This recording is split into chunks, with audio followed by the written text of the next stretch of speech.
Alright, so it's been a bit since... 2 weeks since we last seen Donkey Kong. Donkey Kong. Yes, I apologize for missing last week. I mean, you don't need to apologize for that. Yeah, it still hasn't. My kidney stone still has not passed. Oh, so it failed? Yeah, it got a D minus. Oh. Would you consider D minus a failure? I mean, it's counting as passing for pretty much everything. I don't think if you got D minuses all the way through college, you would get a diploma. I mean, yeah, not all the way through, but you could still get away with it. 90%.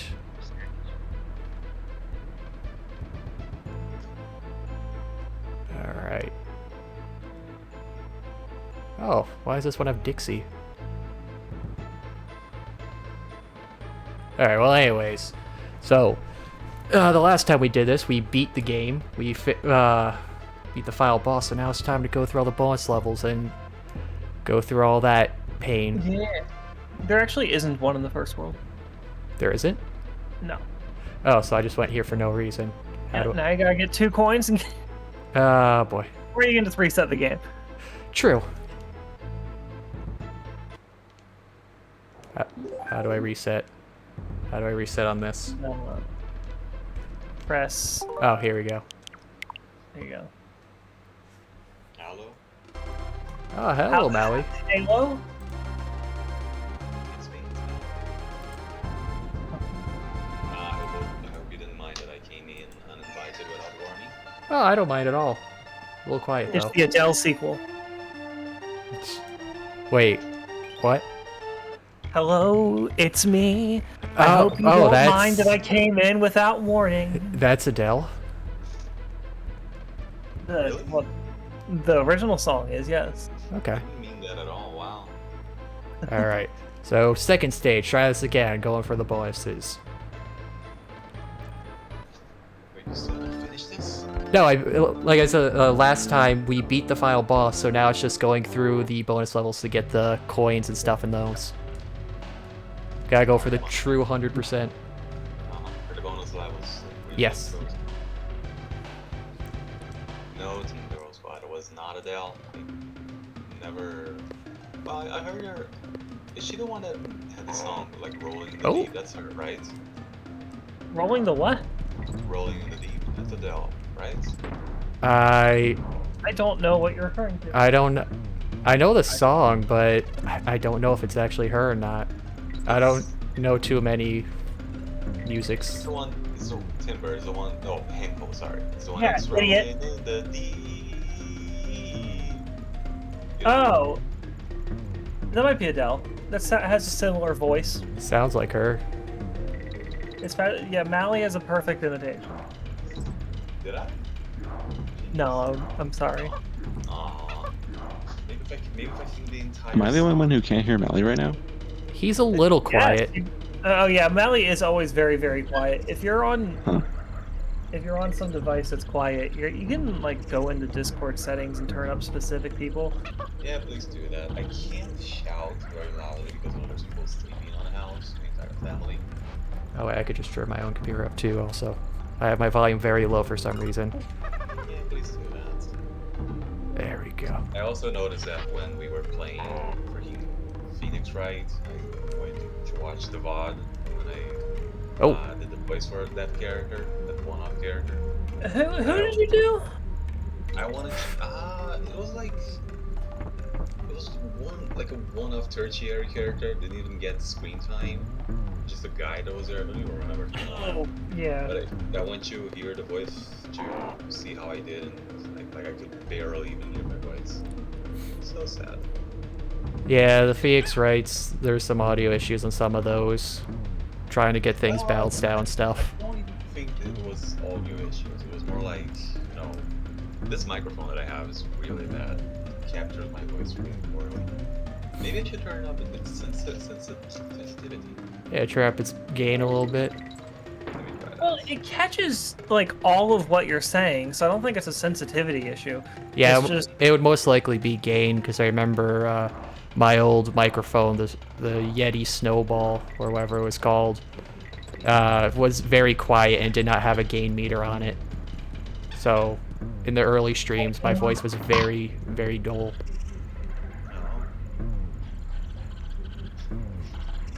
By the way, if I disappear, it's because I'm doing laundry. Okay. And if I stay really quiet, it's because I'm drawing. Oh, what you drawing? Right now.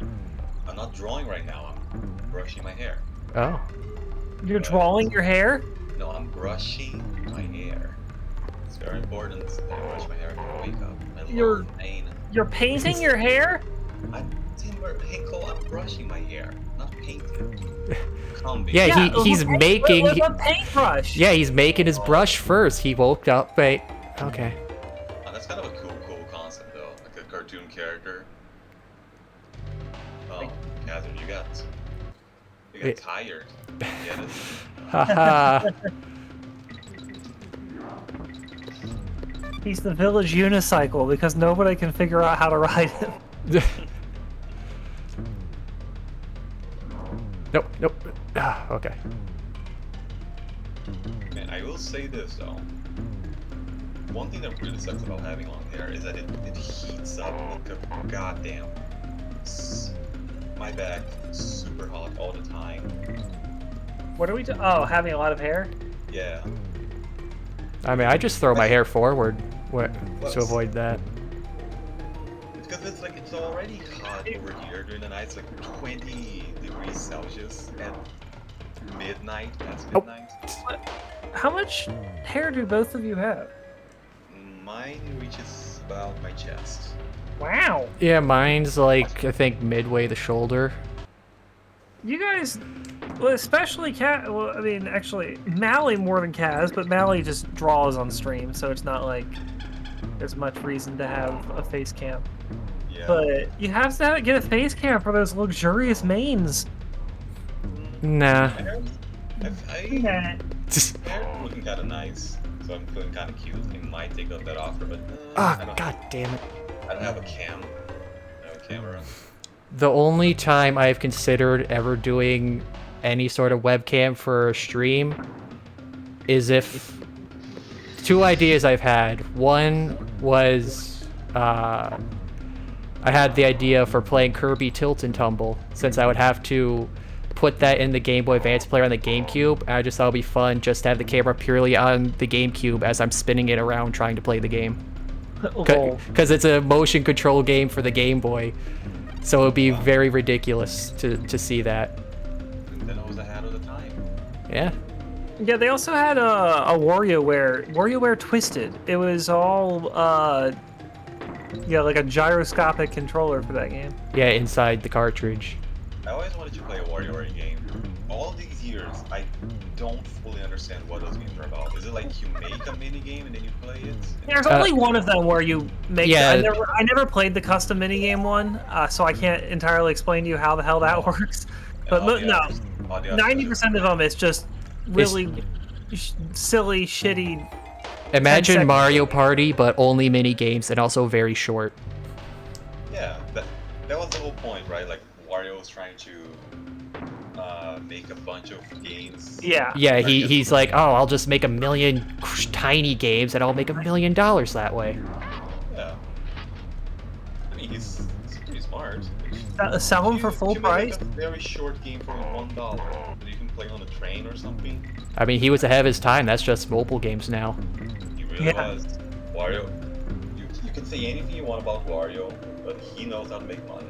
WarioWare microtransaction. What was the second Oh, the second one?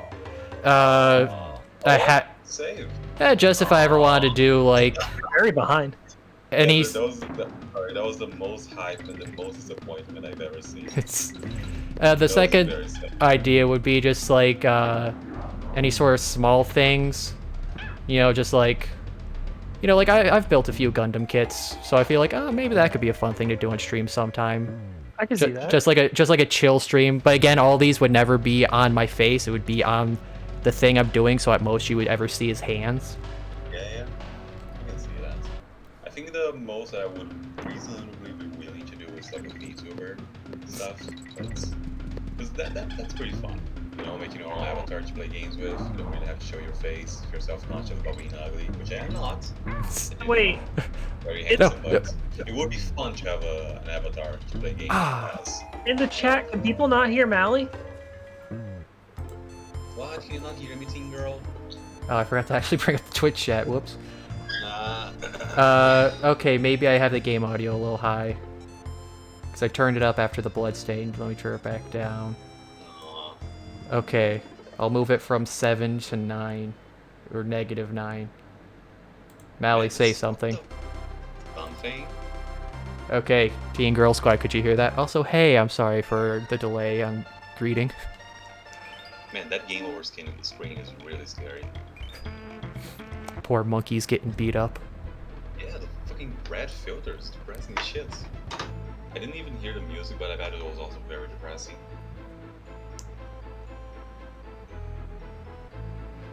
Should I bother getting coins to save inside this area to make it quicker? There is a lot of lag. What would make that quicker? Yeah, I guess I should only bother saving after I get the, No, you couldn't hear Maali still? Aww. Or unless that no was to something else. I assume it was to the question. Well, it might get even worse to hear me because I like to draw a little bit away from the mic. Well, What if I put my mic really close to my mouth like this? Can you hear me now? oh, that is louder. Yeah, but like the mic is 2 inches from my mouth. Well, it sounds really good. But I can't hold it on like this. Unless I tape it to my face, but that would be terrible. Is it a big mic or a tiny clip mic? It's a big mic. It kind of looks like it's a regular mic with a tripod, but you know the capture is really shitty apparently. It's one of those third-rate brand mics that my dad got for me. That's what I want to be using because I don't have a headset with a microphone. Hold on, I'll be right back. I have an idea. Oh, idea.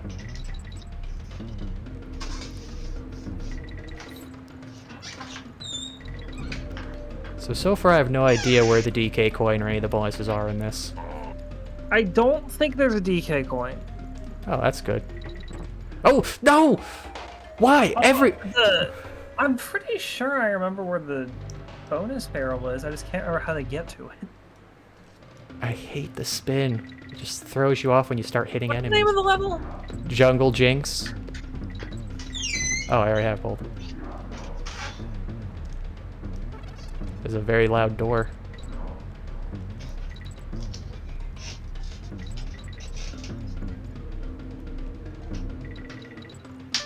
There we go, bonus life. Oh, no.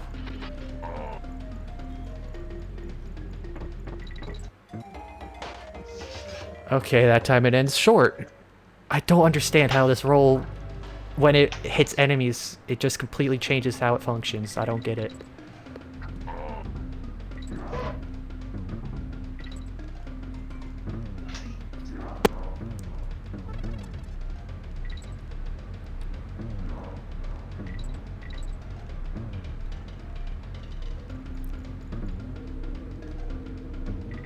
So anyways, how have you guys all been? I have been lovely.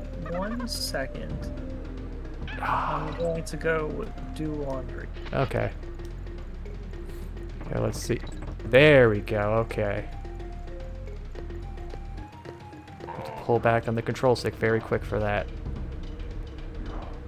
Alright.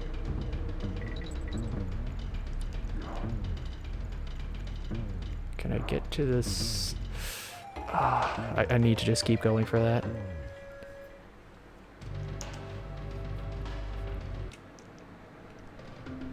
Well, I wonder if I'll actually get everything done in this tonight. I am very curious about that. It's going to be close. Nah, I think we'll get it. It's not that fun. Well, Animal Antics will be the test. Is that one the after beating everything else? Animal Antics is the last bonus world. Ah. Wait, did I do that one already? No, because you don't have enough tokens yet. Oh, right, yeah, because we're at 14.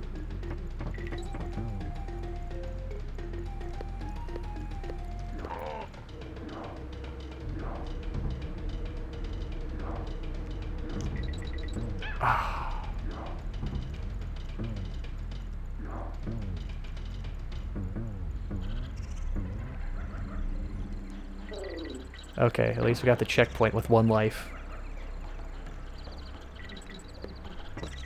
Do I just keep going down here, maybe? No, that can't be it. The screen's shifting up.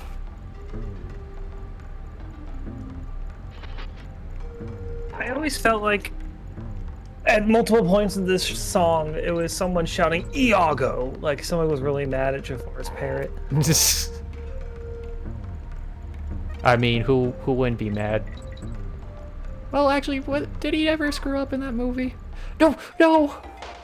Well, Why? he screwed up by being the bad guy. The tire just shoved me off the map. He actually didn't do that many bad things. I think at worst, his only bad deed would be working for Jafar. So the bonus is actually before the checkpoint. Oh. Oh wait. Yeah, this doesn't help. So I got So just go backwards. Well, how? Just go back.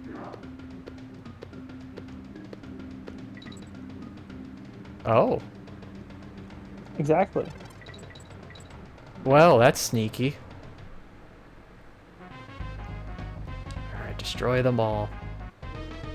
Oh, hey, DK barrel. Oh. What do I do? You throw your monkey. Oh, that does damage? Yeah, we've been through this before. Have we? I don't think we have. Yes, we have. Like, okay, I know there was the throwing bit for getting around, but I don't recall actually throwing doing damage. Well, because there was the whole thing with the... I guess I'll explain why they have a DK barrel. This is probably the 3rd time that you've discovered this now. Because the other 2 times you discovered it because you had to throw your monkey at... Oh, it gives you a... Oh, the bonus gave you the DK token. Wonder, was that... Hey, okay, there we go. 1 bonus down. Alright. Now to save. Should be the quickest one.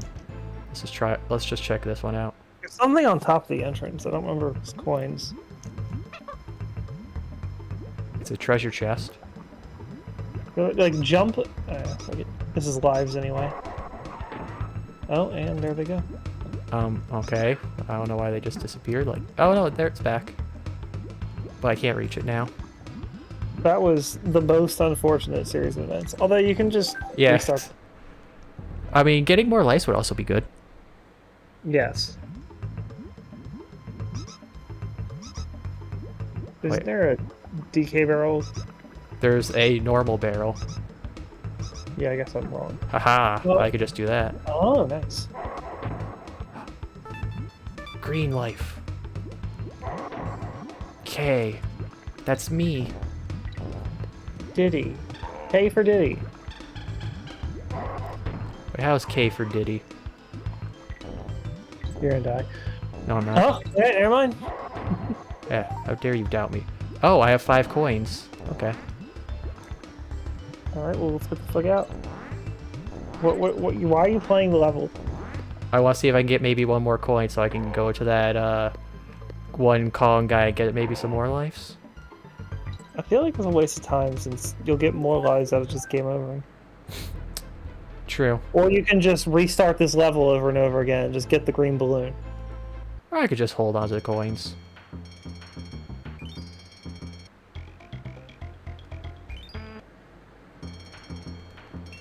You know, it might have been smarter to save in the next area, actually, now that I think about it. ¿Por qué no los dos? Well, I guess because that's more money. But oh well. Alright, Crocodile Cauldron done. Now to the creme quay. What's a quay? It's another word for... Oh wait, this is the one where I can farm just some quick coins here, right? Or was that the later one? No, this one. Aha! 2 of them. Also, easy life.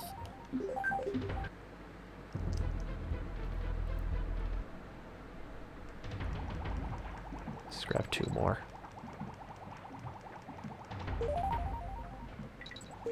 There we go. Okay. Now I can just grab a few more extra lives. You know, just to make it a little easier. Looking through this, it looks like you get DK tokens from the bonuses in the bonus levels. So, how is it that we are down a bonus coin? Ooh, what can your snake buddy do that's special? He can run very fast. He's a fast snake. It's eggs. Okay, so it is supposed to be eggs, I guess. That Squawk spits. Well, that is a wrong answer, so that could just be misleading. Just be completely random. What's the name of the level with the anglerfish that helps you with the underwater light? Glitters Galleon. Yeah. Big must-spout crocodile who guards the toll bridge. Clubba. Yeah. How many lives do I start the game with? 5. What button do you press to team up? Oh. Okay. Womp. Oh, right, it's A, because this game is Yeah. weird. It doesn't have A as the jump button. How do I keep forgetting that? I don't know, because you're playing it. Alright. Oh, it's this level. I remember this one. This is gonna be fun.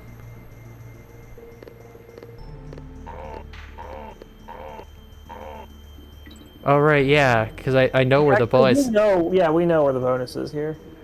I think. I could just never get to it.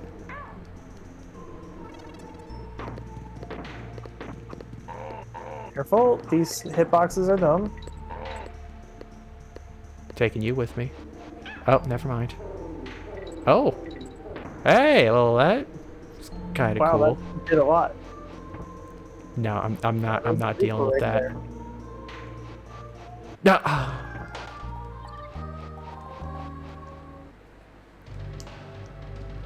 No, look at the other levels. Because you have exclamation points everywhere else, I'm pretty sure. Pretty sure, yeah, unless I forgot to get the one for the Squawks race at the very end of like after for the final boss. Wait, no, I saved after doing that, didn't I? Oh, no, great. Oh. Okay, not sure what happened. I just went all over the place.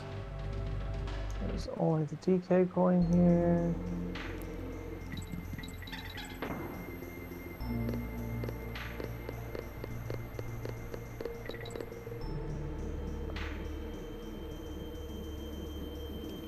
Oh, why? Why, SpongeBob? Why didn't you write your essay? Where did that banana bunch go? Oh, I guess that guy was still chasing you. Oh, there's bees down there too. They bees in the trap. Oh, okay, that one worked out.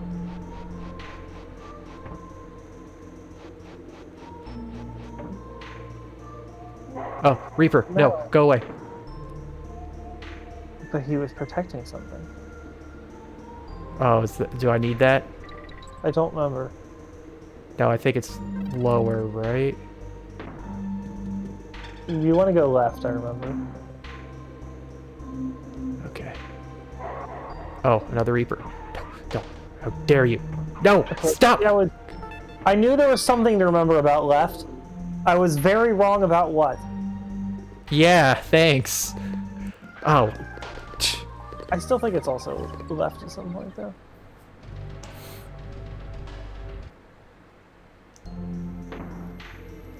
What's right? Okay. Still a crocodile, but a less harmful one.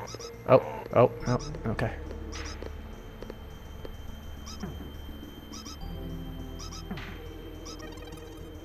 I am on, like Donkey Kong. Oh, no. Ah, it's right there.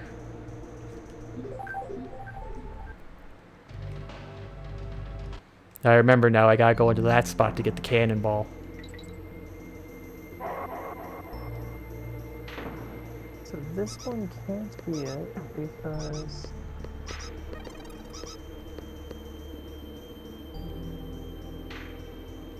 Okay, we just missed a bonus point somewhere. I don't know how or when or where. Okay. There you go. I got the ball.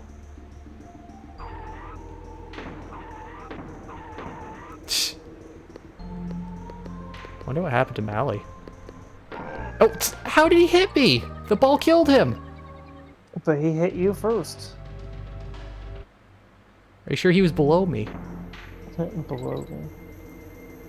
Get your mind out of the gutter, man. Come on. This is Donkey Kong time. Oh god, oh god.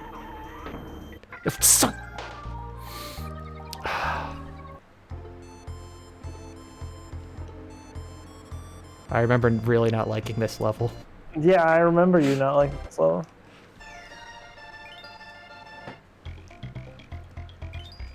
You're not gonna like the bonus either. Oh boy.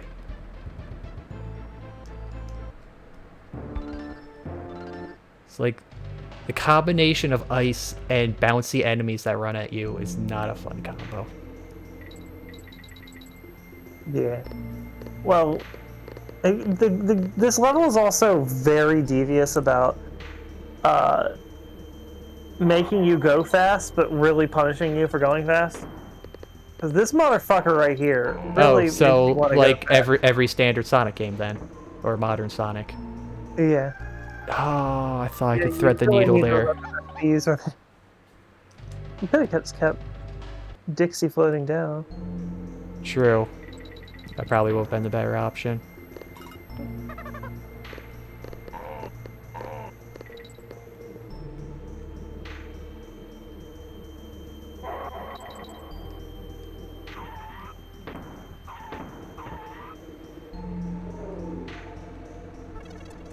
I just love that animation.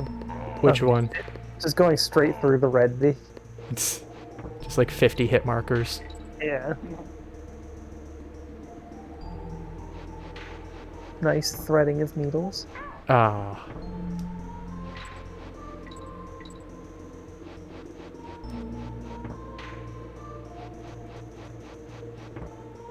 Alright, that's a Reaper there. I don't want to aggro him.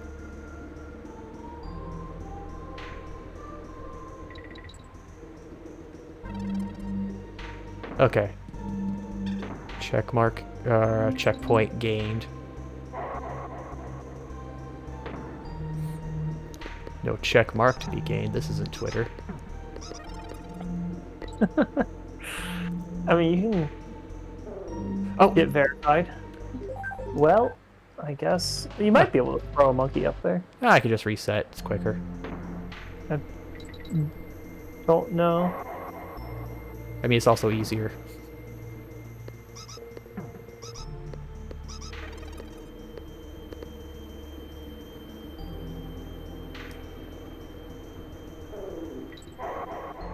No.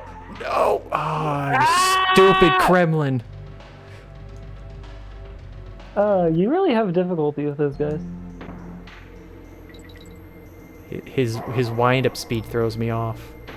Oh, hey, I killed that one. I'll wind up your speed. Okay.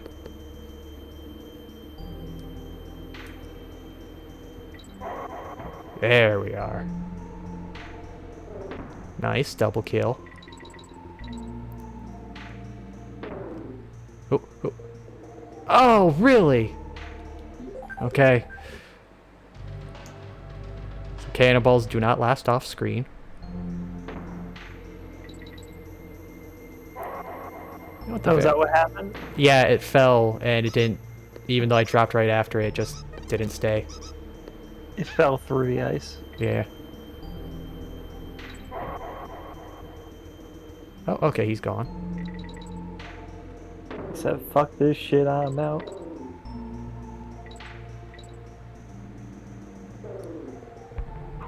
Okay, now that time it stayed though. Wow, he stayed too, which is really weird. Very odd.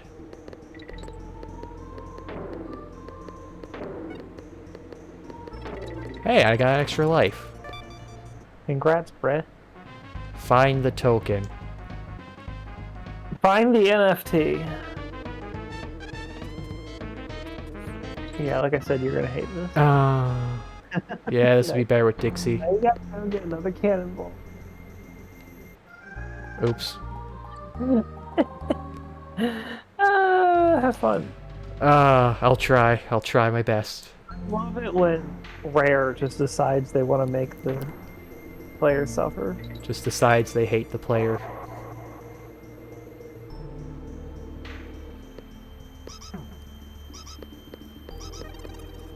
I have a song from American Dad stuck in my head.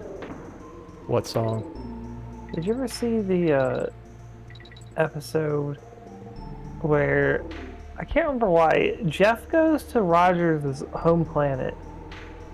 No, I have not ends up seen having that. to prove his love to Haley, so they like hook an alien monster into his brain to project his memories. But while it's happening, like an alien like awakens the monster by singing a song, and it's a really good song. It's called "The Majestic." Wait. I think I might have seen a clip of that part on YouTube isolated just because of the song. Yeah, it's a good song.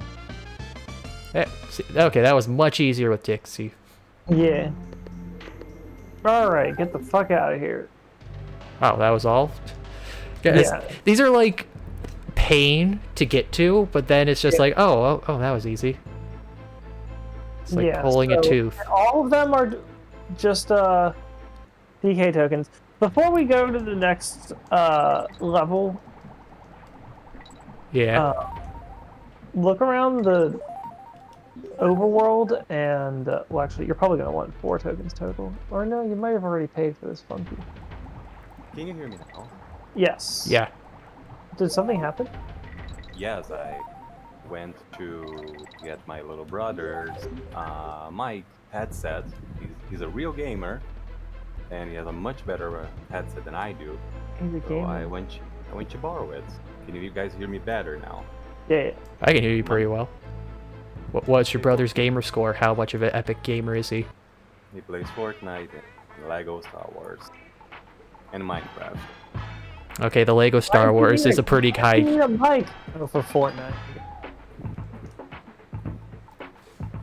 What do you say, Kazar? I mean, the Lego Star Wars is a pretty high game there. There's a voice. It's quiet, but I can sort of hear it. Okay, so overall, it still sounds like an improvement.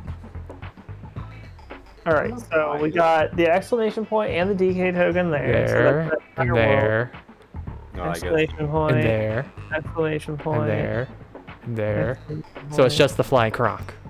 So I guess I didn't save after getting the bonus for that last one. Are you almost done, Yes. No, we've only gotten 2 bonuses. So there's I thought you were 3, like- 4 more. I thought you were gonna finish this. Yeah, Yeah, we can fit. we've only just started. Yeah, I'm gonna get this done tonight. Okay. You really are a true gamer then. You can get it done. It's not that much more. Nah. I thought it was supposed to be like super difficult challenge. Yeah, and he's Yeah, a super difficult challenge for the average person. Wow. Wow. but I am elite. I have less faith in you after you just said that. Okay. Well, I'll just Okay. have to prove you wrong. Okay, well, let's ask for Hinkle for his opinion on who the best gamer is. Is it me or is it Kazard? Why are you in? Why? Well, why wouldn't he be involved? Yeah.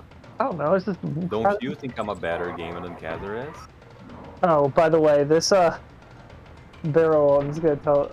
Well, I don't know. Yeah, I'm just gonna tell you. It's at the end of the level. Okay.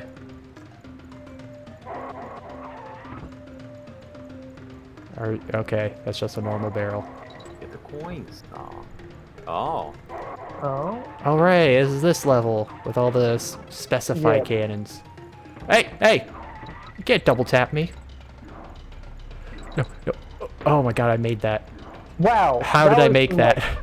See, It's I very am the epic. epic gamer.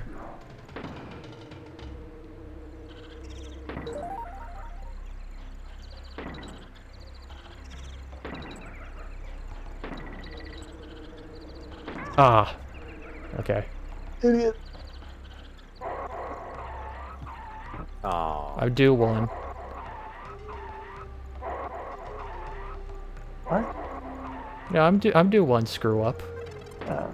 No. Oh, okay. Saved. No. Oh! Oh, that's the guy Well. that takes your lives, right? Yeah. Yeah, the black ones. The black ones steal from you. Oh, that's the pit that also takes your lives, I guess. Yeah. Well, you're still very behind. On the Are you stream. watching it on Twitch or on Discord? I'm watching on Twitch. Should I? Oh, that's why you're so far behind. Yeah, maybe I should see. I mean, you could watch it in both to boost the viewership. I am. You know, that is true. I should do that. I'm gonna leave the stream running on mute. Yes, that's what. I have it on a different computer entirely. Wow, Timber. Yeah. Oh, look that's at- not my name. Look at you, Oh, Mr. Hinkle, Two sorry. Computer. Look at you, Mr. Hinkle. That's your name, and I always forget.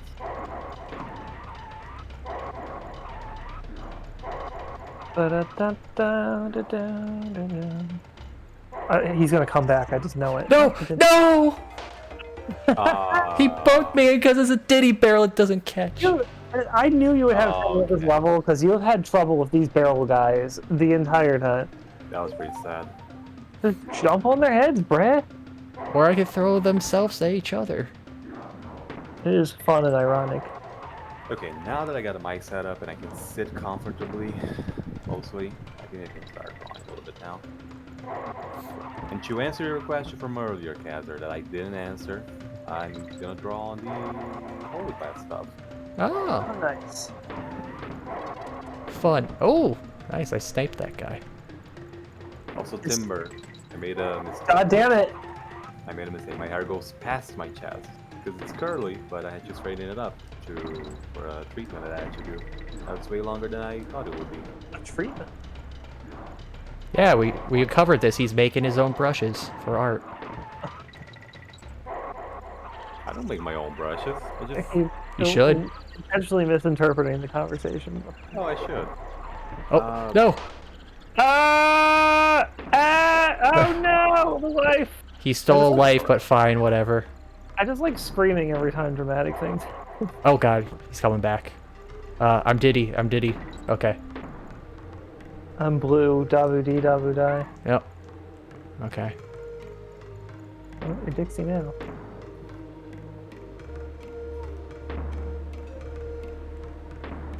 Oh, checkpoint, thank god.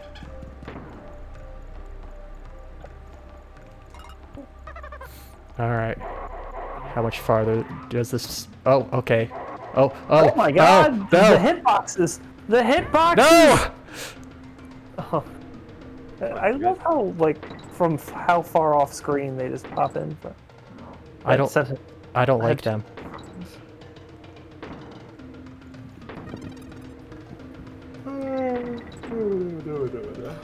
Oh, nice. Oh. I'm yawning. And I'm going, oh. Ugh. Oh, okay. Well, I got rid of the dangerous one. That's all Well, that matters. He's also pretty dangerous. Is Is the he? dynamite guy more dangerous than the balloon guy? No way, right? I mean, it depends on your point of view. No! I went a little too far. I mean, you lose a monkey when you get hit by dynamite. That's true. At least you can get your balloon life back. Yeah. Yeah, they could potentially take more than one life, whereas TNT can only take a max of one life. Yeah. Really, they take half of those. Your rain... Something. Wait, they take away Valve's game? How does that work? Come on. They don't deserve it anyway. Harsh words. I think you can just walk away and it'll leave. It'll Are you guys leave. hearing any background noise coming from my end? No, not at all. No? That's cool. Because my chair is really loud, and I live on like a... Well, at least it's not so bad in this time of the day, but the streets, you know, usually a lot of cars just run past in full speed. That's such a hard shot right there. No. Avenue. Oh, I can't believe you didn't make that. Yeah, luckily there's a Can't DK believe barrel. it. Oh, that's true.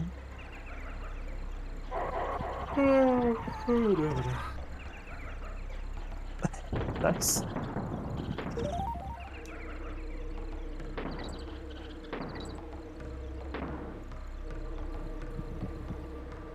Are you guys really not hearing any background noise from me? Not at all. Yeah, I don't hear anything. I see my little icon popping up on the stream, even though I'm not saying anything. Well, I mean, if you're seeing it pop up in the Twitch, that might just be the delay. No, not on Twitch, in the... Oh, on the Discord?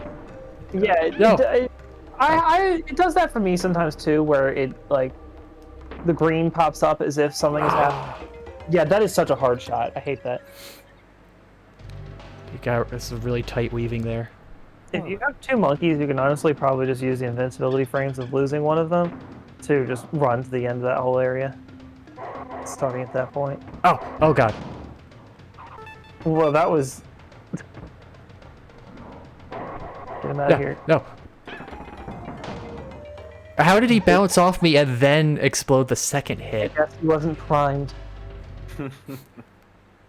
Yeah, he didn't subscribe to, he didn't get Twitch Prime, which gives you one free sub to your favorite streamer. Oh my word. Damn you, Oh, wait. Amazon. And he bounced off me, but he didn't take a life. They Okay. time travel advertise apparently. At Amazon. They what? Man, I said they time travel advertise. No, see, it's because we're in the Amazon right now. the Amazon. Yes. I'm in the zone. Auto zone.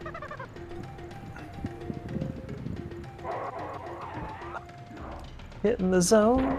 Auto zone. Oh, that guy just vaporized. Amber, what are you talking about? Commercials. Oh, okay. You So- American. Also who? Oh, we got sorry, we have an owl Hinkle. here. Listen, I don't do it on purpose, okay? I just really forget. I'm doing it on purpose, but I'm still gonna guilt you every time. Eventually, it will be drilled into your head. Hopefully, but it might be tough. It might be tough. Yeah, I mean, you have a whole skull in the way of that drill. They have drills for that. I mean, they used to. I don't know if they still make those. I'm pretty sure we got rid of asylums. They're the whole what? Sometimes my audio cut off. Ah, and I don't hear dang. what you say. Sometimes my audio cuts off and I don't hear what No! you're saying, so I might often ask you to repeat things and oh my god, you just got completely wrecked there. What an epic 1-2 combo. Yeah. I hate these reptiles. You really need to focus on landing on their heads instead of jumping over them. Well, I was trying to land on him, but he's quick. Well, do it better. This game really makes you feel like Donkey Kong. I hate these reptiles.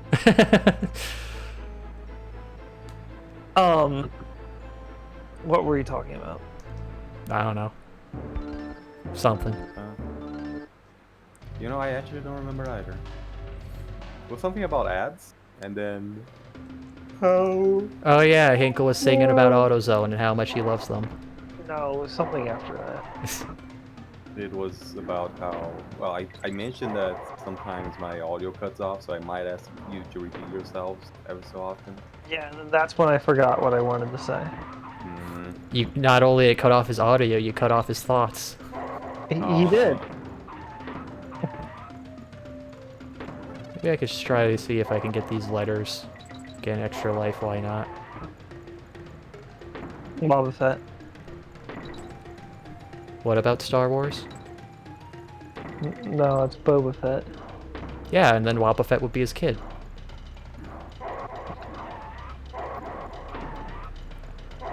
The Mandalorian. Yeah, see, where are we gonna get game theory about that? The Mandalorian to take off his helmet. It's a lot. Man, this is the one time that I actually would have liked to have three screens, because I can't keep an eye on my main screen while drawing, while also watching the stream, while also looking at the references of what I'm supposed to be drawing. You don't It's need it. terrible. Huh? Who needs to look at a stream when they're watching it? That's nonsense. What do you mean, look? I want to see Cather get owned. Hey! I'm not gonna get owned. You are. I'm not. Hold on. Your life will be owned in 5 seconds from now. There you go. Oh, he got it back. Ah. You see, I owned my life, because I got it back. I mean, I didn't say that he wouldn't own people back. He just got owned for a moment, so I wasn't wrong. They can't legally steal anything.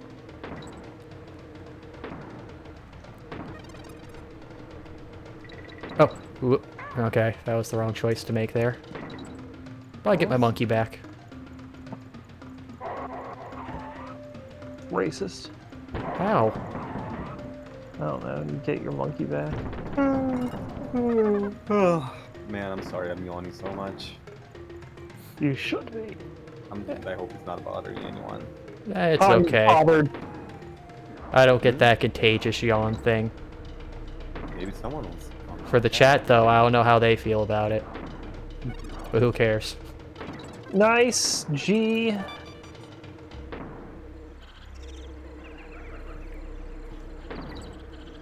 I just love this whole part because of how much you have to think while you're doing what you're doing.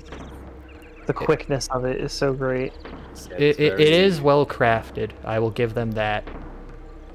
It's devious, but it's well made devious. Yeah. What's the word for it when you do something intentionally? On purpose? Being awesome. No. When you do something with the intention of doing it, like Intent. Intentionally. No. There's another word. Don't go in the barrel. Don't go in the barrel. Jump over it. There you go. Oh, right. That banana. I thought that was my banana counter for a second. Oh, wait, yeah, I remember getting that. Since you Hold jumped on, in the I barrel. need to look at the stars for this because I can't remember the word. I think you're just thinking of intentional.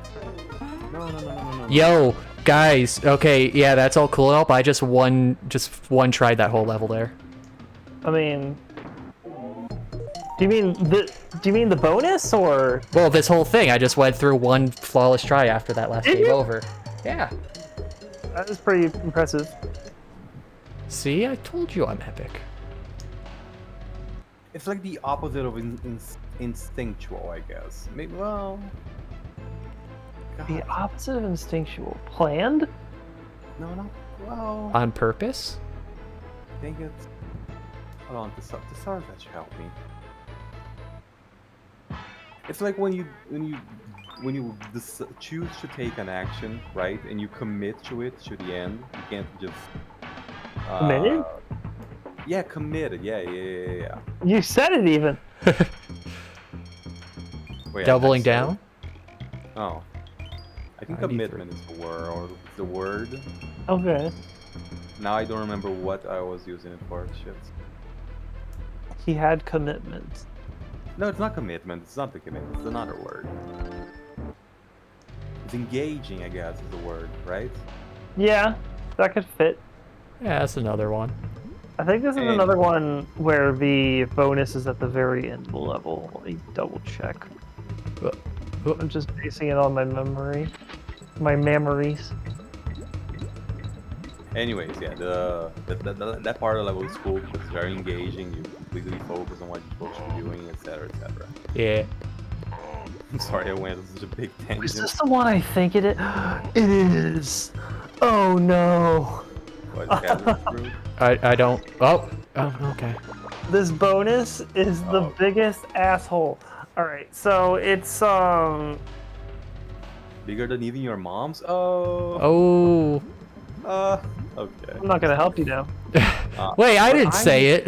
I mean. Yeah, I was the one who said it. Don't. You owed. Well, you Oh. got to. I mean, he gave a bigger burn than the lava here. Your support will be your downfall. Aw, Timber, don't be like that. Ah. You can't take a little banter. Come on. You were more epic than that. Little joke between pals, right? Timber? Timber? Who? Oh, Hinkle. God fucking damn it. I'm sorry. How am I supposed to appreciate any banter when you don't even have the respect for my name? Keep forgetting it. I do it on. I don't do it. I don't do it intentionally. I'm not committing to calling you the wrong thing. I do it on instinct. Oh. Oh. Why didn't he bounce? I'm sorry, Hinkle. It's just that Timber just feels way nicer to say. No, it doesn't. It's Hinkle. Well, I mean, when you've known it for so long, it's hard to change. It reminds me of Kingdom Hearts too. Sora keeps getting annoyed that people call him the wrong name. Well, they call him Roxas. Yeah, they keep calling him Roxas. Why do you call me Roxas?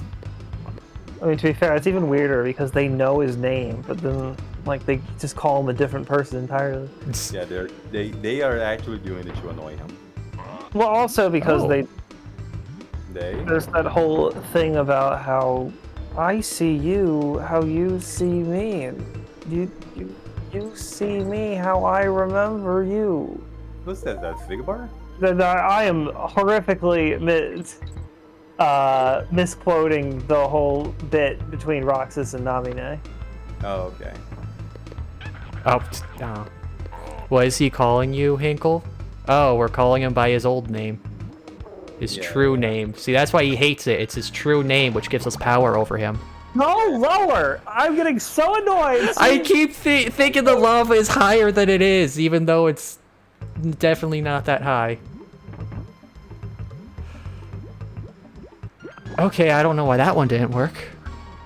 All right, Hinkle. What's your heartless name then? No, sorry, what's your nobody name? A heartless name? Is there a...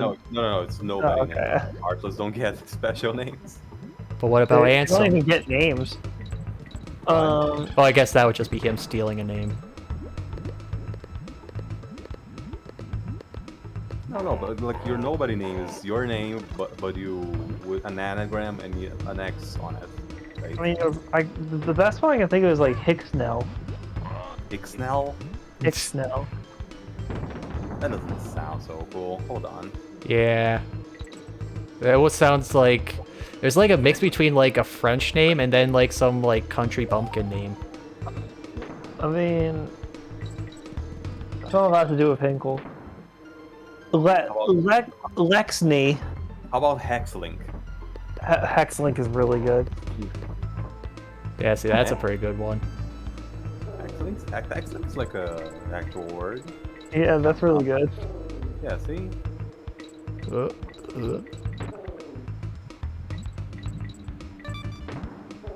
No, why? Why do you not bounce? Because you moved. You put your momentum in the other direction. Did I? Yeah. Oh.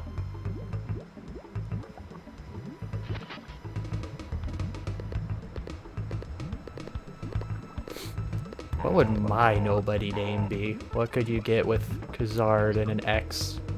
Wait. X-Rad. What did you say? What? Oh, what would my oh, I said heartless name. Yeah, what would my nobody name be? Pronounce her name. Hexrad. Khazard. What? Is it Khazard or is it Khazard? I always say Khazard. He prefers Khazard.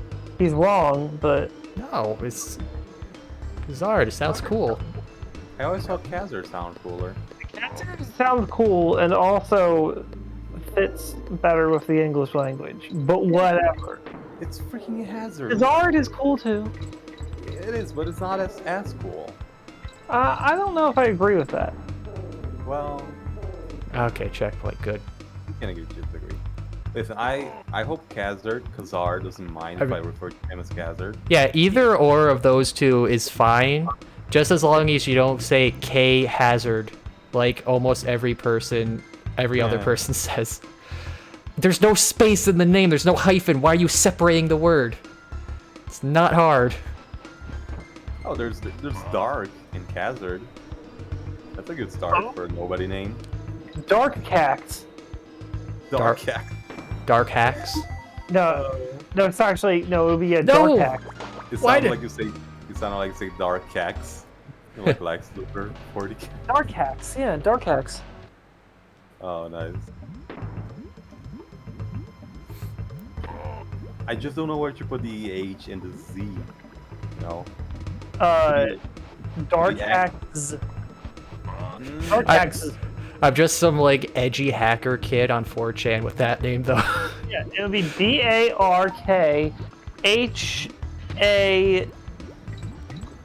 DARKHAXZ.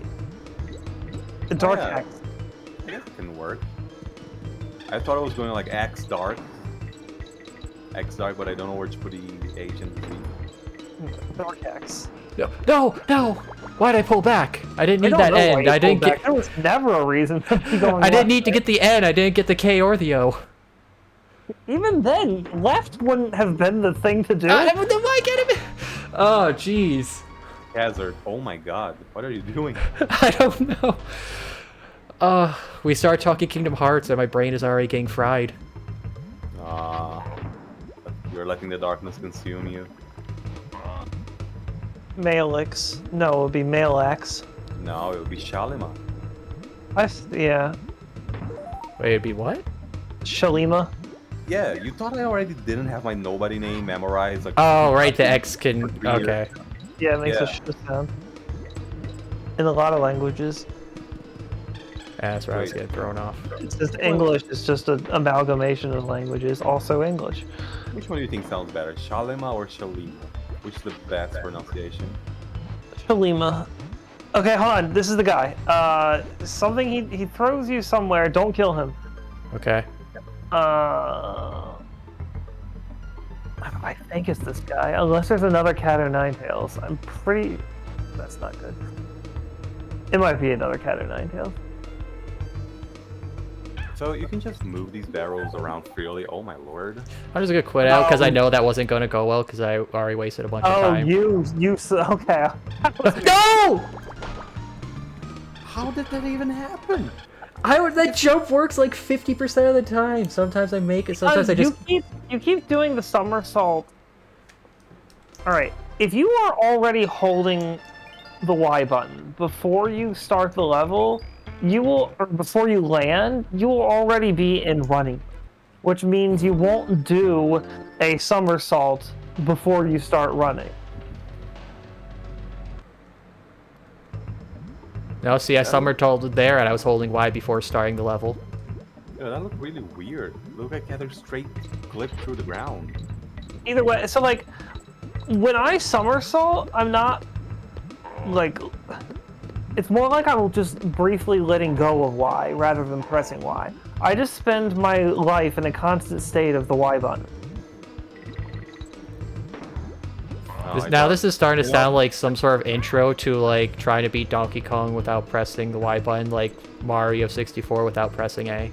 An A button, an A press is an A press. You can't When say he it. first started talking about somersaulting, I thought he was talking about in real life. In real life. Stop somersaulting. Hinkle. I meant Hinkle, not Timber, sorry. Yeah, Hinkle is just always holding down the Y button in real life. He carries the controller with him everywhere he goes. It's a little weird, but, you know, we just accepted this fact. Is it a little quirky? God damn. What? Queen. Why is the word queen just in chat? I don't know. It's me, I'm the queen. There you go. There can be your next pick. Queen Maali. Just gonna go over these guys. That's easier.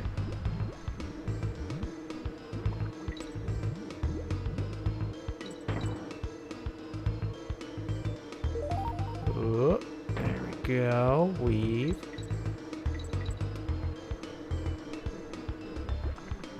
Get the O, get the O. Aw. You'll what? Yeah, I don't think I got the K, so I'm not gonna worry about it. Ah, Cather, no respect. Hey. I did pretty well in the last level. I could take it easy in this one. Listen, I mean, real, okay. real man finished Donkey Kong levels. No, real apes finished Donkey Kong levels with all the bonuses. Ah. Well, I'm pretty sure I probably got it last time I was in here. Can you imagine if Donkey Kong was like way more popular, like to the level of My Little Pony was, and you just see a bunch of Kong Sonas going around on the internet? Like if this took off instead of Sonic back in the day. Yeah. Ignore that, got switched between windows as playing with an anagram. Oh, okay. Was it your daily Wordle?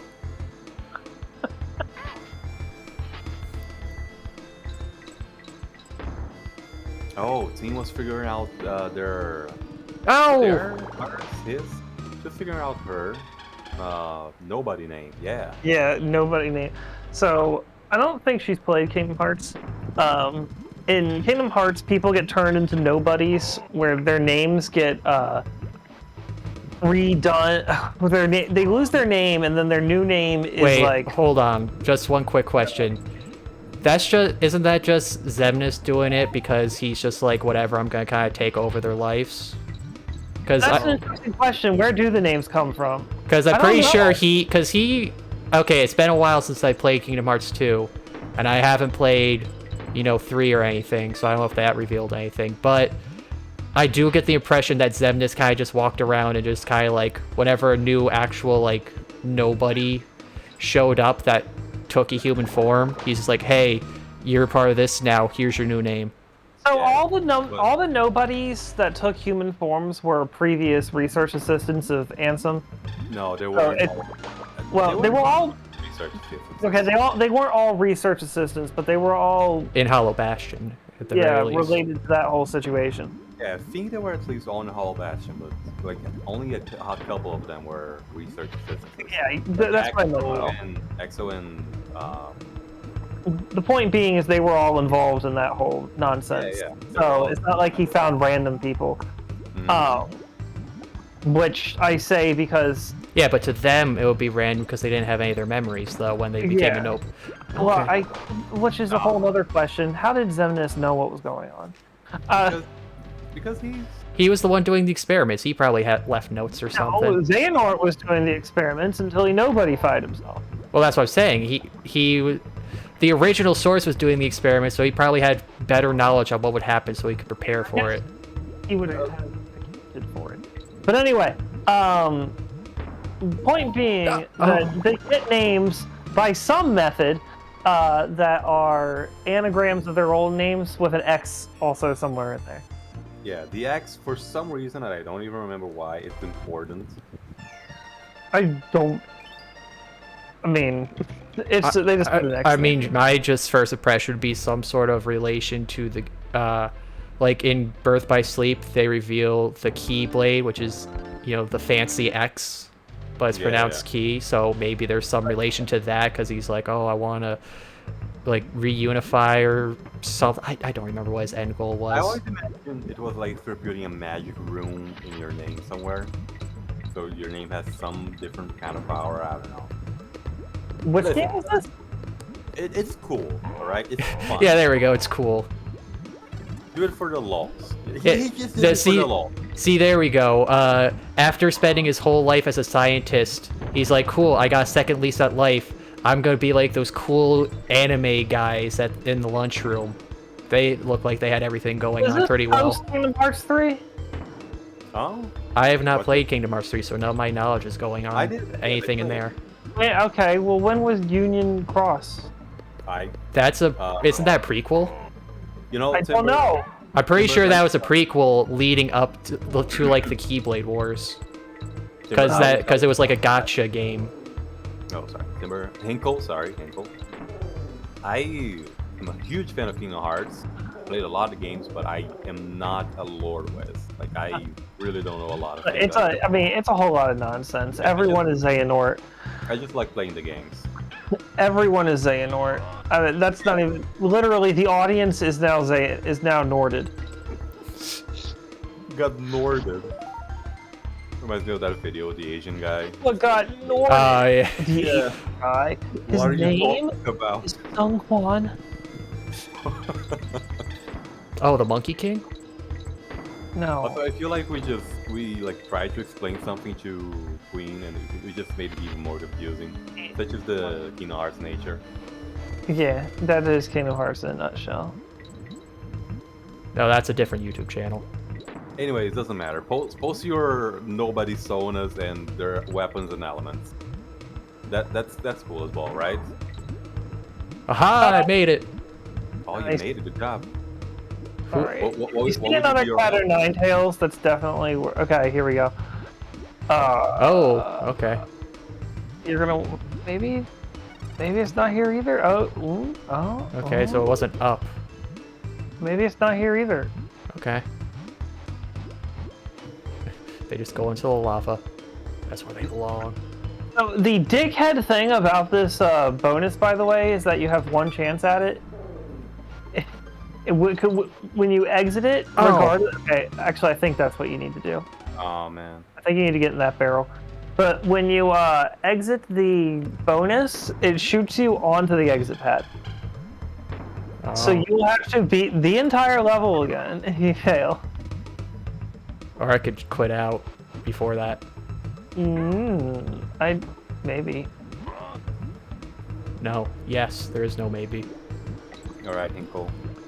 Back to a very important subject. What would be your nobody element and weapon?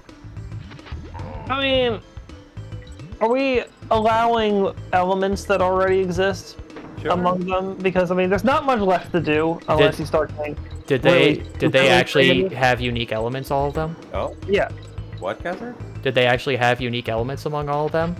play the No. game, idiot. I'm sorry. No, that's okay. No, I guess so. Well, actually, I mean, some of them didn't have an element, I don't think, right? No, all of them had an element. Yeah, Really?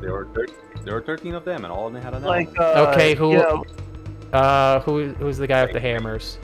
Kazar, are you talking about the nobody enemies or the organization nobody? The organizations. Yeah, they guys. all had an element. The They- hammer guy had earth. No, not him. Who was it? what Sinks. hammer? What was his Sinks. element? Oh, Because I don't think he had an element. He had the moon. yeah. That's Yeah, not an exactly. element. It was all right. They get really weird and like metaphorical with them too. Up, go up. Some of them are kind of a little bit of a stretch, but it works out. Well, his element is like rage. Yeah, he gets like. Oh, okay, Like so it's like a werewolf. werewolf. Okay, so I guess. Yeah, it's like title. I can't remember. It's the- like the knee. It's like the wire game where you're moving the metal ring around the wires, Yeah. but you're the Oh, yeah. wire moving through a series of metal rings. Oh, this. Yeah. Oh, this one's pretty. Don't fuck it up. Don't play the whole level again. He's gonna fuck it up. He's gonna play the whole level again. I'm jinxing him. But yeah, Zayx is one of the weirdest ones, or not? What is it? I really Sayx. There we go. Yeah, I like him. It's cool. He's one of the weirder elements. Another weird one was Marluxia. isn't Ha! that Take weird. that! I didn't screw it up. Screw you, Maali. Good job. Yeah, good job. Oh dang! I could have got 2 lives. It was okay. Yeah, Marluxia was death. Oh, I thought his element was like cherry blossoms or something. Yeah. No, Marluxia's element is nature. Oh yeah, nature. That'd be the better answer. It makes sense because he has a scythe, and he's a farmer, and farmers mess with plants. And he's just got those flower petals flying all over the place in his fight. Yeah. I really like that fight to the point I just had my Game Boy Advance version of chain of memories just set up with a perfect deck, so I could just go through that fight super easy. Oh, nice. Now, actually, I don't remember what Zexian's element is. He just supposed to be wind? Oh, he's supposed to His be is like, illusion, I think. yeah, It's illusion. or something. Uh-huh. It is weird. now that These are they're less out. elements and more of just themes. Yeah, Yeah. well, some of them are. Because, I mean, again, it was hard to come up with 13 of them. I could have pointed it out, but now that I think about it, some of these elements they don't like. They have an element, but they also do stuff that don't really match the elements. Like, like seeing she's electricity, but she also clones herself.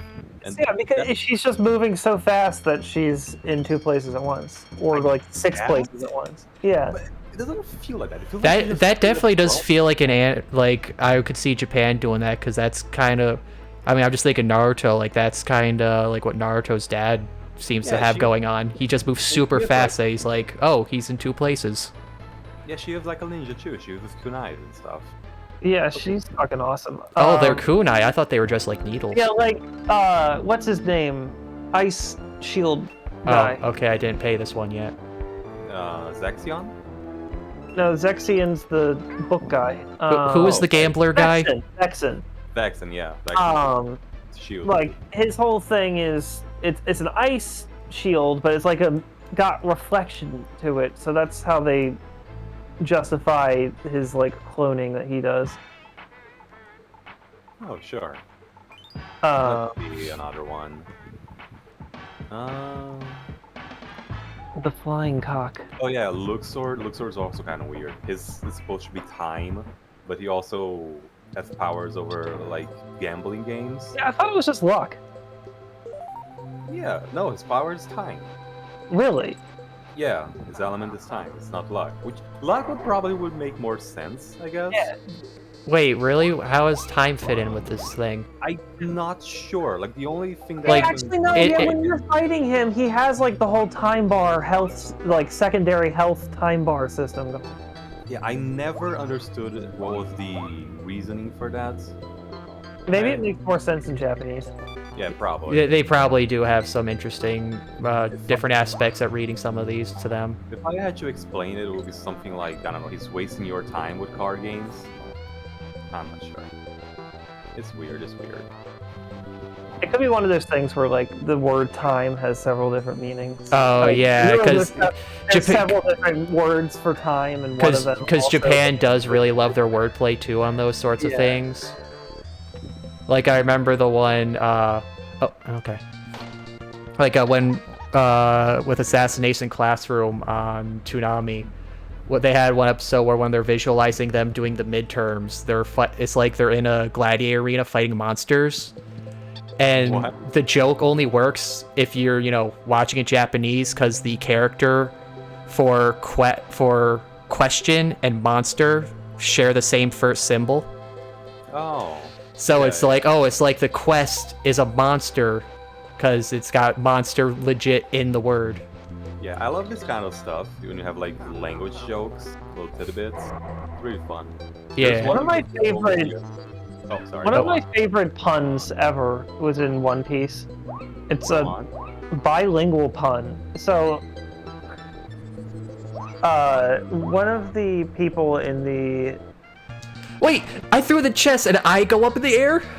you did it wrong. I don't know what to tell you. How did One that of, happen? one of the pirates has a ship that is named the Yonta Maria. The what? Yonta Maria. Like YONTA? Yes.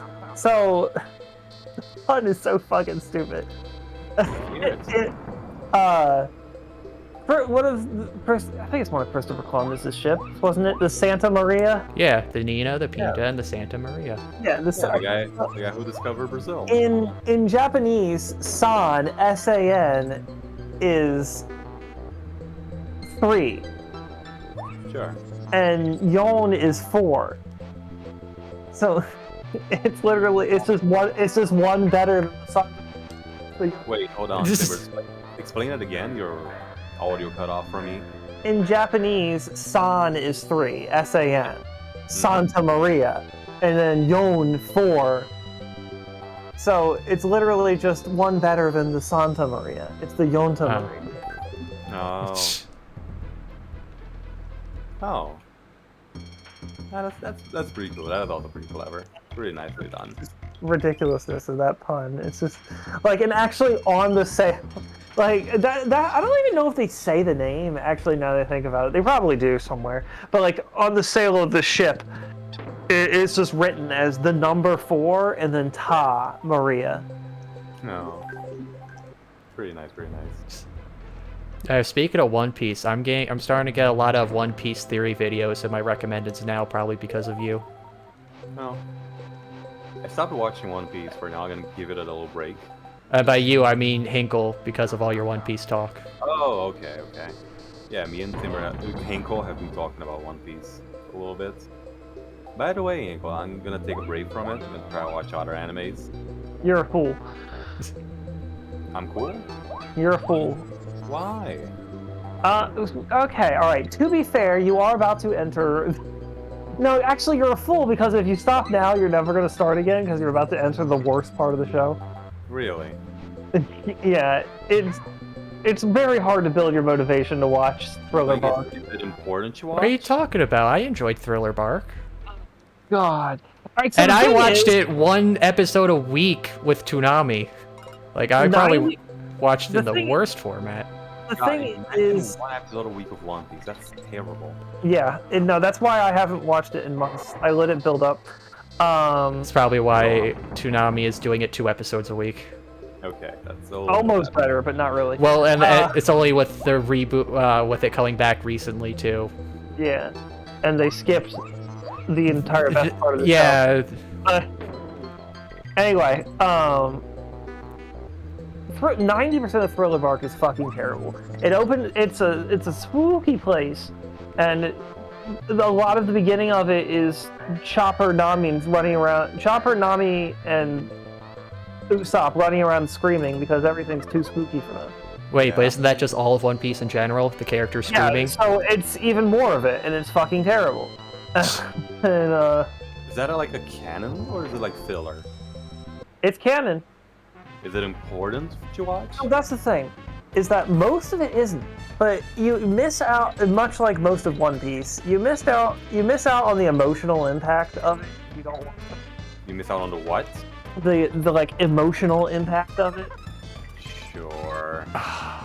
if you don't like watch the whole thing. And it is good. Okay.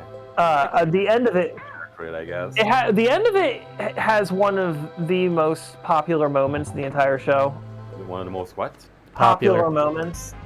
Oh. I wonder why is that. Now you got me curious. I don't even want to begin to explain to you what happens. It's just the ending is so good. Okay. It's just everything up to that is just awful. Nice, I can imagine. But the payoff, man, you gotta go through the work. Yeah, I mean that's a lot of One Piece, to be honest. I mean, that's just a little bit of everything. You can't jump to the end goal. There's the journey. Yeah, you gotta have a little bit of a build up for the substance, right? It's not the destination. It's the journey that matters. Yeah, like the impact of the fight, like fucking the what's the name of it? The Enies Lobby arc wouldn't be nearly as important if you didn't get like a reminder.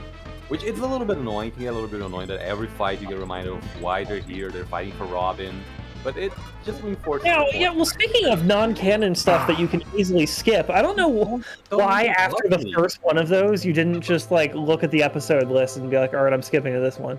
God, why are you interrupting me like that? I was talking. Yeah, Hinkle. Why are you being rude? I was going off about something. I hate being interrupted.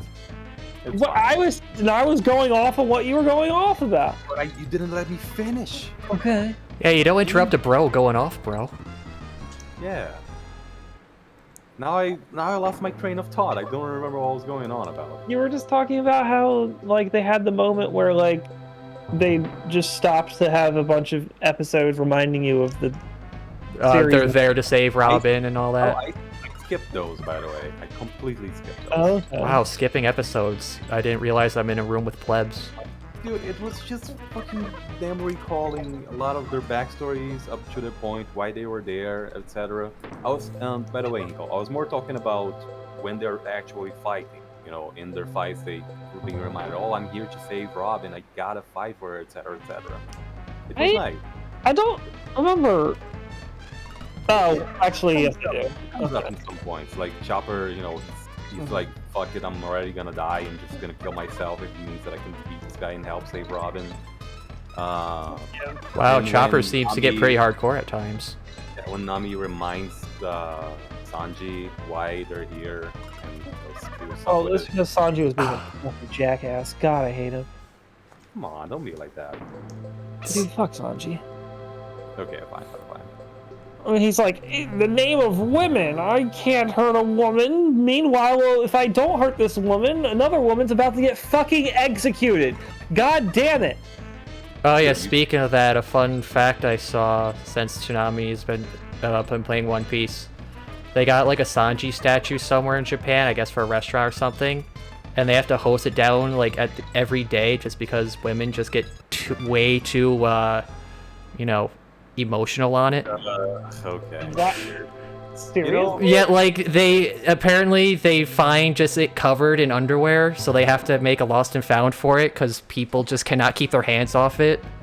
My Yeah, God. And apparently women this like isn't the Sanji. and this isn't the worst. Apparently they had a restaurant where all the chefs and waiters were, you know, Sanji cosplay, Right.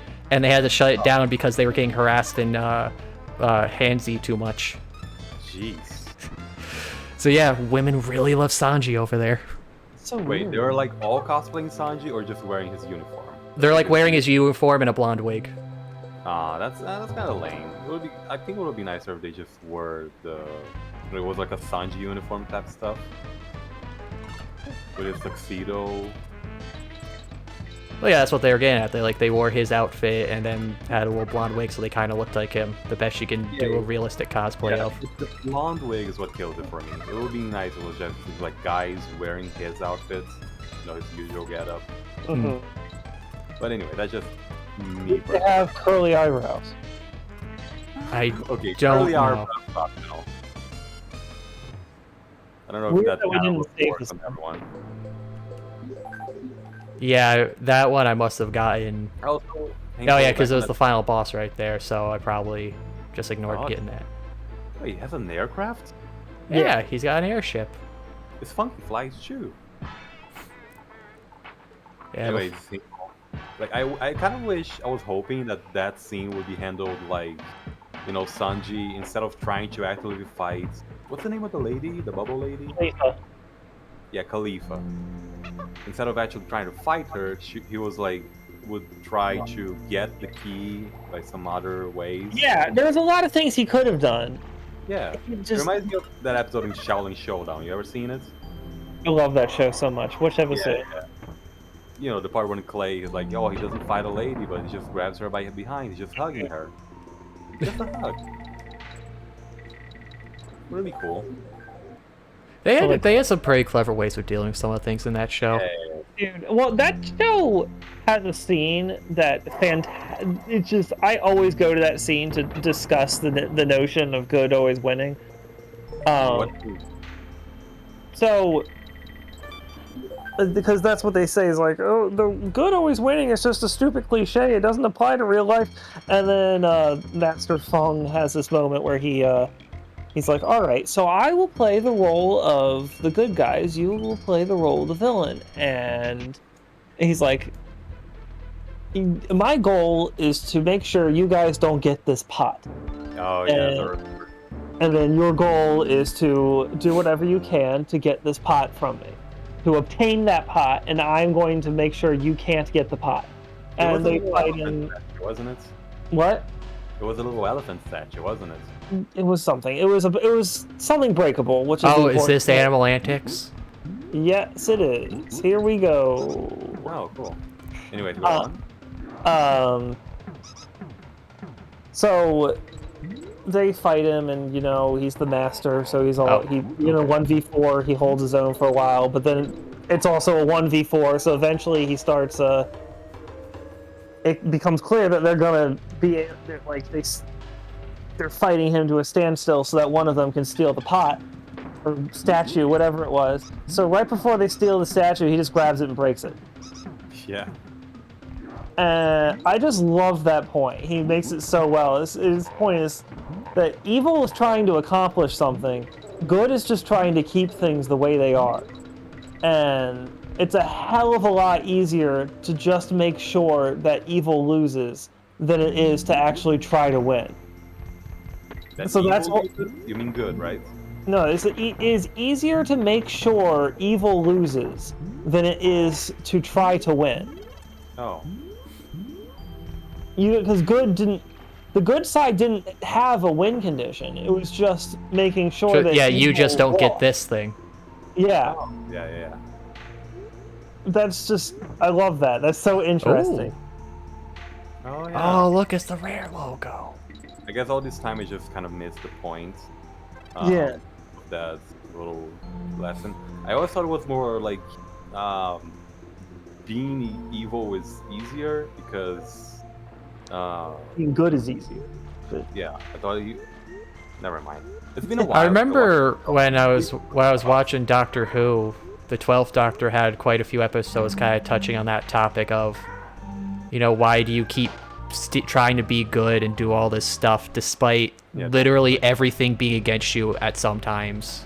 Mm-hmm. And it just kind of goes to that, that it's just, being good is a hard thing to do, but just as long as one is trying to do it, that's really all that matters. This is a really nice concept. It's something that I see gets brought up in like Hero Academia. That I also like when All Might talks about the essence of being a hero. Like real heroes don't want to save people, even like nobody asks for their help. Even when it's like dangerous or they don't think about the perils that they're gonna face. They just think about saving a person. Yeah. It's nice. It's nice. There's also Wind Waker, that in a sense that is also about the nature of evil. Virtually, like another reason good always triumphs over evil is that eventually no one cares anymore. Like that's basically the message of Wind Waker. Like Ganondorf succeeded in destroying Hyrule, and no one cared. Like by the time. Well, I thought. Technically, didn't he not destroy Hyrule? The gods just nuked it just because it's like, okay, yeah, whatever. Hyrule was destroyed as a result of his action. Yes. Okay. I never played Wind Waker. I always wanted to. It's my favorite one because that is the artistic, symbolic reason for the cartoony graphics that so many people criticize, because it is such a dark game. It's post-apocalyptic. Everything you cared about is gone and dead and destroyed. But it's cartoony and happy and bright and pretty because the world just went on. Everything was destroyed, but we got over it. And I love that message. Life just goes on, right? Yeah, that good prevails because people just naturally want things to be good.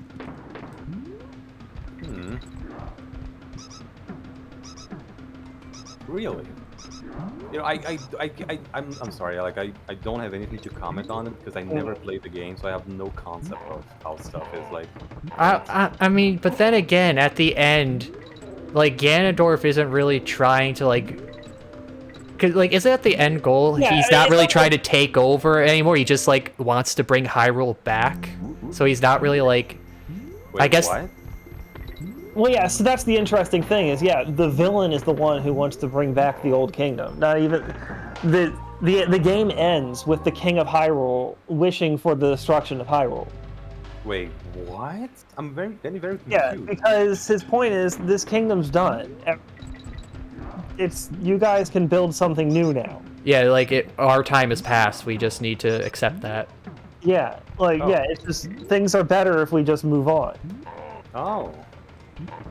It's kind of nice, but Wait, clarify something for me. Ganon wanted to destroy No, Hyrule? he wanted to take over Hyrule. The gods were like, lol, if there's no Hyrule, you can't take it over, and destroyed it. Oh, and- so they fucked him over. And then Ganondorf was trying to revive it, and Okay. and then the King of No. Hyrule used the Triforce Wish to The Triforce what? make that impossible. Man, what a poor Ganon. But I Yeah. guess he's kind of a villain. Well, it's also a very interesting moment retroactively because it has retroactively been made canon that in that moment he also, whether on purpose or on accident, I don't know how much you know about Zelda, but Ganondorf is the reincarnation of an ancient demon king. Yeah. Yeah. Oh, He that was much easier. accidentally wished away the demon king inside Ganondorf. So for the first time in his existence, he was just himself, just a Which is- mortal, Just not full of ancient demon hate. Wait, And then the so, first thing he does after that wish is he just starts laughing. huh? It's just such an interesting moment. Wait, he just starts laughing and then what? He takes a sword Like- in the head. Literally, the Hyrule is like being flooded and destroyed Why? around him. He just starts laughing because he's Oh, lost hey, it's our everything. favorite character. For the first time in his life, he doesn't feel an ancient demon king's hate welling in him all the time. Oh. So he isn't like really possessed, right? He just has his He's not possessed. He's just the reincarnation of the demon king. Yeah, just like how Link is always a reincarnation or whatever. yeah, Link is just like a normal guy, but he's always like brave. He's like innately a hero. Yeah, he's got Yeah. that courageous spirit, so Ganondorf has a hateful spirit. Oh yeah, that's really cool, right? Yeah. It would, there still haven't been completely specific. Yeah, that doesn't work that way. But I Yeah. like. Oh, You sorry, can't go jump on things as the spider. I forgot about Um, I like that because it makes it so that these characters they are still their own person, right? You can have different Links, different Ganons, different Zeldas. You've actually only been 2 Ganons. Oh, Yeah, Ganondorf just doesn't fucking die. He does reincarnate if he ever does die. He just refuses to ever die.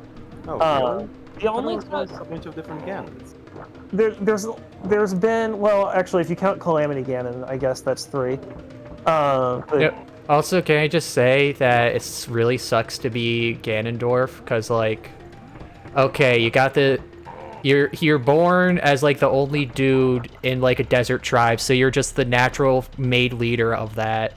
You're in the desert, you really got nothing good going on, so you kind of are forced to, you know, go elsewhere for resources. So you're already not going to be looking like a good guy, but now you got this this hateful demon energy also in you from the reincarnation. So you're kind of forced to be a conqueror no matter which way you look at it. Like, he's just really life hated him. yeah. Oh yeah, he just really messed up. So I guess that's why he wanted to have a kingdom, right? He wanted to have Hyrule, so he could have. Not be in a Oh. desert for once. That is like even further a part of the greatness of the character, though, is that he's kind of fucked over himself. Like the Demon King demise is fucked over by Ganondorf because he refuses to fucking die, so he can't reincarnate.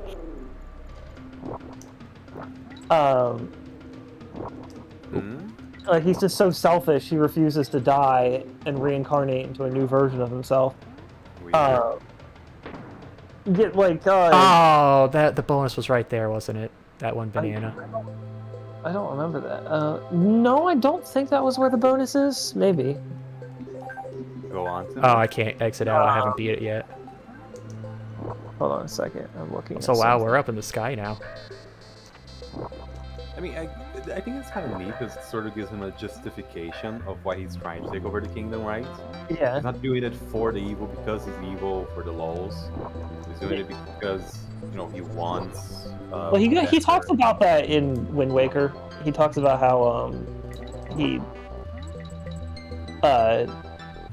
was jealous of Hyrule because Yep. they had, as he puts it, they had better wind. That's basically what he says. They had a Wind Waker. Why It does was- being the talks only about man make how- him the leader? It's because of the way the Gerudos work. There's like only one male born to their tribe every 100 years or something. And he always, because of that. All right, the reason they only have one male every 100 years is because of an ancient curse put on them, and like all the magic built up in that ancient curse is put into that one child. So the only male that ever happens ends up being insanely powerful. Oh. By the way, you didn't get the DK bro. Oh, right. Thank you for reminding me. So that's like he's a warlock. Yeah, well, also because he's it's a large multitude of things. It's also because he's the reincarnation of a demon. He's kind of like a protagonist in an anime. He has the ancient demon. He has innate magical abilities. Yeah, he also has He the has Triforce Heron. fucking power. Yeah, he's the Heron anime. He has a bunch of hot girls at his Yeah. disposal. He is a protagonist. Wow, never thought about that this way. Oh, And that's fun. why he's such a cocky dickhead. I mean, is he a cocky dickhead in all the games? Yeah. Probably in the Wow. majority of them, I would say. In Twilight Princess, he never actually acknowledges Link's existence. Wow. He just talks to Midna the whole time. I mean, he vaguely... I mean, to be fair, if you had been in the room, you'd only be focusing on her too. Especially in imp form. I really wonder what they're gonna do with Ganon on the sequel to Breath of the Wild. Yeah, I'm very curious. Well, that's a whole side rant. I wasn't done talking about Ganondorf. Oh, sorry. Go on. No, please go on. Haha, it was a bonus barrel. You were wrong. Okay, anyways, continue. I'm Yes. confused by this, actually. Oh, no, this is it. Is it? This might be a weird one. Oh shit! You better just like start climbing, Kaz. Yeah, start climbing correctly. I am. Okay, this is it. Oh, that was wow. Wait. Yeah, he has a rant in the at the end of Wind Waker where he talks about how he in the desert, wind only brought death. During the day, it was hot and full of sand. At night, it was cold and shrill. So either way, wind was just death. But in Hyrule, wind was something that people enjoyed as like a relief. Oh, so the whole theme of the game is wind. Yeah. Also because you sail, right? You use wind Right. to sail in the water. Exactly, but I mean, that's just what he says in the moment. I mean, I think he's trying to also be poetic. His point being that Yeah, he's definitely a fucking desert protagonist. sucked ass, and Hyrule was awesome. He just wanted the wind from the better wind from the Outer Kingdom. Oh, speaking of wind, here we fucking go! Hey, it's wind. God, I hate this level. The wind that brings death. There it is. Oh man. Oh, well, I forgot. I have to keep fluttering yeah, up yeah. too. At least you're Oh, having time. oh, Oh my god. Level. oh no, that's an N. I don't need that. Wait, did I get any of the other letters? Oh. Ah. Yeah, yep. You go through all that just Oh my word. to We're get gonna to be this here. part of the level and die over. We're gonna be here a while, folks. Well, at least I have the bonus. But anyway, the reason I'm so curious as to what they're planning with Breath of the Wild 2 is, number one, they have not revealed where Breath of the Wild 1 yet is on the timeline. They're not what? The first Breath of the Wild, they still have not revealed where it is on the timeline. Oh, okay. Obviously, very, very, very, very, very far in the future. Because 10,000 years... Have you played Breath of the Wild 1? Yeah. Because, you know, they talk about how 10,000 years ago, those divine beasts were created. 10,000 fucking years ago. That is a long time, and still seemingly after anything we've ever seen in any other Zelda game. So, how far in the future is this game? Is Breath of the Wild? And also, what... Like, because you know about, like, the branching past of the timeline and... Yeah. Sure. I think I remember seeing the picture once. Yeah, before. there's three different branches because of the timey-wimey shenanigans in Ocarina of Time. Sure. So they haven't even said which branch of the timeline is on. And more importantly, there are references in the story of Breath of the Wild to all 3 branches. Oh, that's weird. Yeah, it's very fucking weird. So, What if it was done, the whole 10,000 years ago thing is because it's like all 3 timelines merge, so it counts as a greater experience of 10,000 years between each of them. It's actually... I don't know if that makes sense.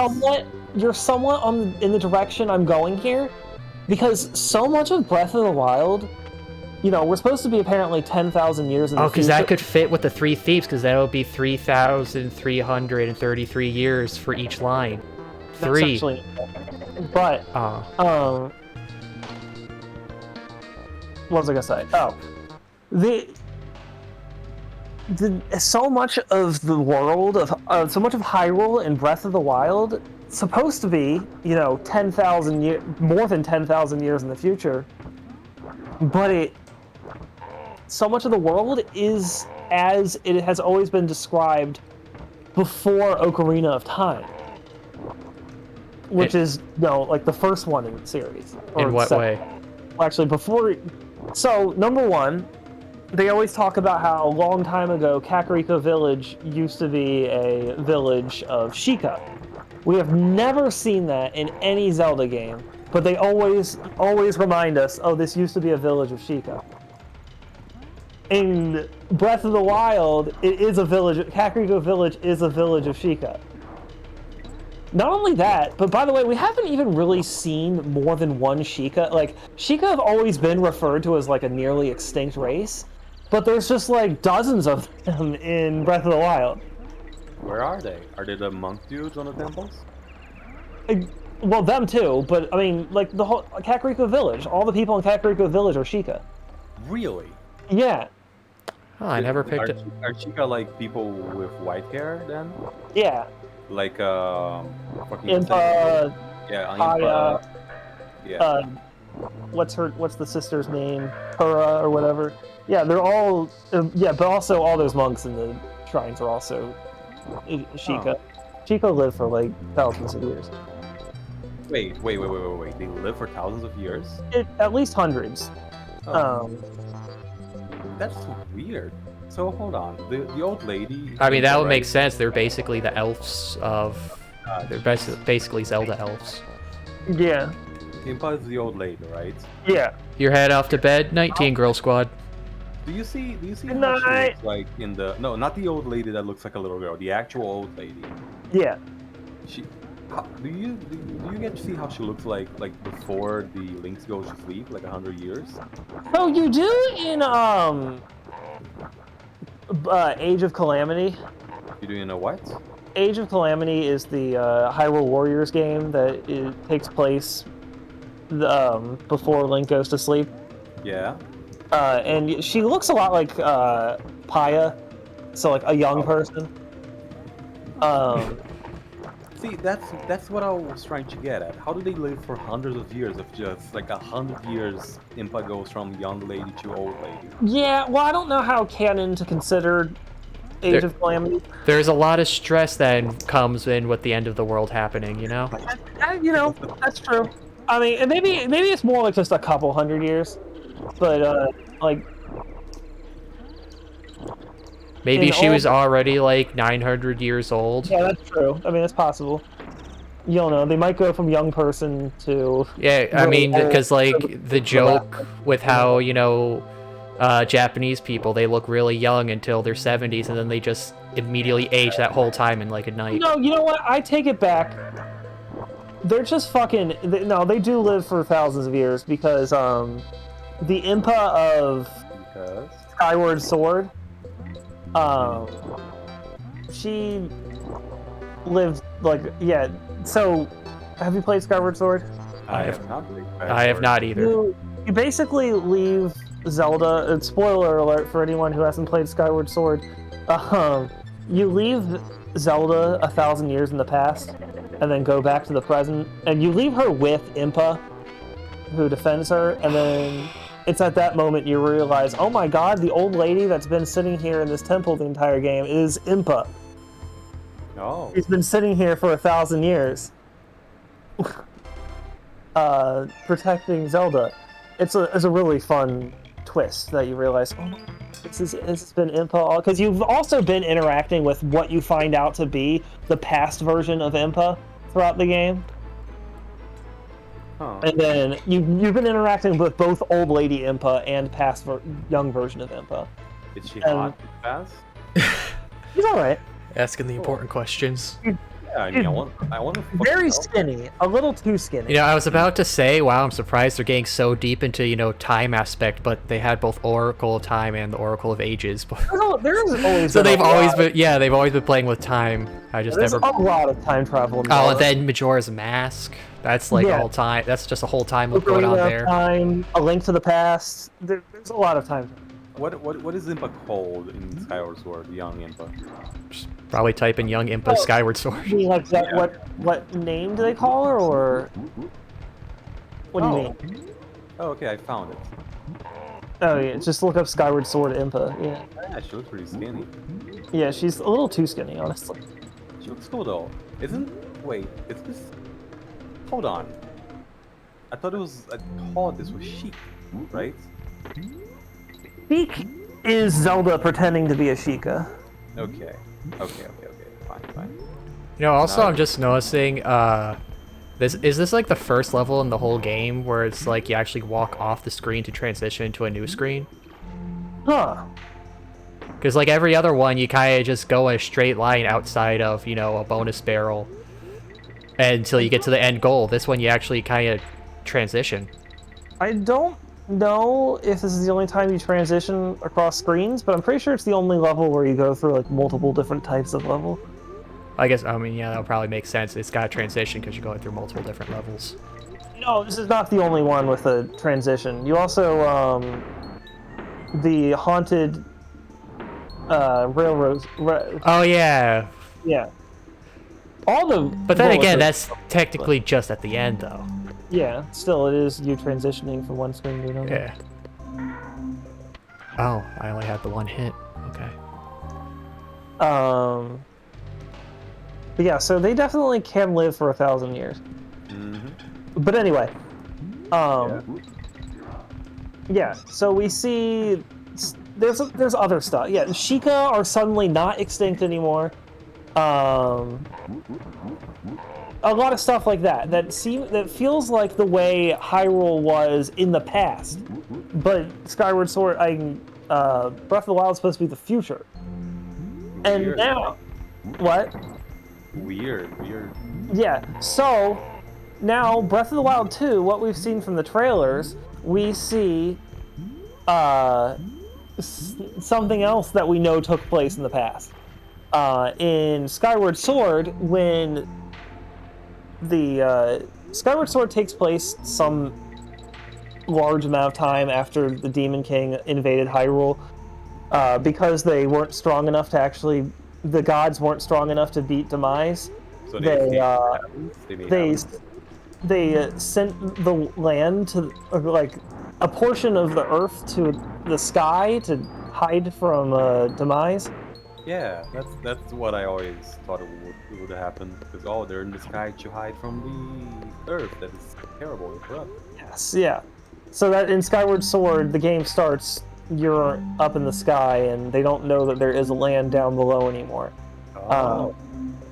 But yeah, so there's a bunch of, point being, there's a bunch of floating islands in the sky, which is exactly what is happening in Breath of the Wild 2. Really? In the trailer, we see them like activate something, and a whole bunch of the land just gets ripped out of the earth and goes into the sky. So I guess it's gonna be, the plot's gonna be like Ganon, Calamity Ganon, to go to the source and it's erupting the land completely. And So what I'm thinking is That could be Hyrule- because we do, in the first trailer, they did show Link and Zelda going underground into like the Hyrule crypts, and they find like a withered Ganondorf corpse just like sitting, like impaled on a pillar and just like leaking energy.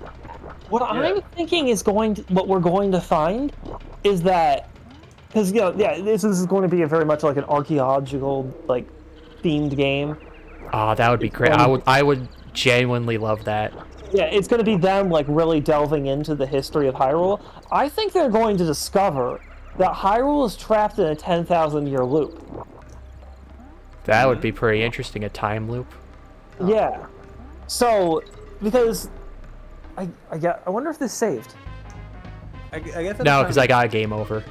I like this theory because it also explains why they haven't made any technological advance at all in like 10,000 years. Because they're just in a loop. And that's why the divine beasts appear to be 10,000 years old, because they're just from the last 10,000-year loop.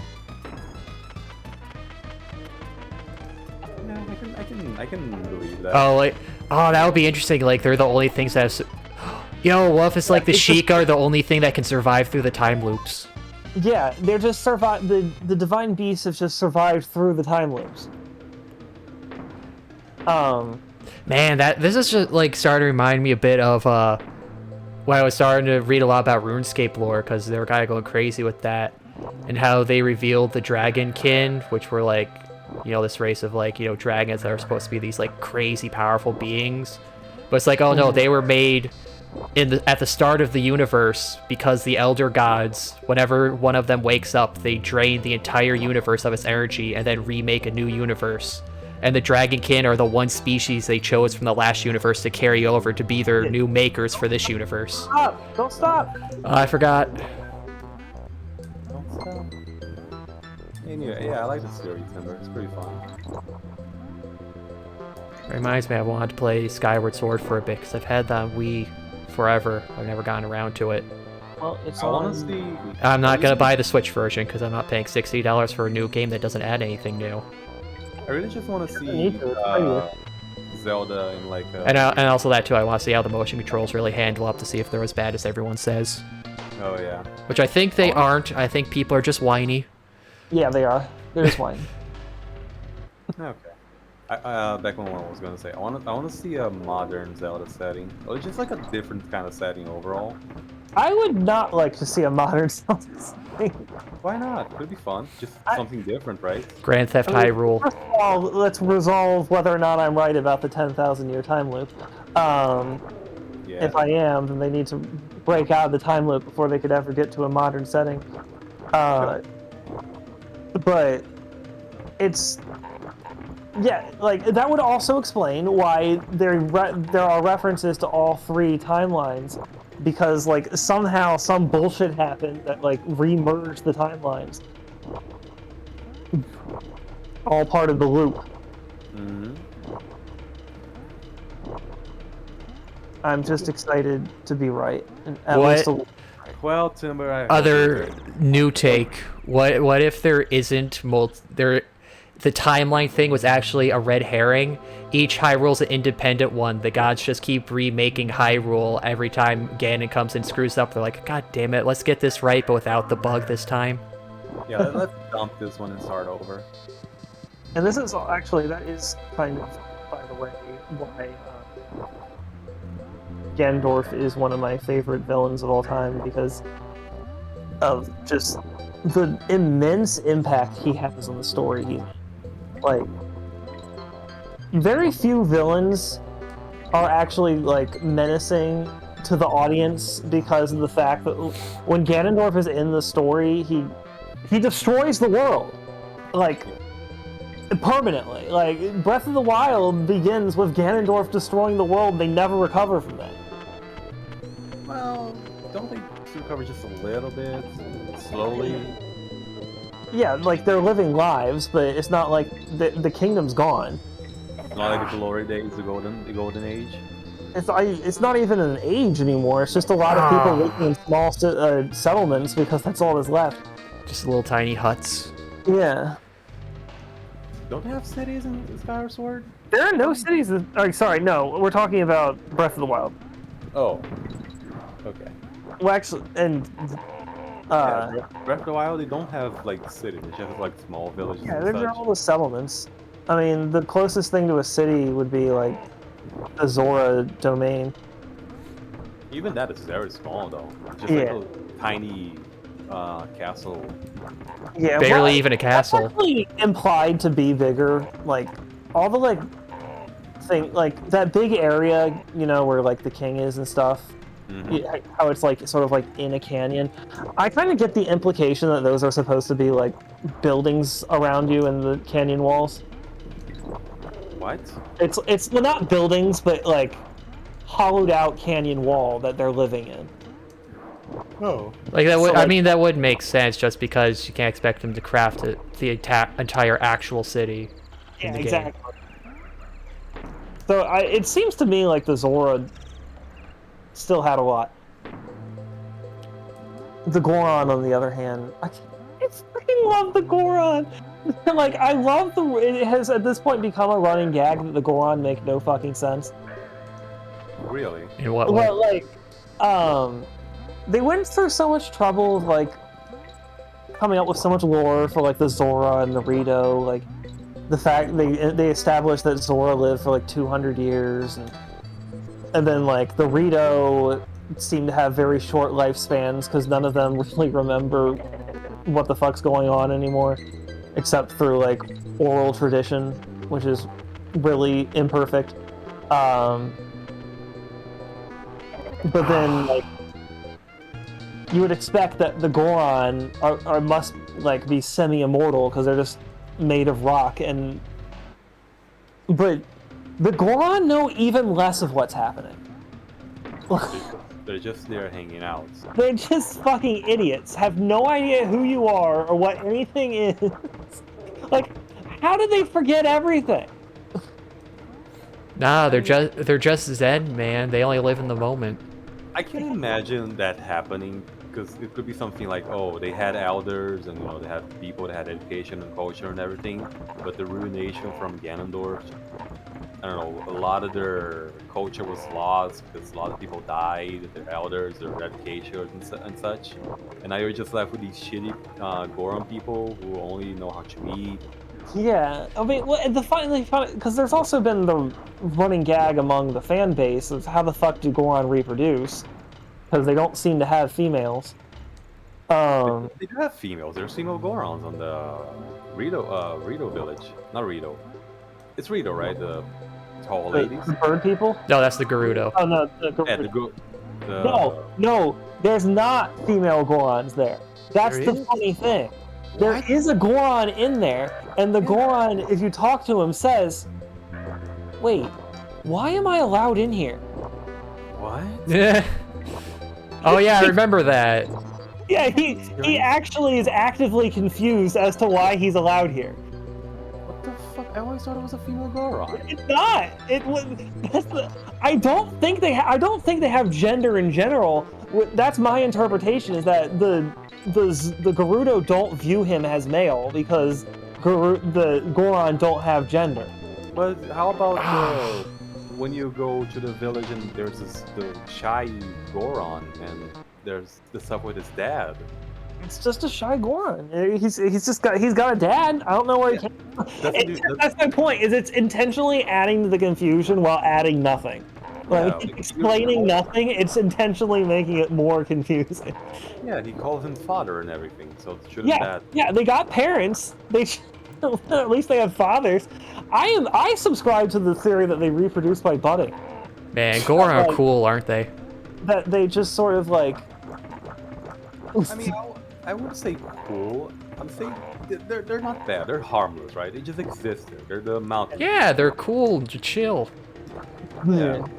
They like I legitimately think that like just a chunk of rock falls off of them and that becomes a new Goron.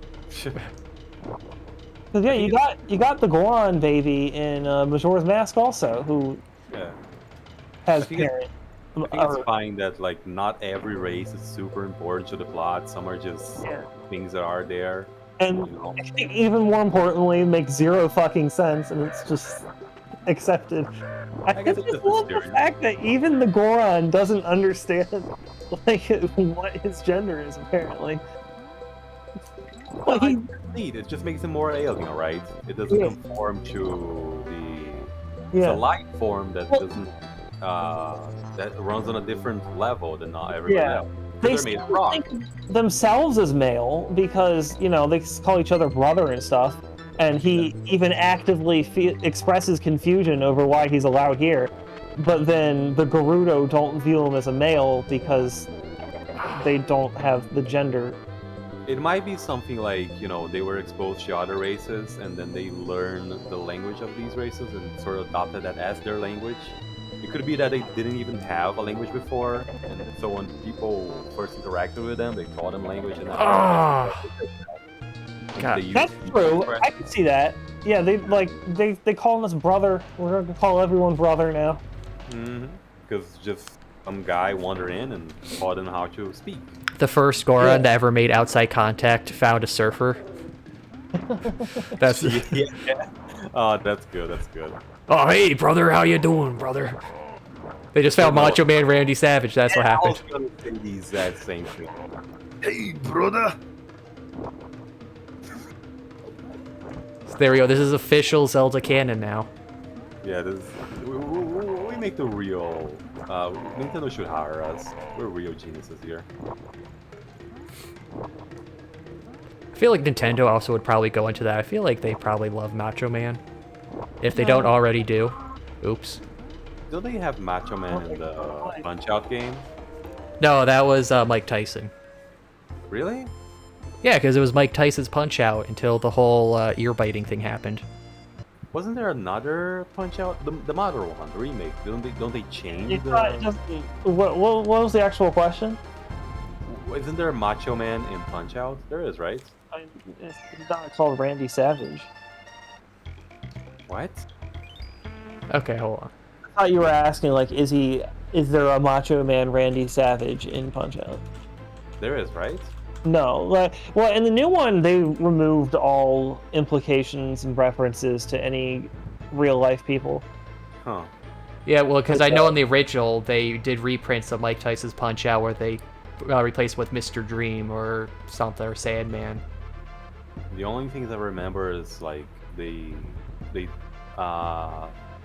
dialed back on the country stereotypes that like, oh, the German guy, he drinks booze to give him power, but now instead he Yeah. just drinks soda. I looked it up. There's a Macho Man in Punch-Out, but it's not like a Macho Man like Randy Savage. It's just like, oh, Macho, Okay. as in this is a tough guy. Yeah. Thought it was gonna be like, oh, this guy just looks like a Macho Man. The game ends with him beating up Donkey Kong, which speaks a lot to the power of Little Mac. He traded height for strength. I mean, I still insist that Donkey Kong wasn't. Anyways, back about the subject of Goros. They're cool. They're neat. I love the Gorons. I just love just their confusing nature. It's just cracks me up. They're cool, Rocky Bros. I like how they are practically like aliens living in the world, right? Because they are like different type. If they really came from rocks, so they're not gonna be traditional beings. Yeah, and Traditional they also forms. eat rocks. Yeah, they conform to different different standards of what life is, I guess. Yeah, that's a good way to put it. They're alien. So it's cool that they're weird. I like settings like this, you know? In like world buildings where you have some races that are just really freaking weird and Yeah, another, well, and that- I mean, gods. I've always loved that about Zelda to begin with, and then Breath of the Wild, that is one of the few praises I have for that game. They did a great job expanding the setting even more. You don't like Breath of the Wild? No, I have a general problem with open world games and it like always, and Yeah, but Breath of the Wild is probably like the best open world game, I would say. I played it for 200 hours and I enjoyed it. Honestly, my hate for Breath of the Wild that I feel now didn't start until they announced Breath of the Wild 2. So wait, Ember, you played for 200 hours and you don't like the game? Explain yourself. I mean, it was enjoyable. I dislike its existence more than I dislike the game itself. Please elaborate. I'm really interested. In Again, because it's Hinkle here sounding like a YouTube video essayer. I played this game for 7,000 hours. Here's why I hate it. Yeah, I want to hear it because like it's like how do I explain it? Because he played for so long, it gives some it's a weight. decent game. It gives some weight to First why. of all, a part of the reason I played it for so long is because it takes forever to get anywhere, because it's a fucking open world game. That's why I hate open world games. You waste so much time just walking around. Like, Wow. if I Look were at this guy not using his exploration time to actually find things like the Korok seeds and all that to save time later down the line. Timber, Hinkle, can I say something? I always thought that was sort of the point of having you walk around, because when you're walking, you look at your horizon, you look at the distance, and you run up into interesting stuff. Yeah, that's why I loved when I played it. Just go around, you're like, oh, what's that? Oh my god. It's Yeah, cool and pretty. You have to go somewhere and like, oh, I gotta go to this temple to find some stuff, and then on the way, like, oh, what's that? There's a little settlement going on, and then you get in the settlement, and then you find a pretty horse, or you just go on a big tangent, and you just end up getting lost in the world because you just find so much interesting stuff to interact with. I'm still upset they didn't let me keep that skeleton horse. I mean, it makes you feel like a pioneer, and that's cool, and it's also very pretty, just seeing this giant world. But I just want to play the fucking game. This is. That's the game. That's not fun. To you. It's not fun. Timber Hinkle, I mean. Okay, sorry. Did you not enjoy just like going up to a big grassy field and just using a torch to light on fire to kill the enemies nearby? I'm gonna step back and say, I'm not gonna criticize you. You think what you think fun is. I'm just surprised because I had so much fun exploring the world. Yeah, no, the parts where you are interacting with the world are fun. The parts where you're just walking isn't. Oh, okay. So you're upset about the parts that you walk around to get to the parts that you want to interact with, right? It's just like it's a game style specifically designed around making you wait to play the game. Really? I mean, if you shield surfed or used other methods. Yeah. I didn't see it like that personally, but I can understand why Timber would think like that. I will say it's much less of a problem in Breath of the Wild than it is in many other open world games, but I mean it's still a problem that is inherent in the entire concept of an open world game. And see, Breath of the Wild had the solution to a degree in that there was a lot of stuff basically in these empty areas, like Maali was saying, you could explore. I can't think of an area in the game where there was just legit nothing. There's always at least some little thing to do. Yeah, there's Korok seeds and stuff. The reason they made 900 Korok seeds because literally, like, you can't go very far without there actually being a Korok seed somewhere. Yeah, compared to other games where there is legit a lot of nothing because they're just not good at designing these sorts of things. Or like, I think, I commented this on the last Bloodstain stream where it's like, games put in like a million different weapons or a lot of different things. It's like, you don't need to do it. You can lower the scope, and that's what Breath of the Wild did, lowered the scope in your abilities, but refined the hell out of them. So it was very satisfying, and there was many places to use them. I just don't see Breath of... I feel like people always pray. Again, I spent 200 hours in that game. I don't feel like I played the game for 200 hours.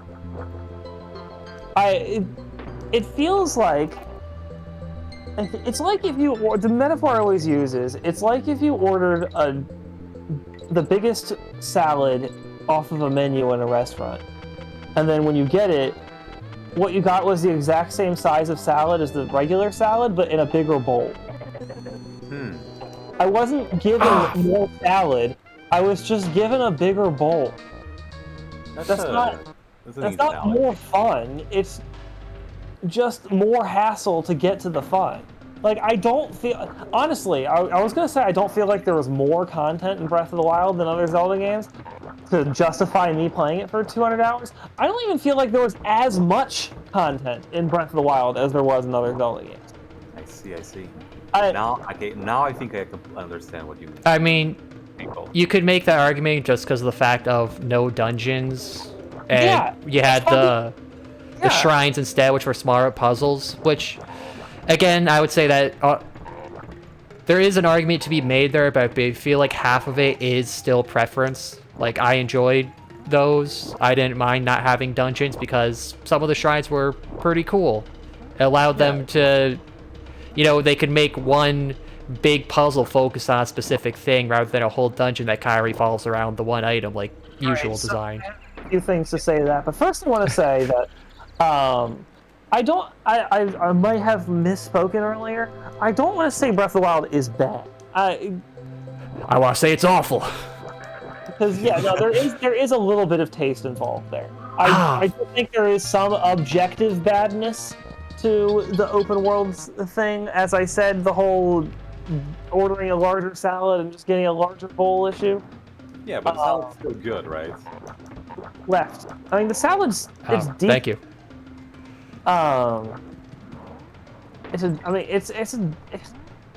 Again, I don't even think this. I feel like it was not even the same level of quality of salad. Like, the lack of dungeons is a big thing. Dungeons are like the entire reason you play a Zelda game. And no, the shrines do not make up for it. Because the fun, the enjoyability of the dungeons is that they're basically miniature Metroidvanias. I don't know if you know what that means. I mean, yes, I do. I kind of get it. I always saw it Metroidvania. I saw it differently, but go on. Metroidvania is a genre of game. Yes, like Metroid or Castlevania. Where that the dungeons are miniature Metroidvanias. How? Explain how. I want to know how. Have you played Metroid or Castlevania? Yeah, like I don't understand what you mean with that. Like, Particularly Hollow Knight. and the Metroid. notion of a Metroidvania is What? the idea of gathering, like, Oh, that you progress through this path of a dungeon, and then as you find the keys or the special item, it unlocks more paths. non-linear progress. Okay, so I see what you mean. Figuring out how to even progress is a part of the game. Oh my god. Like, just progressing through the game is in and of itself a dungeon. In and of itself a puzzle. And that's really, really fun to me. I love that so much. Just like looking at the map and figuring out, all right, now that I've gained this thing, all these things are available to me now. So now I can go and do these things. I didn't know what to do with them before, but now I know what to do with them. I just love that. I have something to say about that, but go on if you have more to say. Okay, wait, okay. Shrines don't do that at all. You can't do that with a shrine, because it's just one room. It's just one puzzle. Yeah, You don't shrines are get- completely different. Yeah, you don't get at all from the shrines what a dungeon does. Yes. So, Hinkle, here's a agree, yeah. question.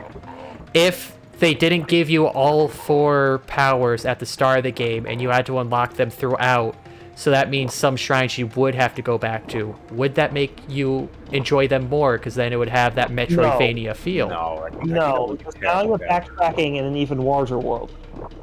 Okay, can I say? But you could teleport immediately to the shrines. True.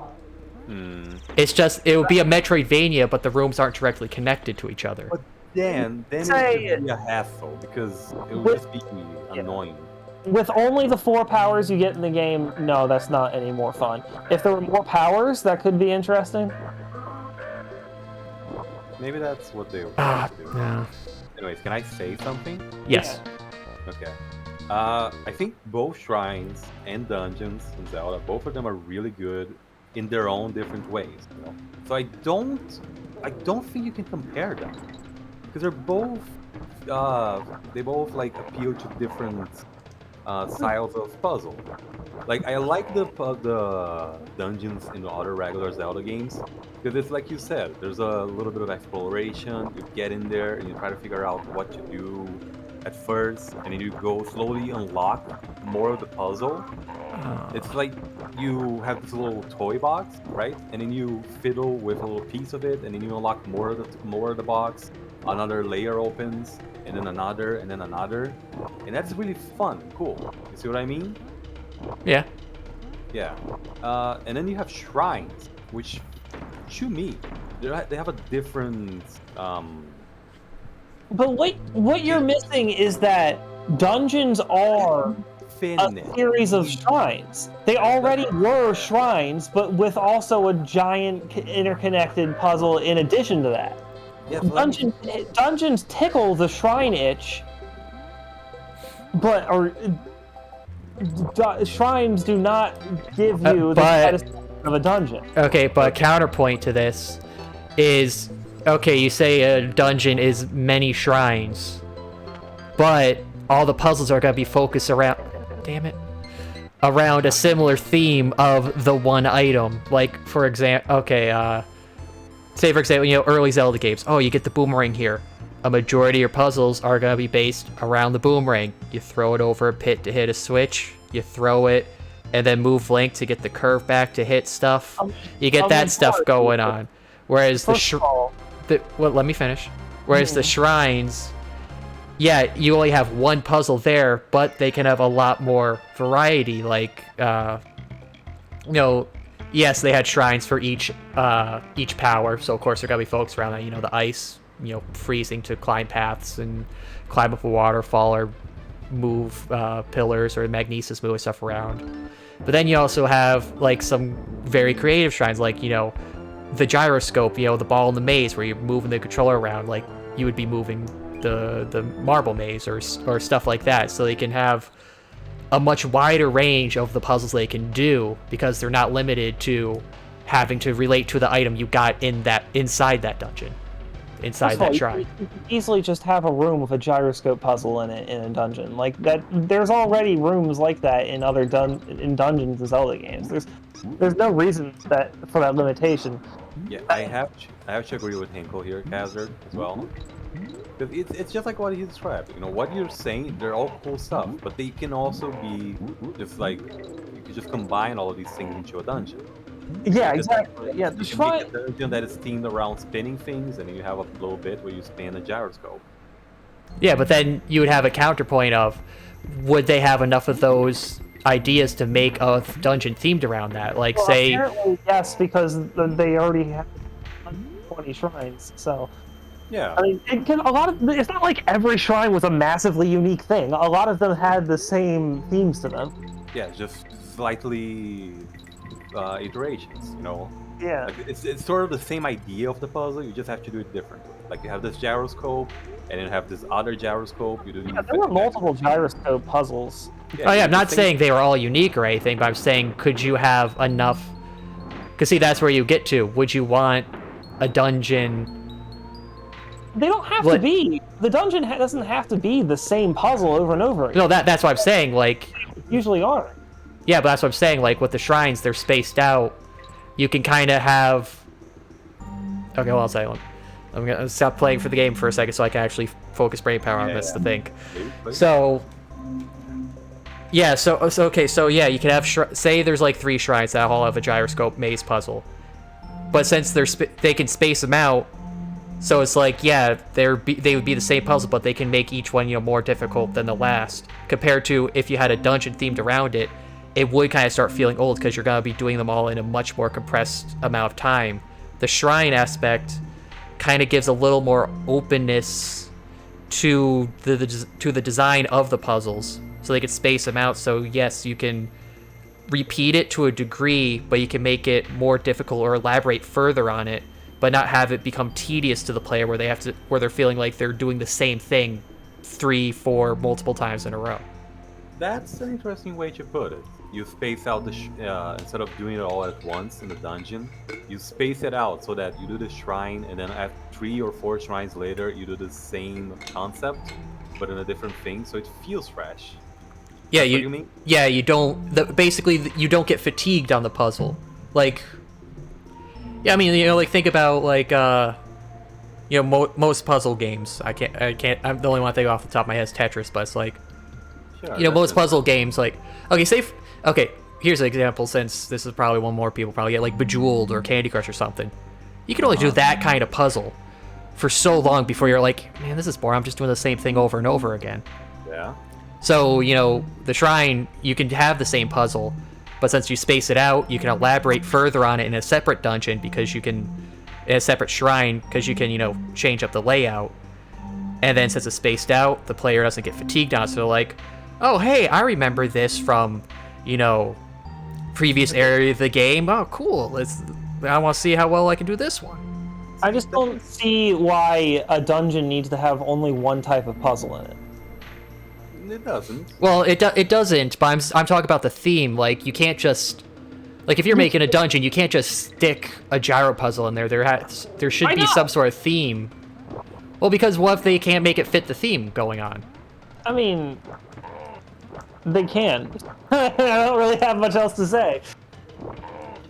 Yeah, I mean, they can, but that could eat up a bit of time just, trying to work on ideas. I mean, like, just for a little bit, like, to go from my aspect, like, when I was making 3.0 for Femto, it's like, trying to make some skills. I'm like, man, I really don't want to overlap a lot of skills for certain classes, because it's like, yes, this idea does fit, would be a good idea for a skill, but it's not really fitting the theme of any existing class, and it would just be clunky to shove it in because it's not going to mesh with anything else they have going on right now. Okay, Kazard. Yeah. You make a good point, but I have a counterpoint. Mm-hmm. I'm sorry I worded this like fucking card game, like you just set up my Counterpoint. card. But yeah. The counterpoint is that in dungeon, when they're designing a dungeon, they can just how do I put it? They just end the dungeon right before it starts to get stale. It's about the pacing of the developers. They're like, oh, okay, so let's make it to this dungeon, make it just big enough that it entertains people for a while. But Nah, I still, gamed over, so I have to get it again. don't make it too long that it gets exhausting, And I think that's good because people focus on a concept. It's interesting because they're like, you get into a dungeon, you're introduced to the gyroscope, and then okay, the gyroscope is very easy, and then later on you unlock another gyroscope and it's a little bit harder, and that is still engaging. And they stop just before it starts getting boring, Or they might introduce a little twist, like, oh, you gotta navigate this ball through the gyroscope maze. But now there's like little pillars that are gonna rise with timing, or there's gonna be holes that your ball can fall into, etc., etc. That's the strength of dungeon. They iterate on the same concept, and it's always focused. So a player, they just, how do I say it? It's good that it's focused because it just keeps ramping up the challenge, and you need to reach the apex of the challenge. And that is sort of lost when you do shrines because You can do them in any order. yeah, you can do them in any order. So they can't build on each other so much as just be different versions of each other. I was about to go blank, but you saved me from. Well, I mean, they can build on each other in essence, depending on where you place them in the world, because naturally there is certain areas you're going to reach first before others. That Yeah. is much balance for an open world game. Because when the player leaves the starting area of Zelda, they're already gonna have access to the entire world, mostly.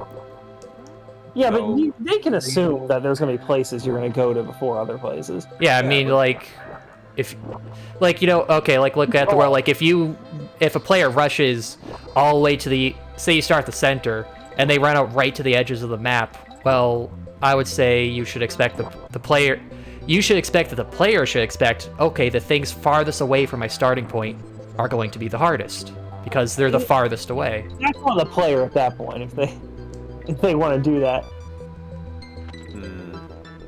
But I mean, no, you're still right though that you can build on something a lot more when it's more fresh in their mind too. But either way, like I just, I don't know. In a nutshell, the point that I'm trying to get is that both shrines and temples, no, shrines and dungeons, they both have their strengths. You know, I will. neither of them are bad. They're The both only in a different strength, way. the only strength that we have discussed that I'm going to acknowledge is the point that shrines do allow for things to get not as stale because they're spread out. But I don't care. There's another personal point that I have regarding shrines that I think is stronger. This is more of a nitpick. I don't know if this is valid as like this is an objective criticism. It's more like subjective. But Okay. in regards to puzzles, I always prefer the kinds of puzzles that like you have the pieces all in your hand already. Like you start up and you already have all the pieces, and it's up to you to figure out how to organize them. Instead of in dungeons where you get in there and you are handled one little piece at a time, you know? Like I could see it, like, because in a dungeon you could come up to a puzzle. It's like, okay, I know I can't solve this now, and I know I'm gonna get the piece to solve this later, but it kind of sucks I can't just do it right now because I'm right here. In these shrines, when you get to the shrine, you already have all the tools that you need to beat it, you know? But I just yeah. I mean, they're both good. You know, they each have their pluses and their minuses. I think the main issue is the fact that Zelda went with dungeons for like what 30 years. So doing a different design is going to be alien to people no matter what. And annoying. And that brings me back to what I said earlier. I didn't have much hate for Breath of the Wild until Breath of the Wild 2 was announced. This is a fine diversion once. I haven't had a real Zelda game since 2007. To be fair, they haven't said anything about Breath of the Wild's 2 gameplay at all. They could go back to the dungeon format.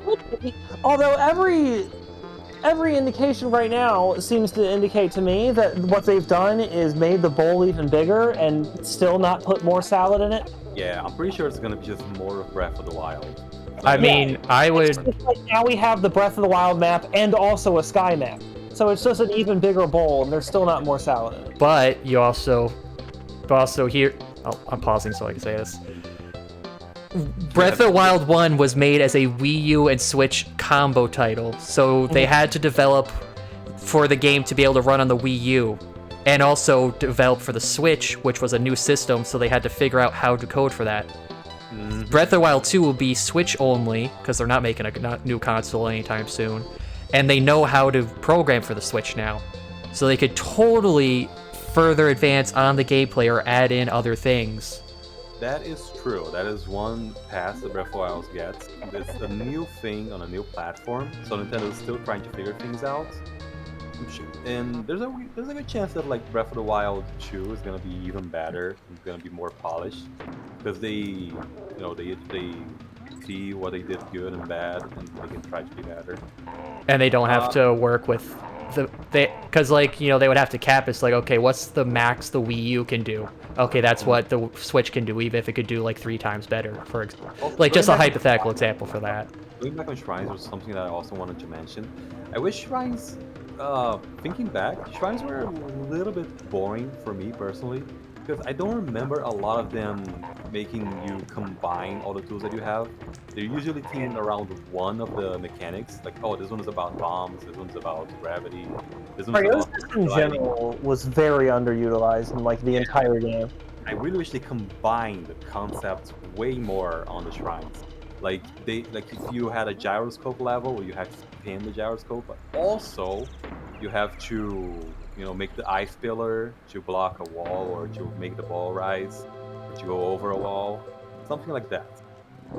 I will agree. I do not recall many shrines needing to use more than one thing. Yeah, they could have had a lot more and make it much more interesting, and also make it more engaging.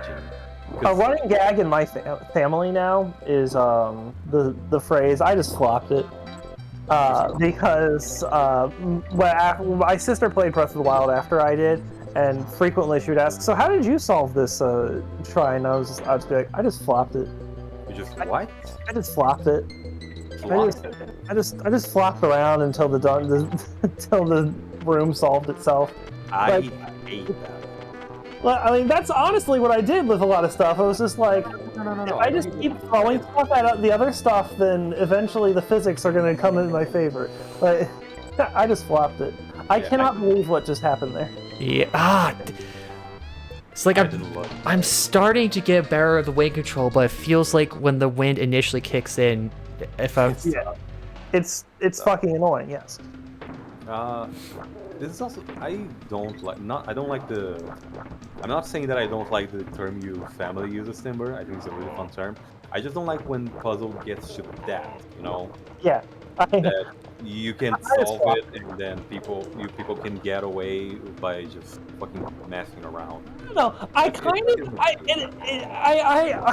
don't completely consider the criticism of the game because No, it is kind of fun that you can you can brute force your own solutions, and the brute forcing can be clever in a weird way. One thing I wanted to say with the Yeah. like how I said you couldn't really combine, like the shrines didn't really use more than one power.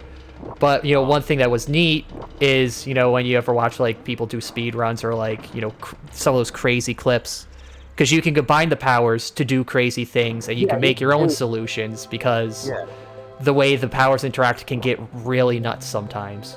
Yeah. I was gonna finish. This only works in games like Breath of the Wild, where it has like this physics and you can mess around with things. But if it was any other game, this would really annoy me. Yeah. But like for Breath of the Wild, it's nice. It works because it's like you made your own solution, right? Mm-hmm. And that's sort of I think that was intended by the devs. I think it works better with Breath of the Wild because it feels more like the things are interacting kind of in a proper way, like just off the physics, compared to other games where it's like, oh, I put these two items together and it started glitching the game out, and then oh look, I exploited. Yeah, I feel like this only works with Breath of the Wild out of the games that I can think of, because this was sort of intentional. That's what makes it. That's one of the unique things about the game. Oh, okay. Another game, it feels like cheating, Yeah, like like an example, like you combine the ice block and and the time stop, get some weird physics interaction to get past something, compared to say like Skyrim, where if you pick up a plate and push it into a wall, clip, and then you can use it to skip like 30% of the game. That's really not intended. Yeah. That's great. That's a great comparison. Skyrim versus Breath of the Wild, where one you're just exploiting you're abusing the game engine in a way that it wasn't intended to. But with Zelda, they put that in because they intended the players. They intended for you to abuse it. Yeah. Yeah, it's a good example. Good job, guys. Yeah. The intentional abuse as opposed to the unintentional. And that is good. That is one of the things that devs put in the games often. They do these little things where like to make players feel clever, because it always feels good. Like, oh my god, if I combine these things, it feels like I'm outsmarting the game. And the devs completely intended for you to do that. Turns out they were playing 4D chess and they wanted you to do that. Yeah, they wanted you to try. When I said what was 2007? When was Skyward Sword? Because that was the last real Zelda games. What Zelda games have come out since then? Breath of the Wild. Really? That was the only game in like 15 years? So there's been Breath of the Wild, like... Okay, well, alright. Sorry, it's the only real 3D Zelda game that's come out since then. I mean, because there was, A Link Between Worlds. If you count Triforce Heroes. Oh man, the one bug. How did he not get hit by that egg? Which also is, by the way, very noteworthy of the lack of indication about where Breath of the Wild is on the timeline, because Triforce Heroes came out... sorry, not Triforce Heroes. A Link Between Worlds came out after Breath of the Wild, And that game, like, upon them announcing the game itself, they immediately stated where on the timeline it was, but have not done that for Breath of the Wild. So I very much think that Breath of the Wild 2 is intended to have some interesting revelations regarding that. Sure, let's wait and see. I'm also kind of I did not care about Breath of the Wild at all, but your interest on it also made me be interested in it, so that's cool. The story is the only thing I'm in. Well, if it turns out Breath of the Wild is just an alternate universe. I was gonna suggest this to you, or timeline, right? I wouldn't be surprised because that would be the thing that would just upset me the most. And Breath of the Wild's good at it. Well, now you know this is what Nintendo's gonna go for then. Oh, okay. Oh yeah, speak of upsetting Nintendo things, you hear how they're shutting the 3DS and Wii U eShop down? Well, I'm surprised they were still open. Yeah, they announced it in March 2023. You won't be able to use the eShop for the Switch, not the Switch, the 3DS or the Wii U, which is weird because they also said, starting in May this year, you won't be able to add funds to either of those with a credit card. In August, you can't use eShop cards for either of those. But until March, you can still add, if you've linked your Nintendo account to your Switch account, you can add funds to your Switch and they can carry over to those two. Which makes it weird. It's like, wait, so the Switch, Wii U, and 3DS eShops are already connected. Why are you shutting down the older consoles then? Is the upkeep for those really that much? See, this is one thing that really upsets me about Nintendo. Yeah, they don't really keep the old things running. Yeah, and they like shut down people that are trying to keep the old things running for people who want to enjoy it. They Disney Vault things. That's what they do. From what I heard, it's like Japan has some really different laws about these things compared to how we have them. Yeah, they view it differently. It's fine. Like, they make really good games, but they also have this sort of scummy practice. It's very old-fashioned ways of handling things. Like, I also found out, so you know how a few years ago when Persona 5 came out, Atlas was like, hey, if you stream this, we're gonna copyright claim you. What the fuck, really? Yeah, they had a thing. If you streamed past a certain day in the game, they would copyright strike you and take down the video and or your streams because they don't want people spoiling the stories.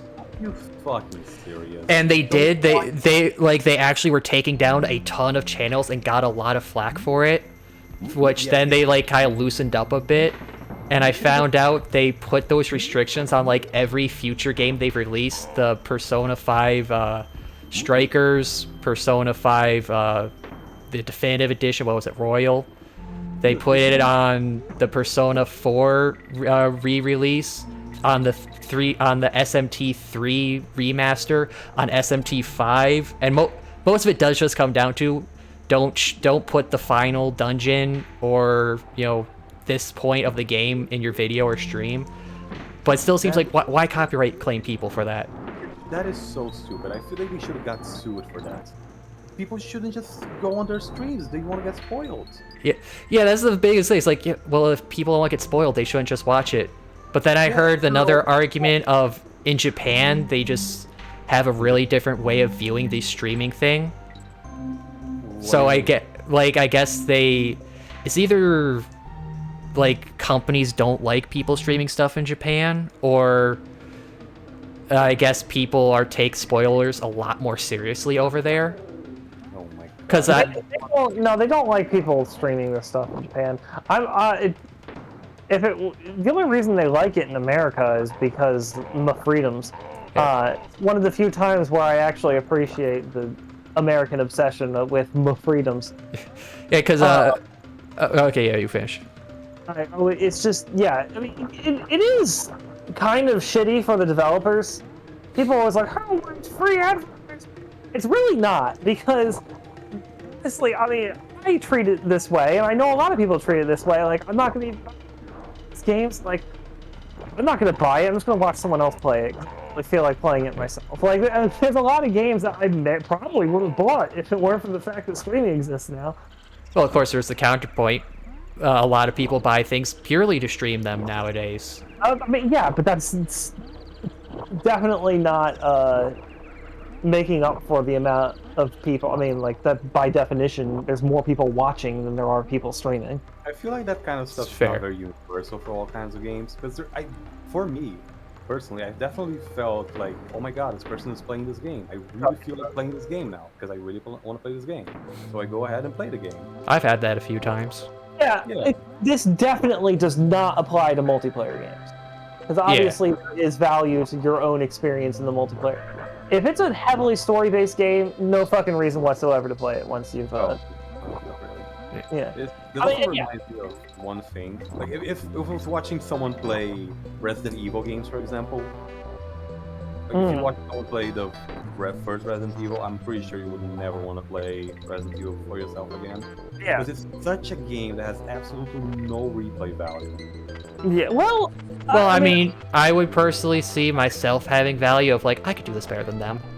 No, but see, the point for me in Resident Evil, like, let me talk about my personal experience. Let me talk about my personal experience playing it, right? I played the Resident Evil remake, or the first game. It was a blast, great experience. I got spooked, I got puzzles, you know, I racked my head trying to think of things, and it was overall nice. Then I never played the game again, because there was no point to it. Because the two best things about the game was how scary it was, because you don't know what's gonna happen next, you don't know if you're gonna run into a monster, and the puzzles, because you don't know what you need to get, you don't know the solutions yet. So if you try to replay the game again, at least for me, there was no joy in it, there was no point. Because I already know where the monster's gonna be, I already know what the puzzles are. If at least the game was different if you play between Leon and the girl. Oh, we're talking about 2. Okay. Yeah, the Resident Evil 1. No, that's 2. Oh, 2? Wait, Yeah. sorry, Chris, sorry. The first game that we played is Chris, my bad. Alright. I never played 2. But yeah, if at least the game was different between Chris and the other girl, then sure, but it feels like it's the exact same game, but when you play as a girl, you have just 2 more inventory spaces. So yeah. I feel like this is the same thing to some games. Some games you definitely just watch somebody play and you never feel like playing it because all the mystery is ruined.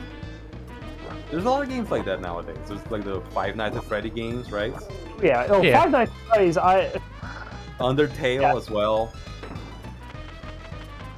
The only thing Undertale. I know about Five Well, I Nights guess a counter argument on that. Well, 2 would be like, I mean, for some games, you know, there's a speedrunning aspect. Some people can always find a way to replay. And the other, I could say, part of that could be a symptom of, I mean, this might sound a little cynical, but a lot of people making what would be better as a video or an animation or a book rather than a game. Because, like, okay, like, for example, you say a story-based game, there's no reason to play it beyond the story. If if there's nothing the gameplay is offering, why did you make a game? Why not just... If the story is the only important thing for your game, why did you not just write a book? Phoenix Wright is my counter to that, because that is entirely story-driven, but also very much it's from being a video game. Yeah, but that's what I'm saying. Like, they made the gameplay aspect satisfying. You know, it's kind of like the old point-and-click games. You know, there's a satisfying aspect to it. Watch the stream of Phoenix Wright. There's no point in you ever playing it. Oh yeah, sure. I guess that is a there's fair some games point. like a game is not bad because of that, but it's the quality of certain games. You know, there's some games that if you watch someone play it, it's not gonna be as fun as you playing it yourself because it's an experience. Like you already experienced it or it's once. Yeah. And it like story experiences, narrative experiences, that you feel them once and they're good, but never again. It's different from a gameplay experience. Like if you play... I guess that, again, part of this aspect, I may be like, I don't mind reading a story or something again. Oh, yeah, Because I know that's one thing that, like, my grandma does that always kind of baffled me. She would, like, only... Like, I mean, I've like, heard this from, like, my mom, but, like, you know, watch a movie once, never again. Read a book once, never again. Rent a movie once, okay, I'm done, never again. It's like, what? So, like, legit never, ever again you're ever gonna watch or read this? Okay. Yeah, I always had, my mom would always be like, why do you keep all these games? And I'm like, yeah, because you've never watched the movie twice. Yeah. But now, I have played through the original Phoenix Wright trilogy like 5 or 6 times. I have played through the rest of the Phoenix Wright games all at least twice. What? Why? Like, I'm Because curious what you They're enjoy. really good stories. I just love them so much. I want to experience them again, even if I know it at least a little bit. Yeah, I mean, you could wait like a year or two and play it again later. I mean, it's reached the point where I have it basically memorized. I still get the emotional impact from it. It's just a fucking good story. Yeah, it's nice to see it again, right? Yeah. It's like the same reason why. In that sense, streaming is great because it gives you the ability To see other people's reactions. experience the game again, but also share it with someone else at the same time, which is awesome. Yeah, this is why I love watching Gather play Bloodstain. It's nice to see what is his progression of this, how he deals with certain stuff, what he prioritizes when he's playing. It's all If I interesting were and to fun. make a compromise law to satisfy both sides of this, not that I want such a law to exist, but course. somehow create a law that you aren't allowed to watch a stream of a game that you haven't played yet.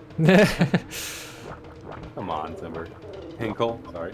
Well, I mean, the easy. I'm just saying that's the compromise because that's the big value of streaming is sharing a game that you love with someone else. Well, and it is kind of shitty that you can also use it as a way to just not buy a video game. You can also use it as a way to, like, I don't know, sort of see. How do I explain? Well, I would also say minor counterpoint. The majority of people going to watch a game stream are already heavily invested into gaming themselves, so chances are they might already have bought the game. You might, but also. Oh, sorry. There's also the people who, want to see people play the game on stream to sort of like a review. See how other people react. Yeah. Oh, sorry, go on, Timber. Hinkle? God. No, that was basically the end of it. Oh, okay. Wait, to go on, because I kind of started reading into this to see exactly how it is, because I have both the SMT3 remake and 5. I'm like, oh, I kind of want to stream those. I don't want to get copyright stuff going on. I don't have to deal with legal issues. Yeah. And it seems, well, I mean, after the Persona 5 thing, that was like a few years ago. They kind of stopped being so draconian about it. But Draconian. Like it seems half that they just stopped caring after a bit. Like they're only really caring, in the immediate month or two on release. Sure. And it also seems more of they care more about the Japanese side of YouTube or streaming than American, because it seems. I mean, I'm just going off of like comment sections and other people talking about it. They say Atlas West, the English portion of the company, the localization. They kind of don't see a problem with streaming and don't really care about it. It's the the main Japanese side of it that have the issue, so they really don't like enforce it at all. But that because it does seem like a Japanese thing, because I saw a thing of apparently one VTuber did a thing of like having made a stream where all they did was just repeat over and over. I mean, it was probably just a video clip on loop of just requesting Atlas for the permission to stream SMT3, no, Persona 3, because I guess the HoloLive VTubers, they need to get permission from the game company since they're based in Japan, like the streamers are. Really? And since she speaks in English and streams in English and was going to play the English version, she had to request specifically permission to stream the English version compared to the Japanese version. That's so weird. Yeah, so I guess okay. Yeah, they just handle things a lot differently over there. Man, this stage is difficult, Kazzer.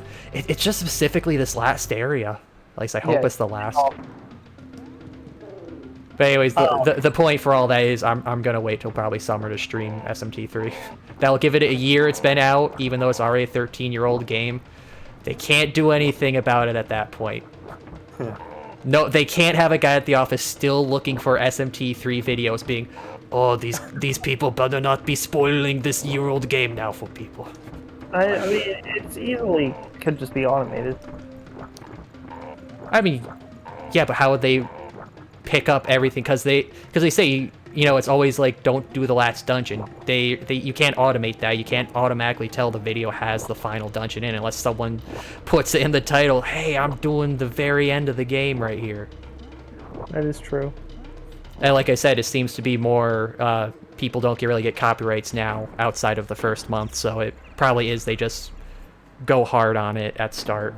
Well, they do typically have some pretty big twists in their games.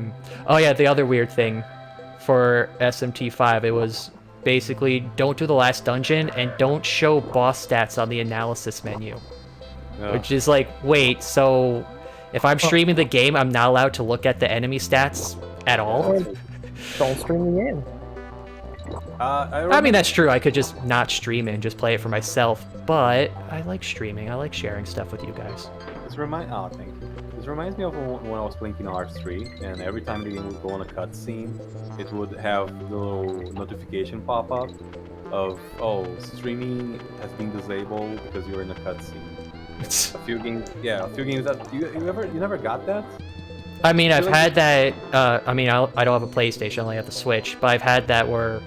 But it's only more where while playing Smash Bros, it'll say you can't use the capture service. But I always thought it's like, oh, it's because like I'm in the end screen, so it's like the game won't load the capture for that. I was trying to say I want Kaz to concentrate. Oh, sorry. Let's let Kaz concentrate. Well, not at this part. He doesn't need to concentrate.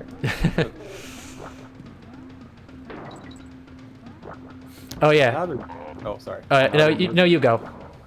Oh. My point was the thing I was gonna say is kind of disconnected from all this. Well, now I want to hear it, because what I was going to say is also disconnected from all of this. Well, I was gonna say was the thing I said earlier about them shutting down the Wii U and 3DS eShop stuff, is I saw an article also saying Fire Emblem Fates will now be a unfinished game because the third version of the game, the expansion that has the true ending, is digital only. So starting next year, if you buy Fire Emblem Fates, you will never know the actual ending. You would be forced to pirate it if you want to know the actual ending to the game. Wait, explain that again, because I don't think I understand it. Okay, so for Fire Emblem Fates, there's two versions of the game: Conquest and something else. You know, they kind of pulled a Pokemon where each game has slightly different story and different characters. Okay. So you would have to play both games to know the full story. But then there was a third game that pulled everything together and had the true ending. It was treated as a DLC that you could buy for either game. So, and it's digital only. So since they're shutting down the eShop next year, and you can't buy digital stuff anymore, you can't get you can't get the true ending for Fire Emblem Fates anymore. Starting next year, you would have to pirate it somehow. Yeah, see, how can they justify shutting down piracy because of this? They don't even allow people. Oh, I guess they can like hog this, the Fire Emblem stuff and then release it later. I mean, that is true. Of course, also, because Nintendo themselves doesn't make Fire Emblem, right? It's like technically a second party. It's by like what, Intelligent Systems or something. Yeah. You could say it's their fault for releasing the third part of the game as, digital only. Like, why would you do that? It's fault of the executive producers, not the people who made the game. Yeah. Right? Yeah, the executives, the higher ups, the business people, most of the time. Oh, sorry, that's not Kaz. Okay, yeah, you guys talk about something else. I finished Supper of Crows. Finish our line yard. Idiot. You fool. What was that? I don't know. Kazard. Let me know if you want to give up. I'm not giving up. Alright. I'm at the. This is like the last thing aside from the final bonus boss. I'm at 95%. I can't trip at the finish line. This is really annoying. Okay, the other news. that I was There's gonna still a talk fair bit more to this clock section, too. I just need to figure out how the wind works. The wind of death. I needed the Hyrulean wind. I was gonna say the thing that I was gonna talk about before I interrupted Kaz. I finished supper. Oh, nice. Supper of Crows. You Huh? met her in class, right? Yeah. Cool. I like her. What's up? Oh, hey, TYB. Not much. Doing the bonuses of Donkey Kong Country 2. We're on the last one, I believe. Been doing this for way too long. We've been talking a lot of Zelda lore.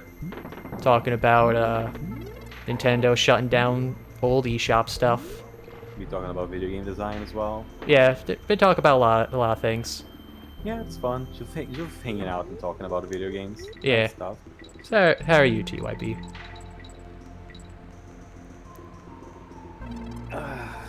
I really love how big Fire Emblem has gotten. Why is that? I just love Fire Emblem so much. Really? Why don't you marry it? I will. Yeah. Fire Emblem is so good. Why isn't there Fire Emblem 2?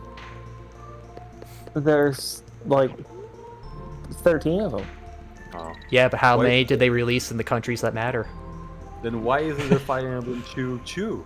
Huh? I think at this point there are actually only 3. I think, actually, games have been released in America. wait, hold on.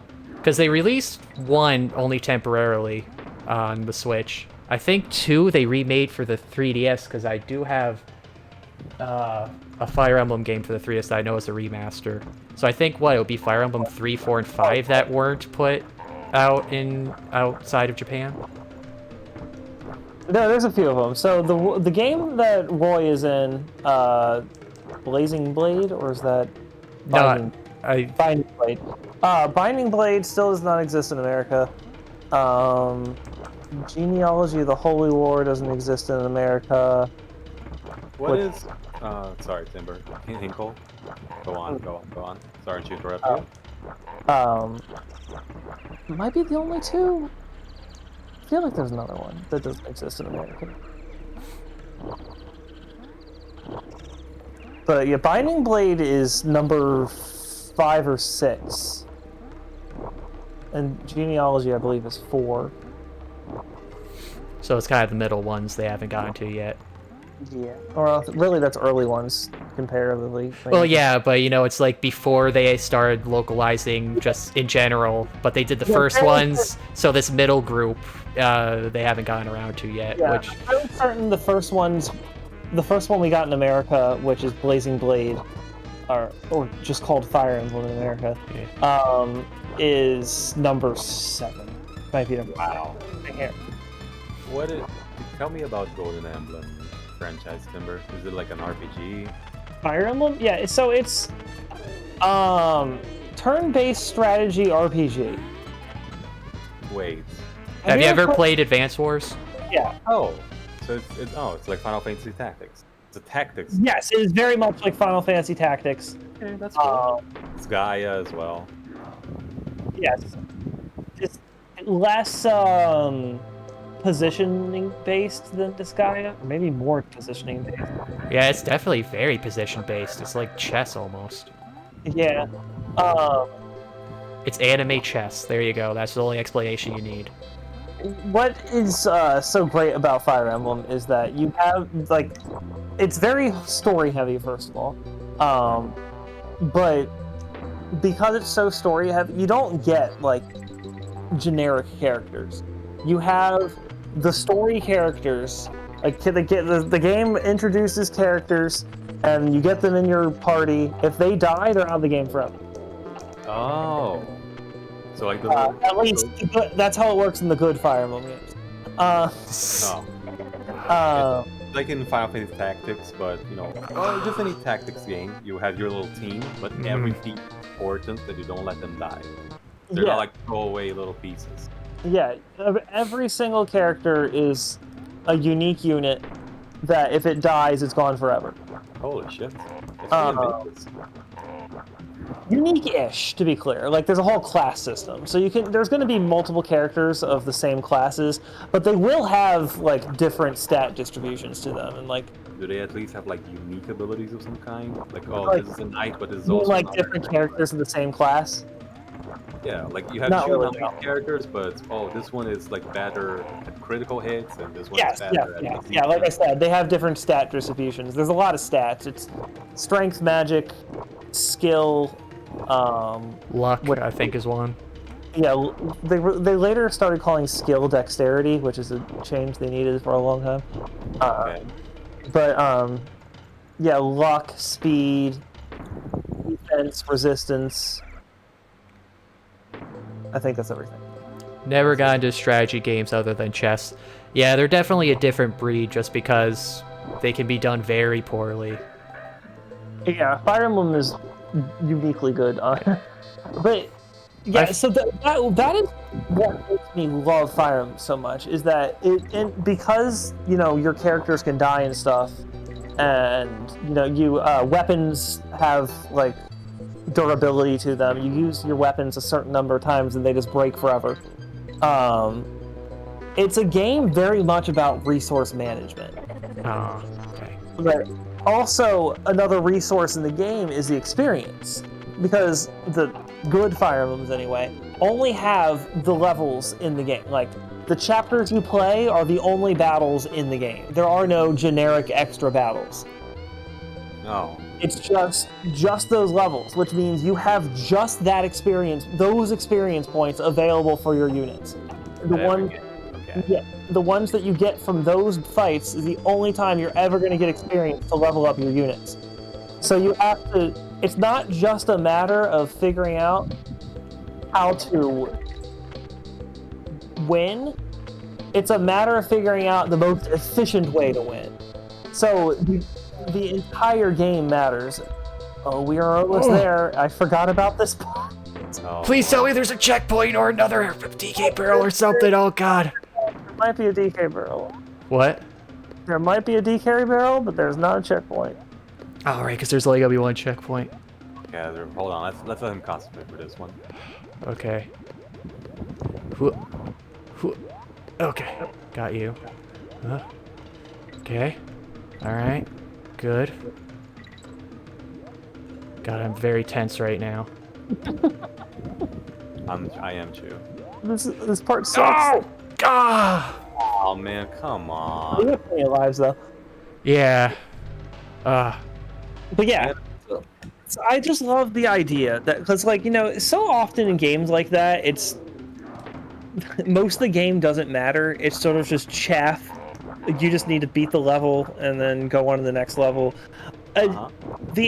The ending of Fire Emblem games are typically notoriously so difficult that you have a chance of just not being good enough to beat the last level. Being impossible to beat. Yeah, because you Unintentionally soft locking yourself. you just didn't distribute the experience points well enough to have a strong enough army to actually beat the final level. Or you lose a strong unit late on and now you're screwed because he was carrying your whole team. I Yeah. remember I had that with the game Dark Cloud. I don't know if you played that, but it's Cloud 2 when I was a kid. yeah, it's dungeon crawler, but there's a lot of you're kind of building towns outside the dungeons as you do so. But one of the main things is all your weapons, they have durability, so if it goes to 0, they break. But all your weapons also have experience built into them. As you use them, they gain points, and then use that to level up, and that's basically the only way you get good weapons is using a weak weapon enough times, and then you upgrade it, and then you keep going down this upgrade tree. So I got to the final dungeon, and all of my weapons broke before I even got to the final boss. God. And I was like, I don't have any other weapons. I would have to buy kind of basically starting gear weapons or weapons that aren't specialized in any way, and have to regrind them to have something. So it's like, okay, I'm just not gonna play this game anymore. What a mood killer. Yeah. Yeah, that is I reached the point. Like every single Fire Emblem, I think there's only one Fire Emblem I actually beat without having to restart the game. Really? Yeah. Fun time. Ah, Concentration. that bee just... These bees are popping in before they're popping in on the screen. I'll be right back for a moment. Okay. Oh, I gotta move my laundry. Why would you want to play a game you might never beat? Well, I guess that's just... I think that's probably a symptom of the earlier Fire Emblems more than the later ones. You might never beat it on that playthrough. You're just gonna have to play through it. Yeah. Because I know the later ones, they've definitely added easier modes where you don't have the permadeath option. Yeah, and those suck. You know, the game journalist mode and all that. Fair. But you know, that's exactly why I like Fire Emblem though, is the resource management of Yeah. it. I don't think... I mean, none of them are all that long aside from the second one on the Wii, right? Because you keep... Not really long. Oh. Except for the newer ones, actually. Some of the newer ones are not that long. Well, all right, the one on the Wii is, yes, notoriously even longer than normal. Like, so not only is it long, like, the amount of chapters wise, but it's also... Some of the levels will take you like 70 turns to beat. For a better reference, how long is a turn in that game usually? Depends on the level, but I mean, some of those levels where there's 70 turns, there's also 100 enemies on the map, so each of them take their own moves. All right, forgot because each enemy moves one by one. Yeah. I love that game. That is my favorite Fire Emblem. What I am describing is, I acknowledge, probably torture to most people, but I fucking love that game. I remember renting it once and really enjoying it, but then I couldn't rent it after that because I never saw it. What are you guys talking about? Another Fire Emblem game for the Wii. Okay. Was Verby here? When I got up, I saw his icon on the voice chat. I saw his icon pop up, but now I just saw him pop up. He's playing Dota now. Why does Maali sound different? He's probably eating something. Do I sound different? Okay, now you're the same again. I was eating something. You're not making it sound better. Yeah, we're great salesmen, aren't we? No, I mean, I know I'm not making it sound better, but that's why I love that game. I mean, strategy games are always going to be very specific. They're not, you know, like action or RPG or stuff like that. Yeah, you got to have the right mindset. It was so tense. I loved it. It was like, God, some of the final chapters in that game, you're going in, you've been playing the chapter for like 30 turns. It was so tense you could go camping with it. The thing is, like, Come on. it's kind of hard. The AI in Fire Emblem has always been fairly simplistic. Like, basically, the AI just works as Is enemy in range? Yes, attack it. it's gonna move to the closest enemy. If there's only one enemy it can attack, then it's just gonna attack that enemy. If there's multiple enemies, then it's going to attack the one that number one, the first priority is if the enemy can't attack back, they're going to attack that enemy first. By the way, that's how combat works. When you attack something, they each get a hit in on each other. Yeah, they get a little counter attack in. And also, if one unit has 5 more speed than the other unit, then the faster unit gets 2 attacks. Has that always been a thing? Yeah. I have not known that. That probably would have been something that helped me out when I was renting these games. Speed is incredibly important, because not only do you get an extra attack with speed, but also speed affects how dodgy you are.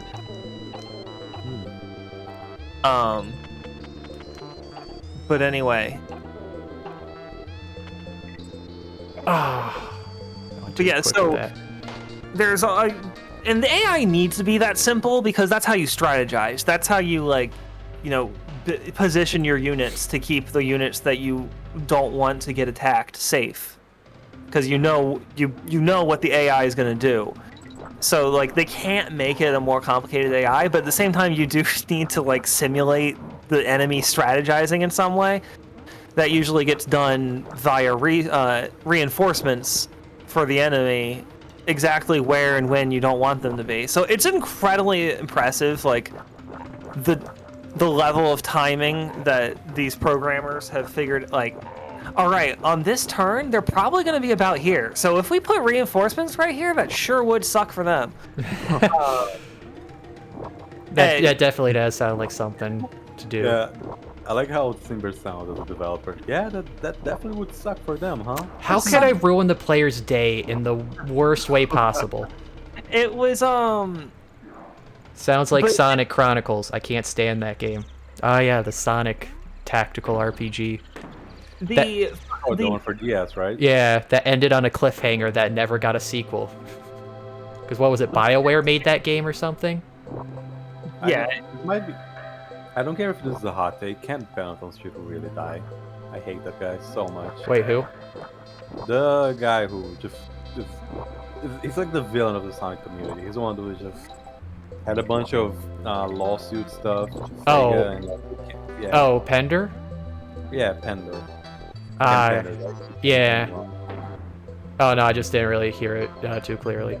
You don't have to agree with me. I just think you should. Just I go mean, with it. from what I've heard, he does sound kind of scummy, and I made all these characters, now I'm gonna lawsuit and make it so you have to reboot everything because I don't want you using it. Suggestion: when you get that Worse. dragonfly section, you kind of want the wind to be blowing in your face so that you have more time to shoot the dragonflies. Yeah. Yeah, but I kind of just realized I can just damage boost and get the barrel afterwards.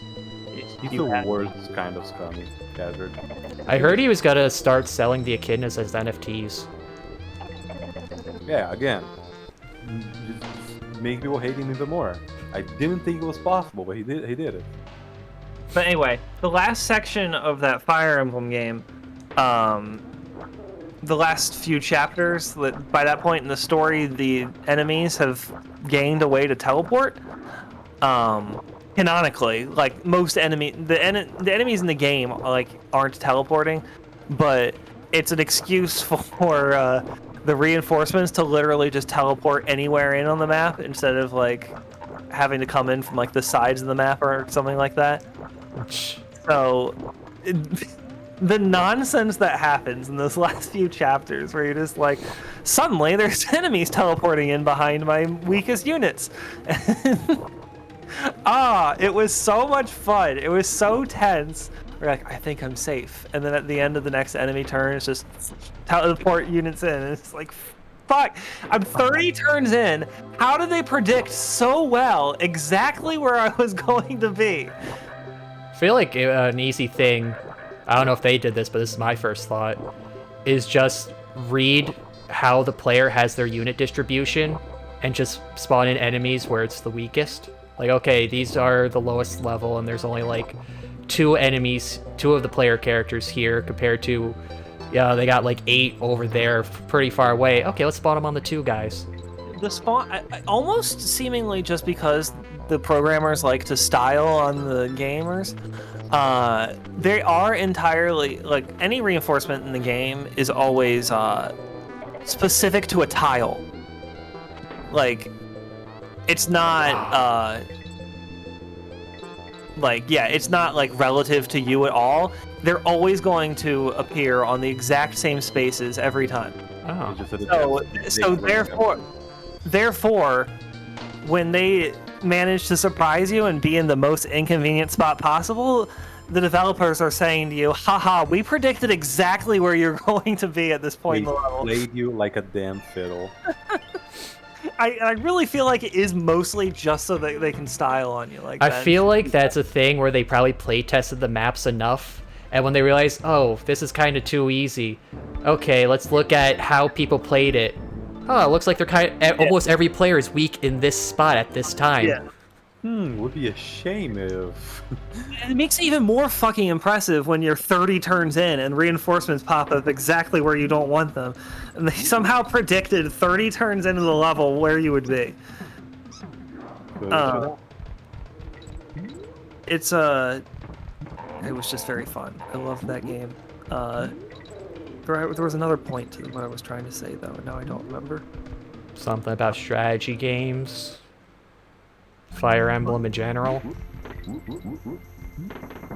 Yeah. But yeah, I just love the notion of the fact that, you know, what you did in Chapter 1 plays a role into how, like, your likelihood of beating the final level.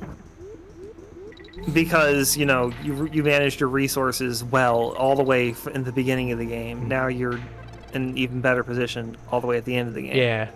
I do remember I saw a video clip of someone in one turn beating the Three Houses final boss or something. I saw that same video clip, and the funny thing about that clip is that it is using a character in a class role that she is terrible at. Like, the title of the video is beating the boss of the game using Lysithia's best class. It is not her best class at all. It's supposed to be an ironic title. Oh, I see. But yeah, he did it, and that was fucking absurdity what he did. I jumped into that when I didn't need to. 69, nice.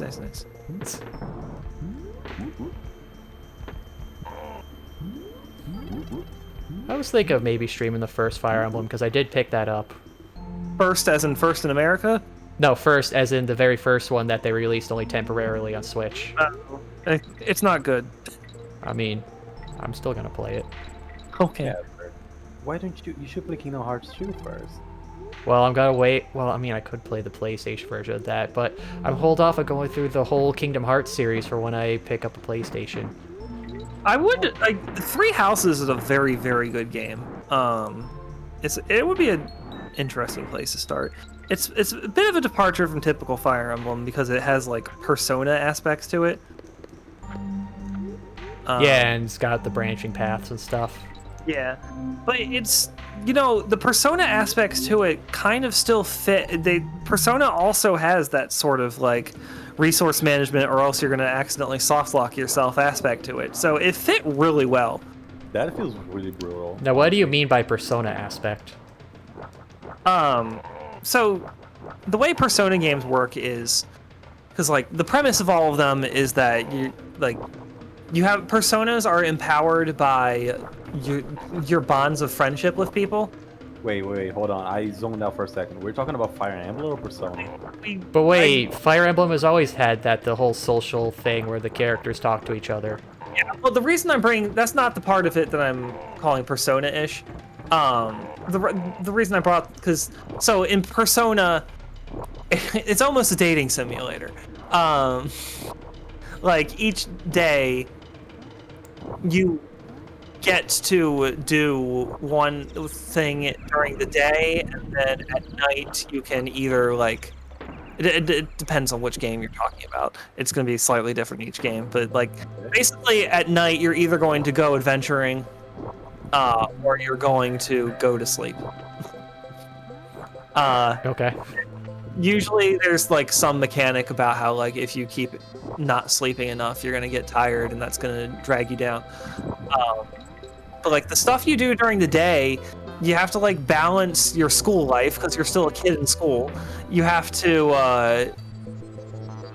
but also because the reason I brought up the fact that your persona powers are empowered by your bonds of friendship is because you also have to go and make friends. Hi. You have to go socialize with people. Oh, no, that sounds horrible. So yeah, like you're socializing with people to save the world, and you have to find time to do that every day. Like decide who you're going to socialize with on this day, or maybe you're going to actually study, or etc. etc. Cut that too close. So by having that sort of persona style to it, what I meant is that Three Houses does have that same system where you have like you're playing like week by week and you decide what you're going to do each week. Oh yeah, because you're technically playing as like the teacher. Yeah. And you're training up people. You're training your students, yeah. Wait, Okay, I can see the comparison now. Yeah, it's very Persona-esque. which personas did you play, Timber? All of them? I've played 3 and 4. That's it. Wow. What? Just wow, it's nice hearing that you're well experienced in the video games. I am 30 years old. I've had a lot of time. That's another one I wanted to play. Tokyo Mirage Sessions Sharp FE. I'm so fascinated by just the concept of that game. What game? It's a Fire Emblem It was- Shin Megami Tensei crossover. Yeah, it was gonna combine them, but instead of going dark, or I don't know if they ever advertised being dark, they just went like pop star idols with it. Yeah, it's weird. Yeah. Okay. Let's is, take however- this heavy medieval fantasy, this game that's social with some kind of darker aspects to it. Yeah. Yeah, pop stars. Let's do that. Modern pop stars. Yeah, Yeah, everyone's a Hold on, modern hold on. J-pop, very flashy. Hold on, that reminds me of something. Wasn't there a crossover video game between Fire Emblem and Pokemon? No, that would be awesome. Which one? Wait, talk about that concept more. It sounds There's like a a- life simulation. Hold on. I mean, yeah, it's probably not too far Talking about, off. like, the gotcha. Are you talking about like the gotcha game on the phone that's Fire Emblem? No. It's a crossover game with Pokemon. Oh, do you mean Pokemon Mystery Dungeon? No, it's a crossover. Straight up crossover. Oh, a straight up cross. I don't think this exists. It exists. It exists. Hold on.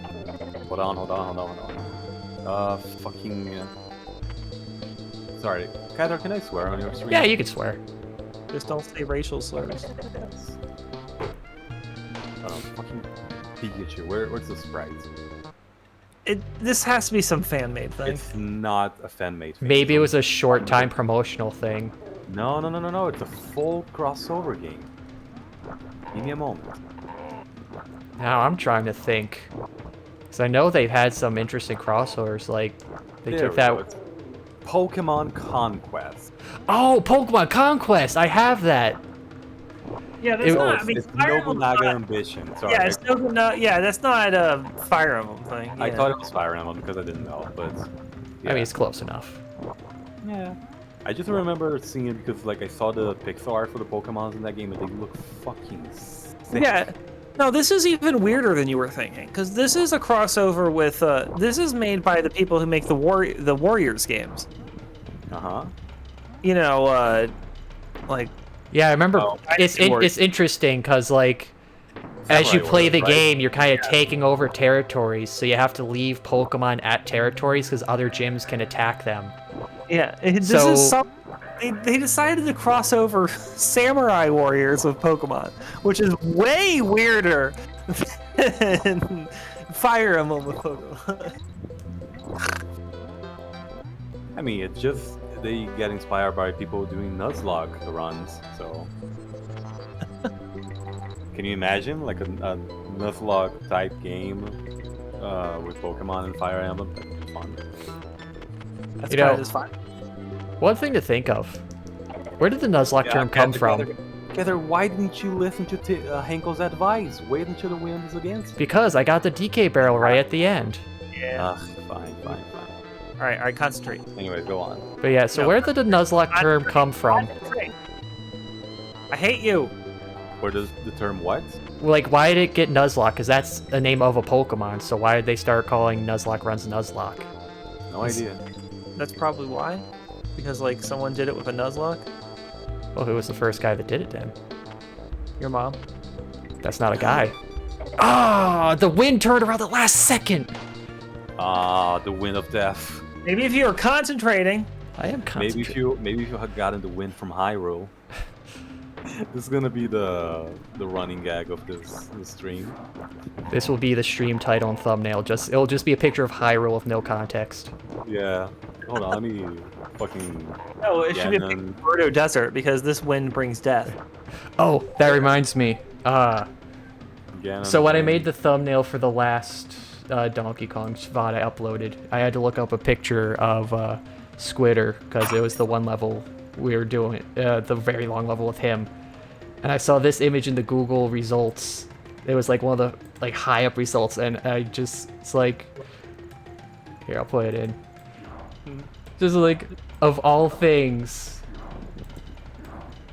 Just like a fake Trump tweet about it. Oh, nice. I just because it sounds like it would be something he'd say too. I mean, he is correct. I fucking hate this spider so much. Why would Okay. a spider be grinning and wearing sneakers? Completely disturbing. Huh, this is fake, right? Yes, at least I don't know, I would hope it would be real. Me too. Oh look, it was on I- January I 6th. really- See, that's what he was doing during this time. I really want to live in a reality where, like, president of one of the most important countries in the world is just a fucking memer and shit posts on Twitter all day.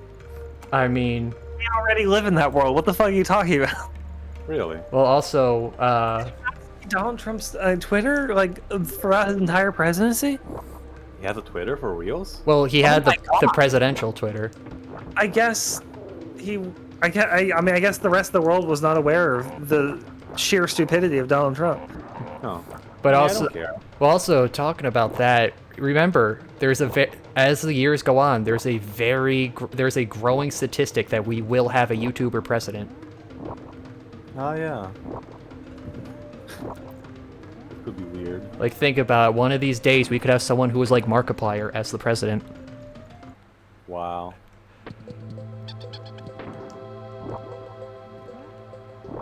Gazzard, you gave me a lot to think about. I do that sometimes. It might be a good thing that by then we might be dead.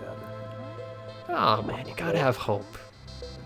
Like, I have the slightest hope that by our generation, we'll have like people.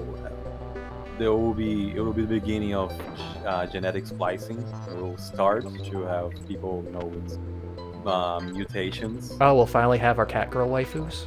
Well, not just cat girls. I want to see like beneficial mutations to people. Gazzard, why do you never heed Timu's advice? This time you I don't have know a- that time. Yeah, this time you don't have an excuse, right? Yeah, that time I don't have an excuse. Because I only had the one hit.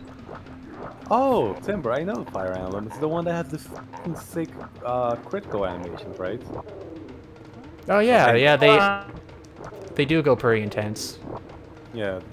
There's one where the guy just drops his. He has an axe, but then he just puts it on the floor and slowly walks through the enemy and punches him on the face.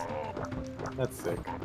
Or one, he had like a pole arm, and the head detaches on a chain. He just like shoots it into a guy, and just has a really cool retracting animation. Yeah. I like the one where the guy spins his axe with a little bit of flair before he just fucking rushes down on the guy. Just completely destroys The it. early game pixel arts were very satisfying with those fights. Yeah.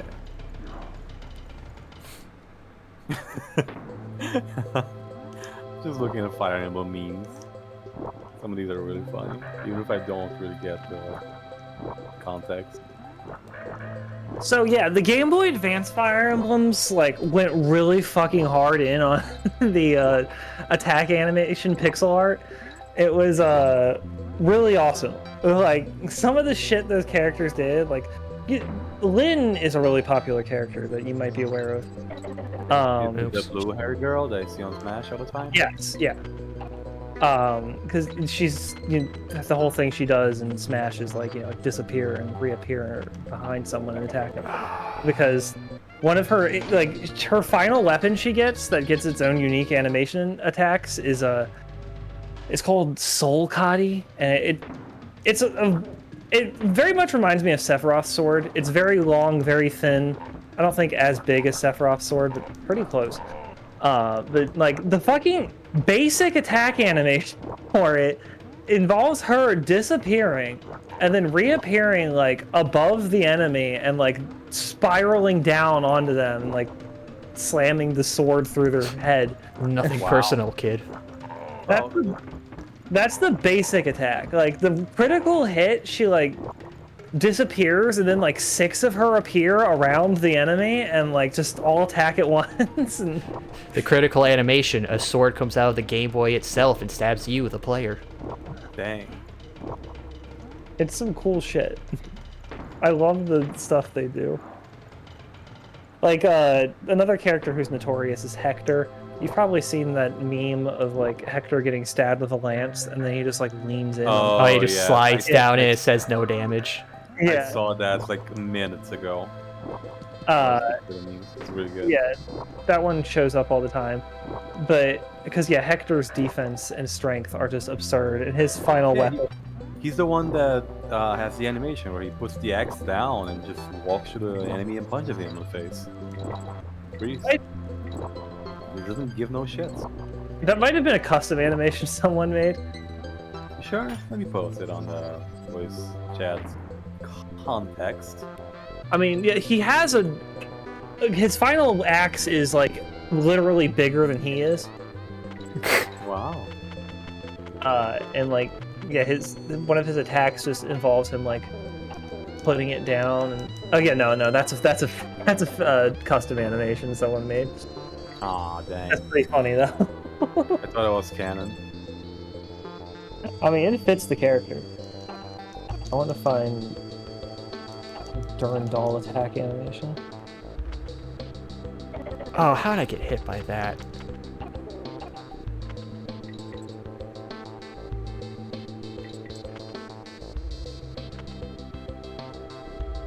Oh! Oh, Durandal. The wind sword. betrays at the last minute. Ah, the wind of death. Hold on, I found a picture for Kazir to put on Google Images. Put a picture of Ganon smiling. It's like I coveted the wind, I suppose. Is that what it says in the game? Ugh, the wind, it is blowing. Somewhere need your confirmation on this. Oh, there's one of them getting Yeah, stabbed in the Hinkle. head with a sword. Oh, well, that's when when he dies. Yeah, at the end of the game. The What? wind is blowing. Yeah. I like the one where he's like just staring at the side. He looks so peaceful. Armads, that's the name of his axe. Yeah, Hold on. he does get pretty peaceful in that game. It's like I said earlier, he's just kind of wanting to bring Hyrule back. Yeah, he just looks like sad and tired, and he's like, oh, I just wanted my kingdom to be good. Yeah. Really, his only crime in that game was kidnapping people. It's a pretty big crime. I'll kidnap 1,000 children before I let this kingdom die. Actually, funny enough, he only kidnapped like 3. That we know of. I know, I was making a reference true. to the Monsters Inc. Yeah. He might have already gone through more. He was, because I mean, like, yeah, the Rito postman says that pointy-eared children have been disappearing all over the place. He was specifically looking for people of Hylian blood, girls who might be descendants from Zelda. Oh.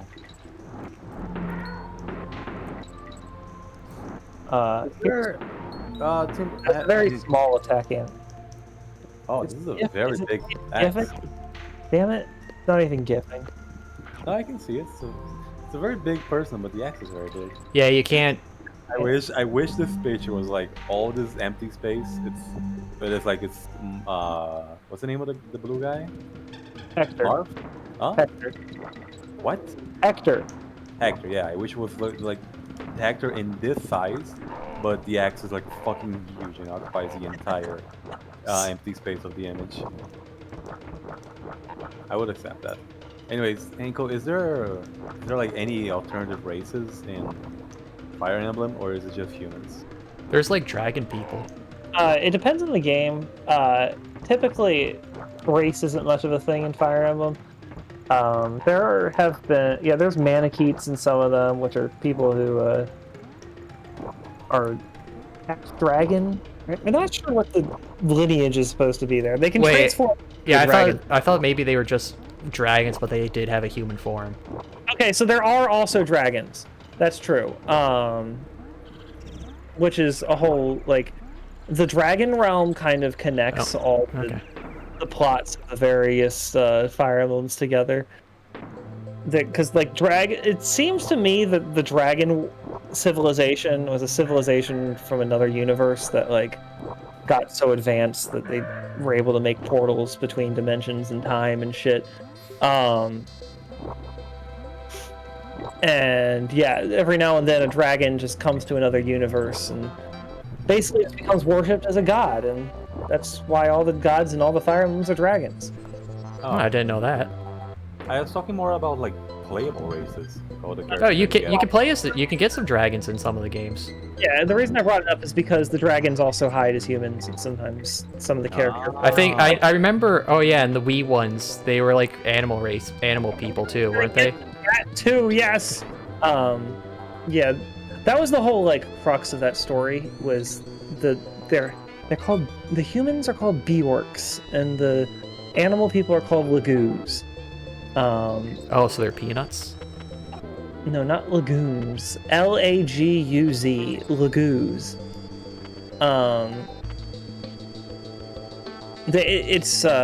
Yeah. There's several different tribes of the Lagoos. There's the beast tribe that transform into various cats. And then there's the bird tribe. You know, they're like hawks and ravens and stuff. And then there's also the dragon tribe that are virtually just Manichees that is transformed into big dragon boys. That Fire Emblem, the Path of Radiance and Radiant Dawn. Radiant Dawn is the one I was talking about earlier. That's just absurdly difficult. They're my two favorite because the story is so good, and a part of the reason the story is so good is because of like the power scaling of it.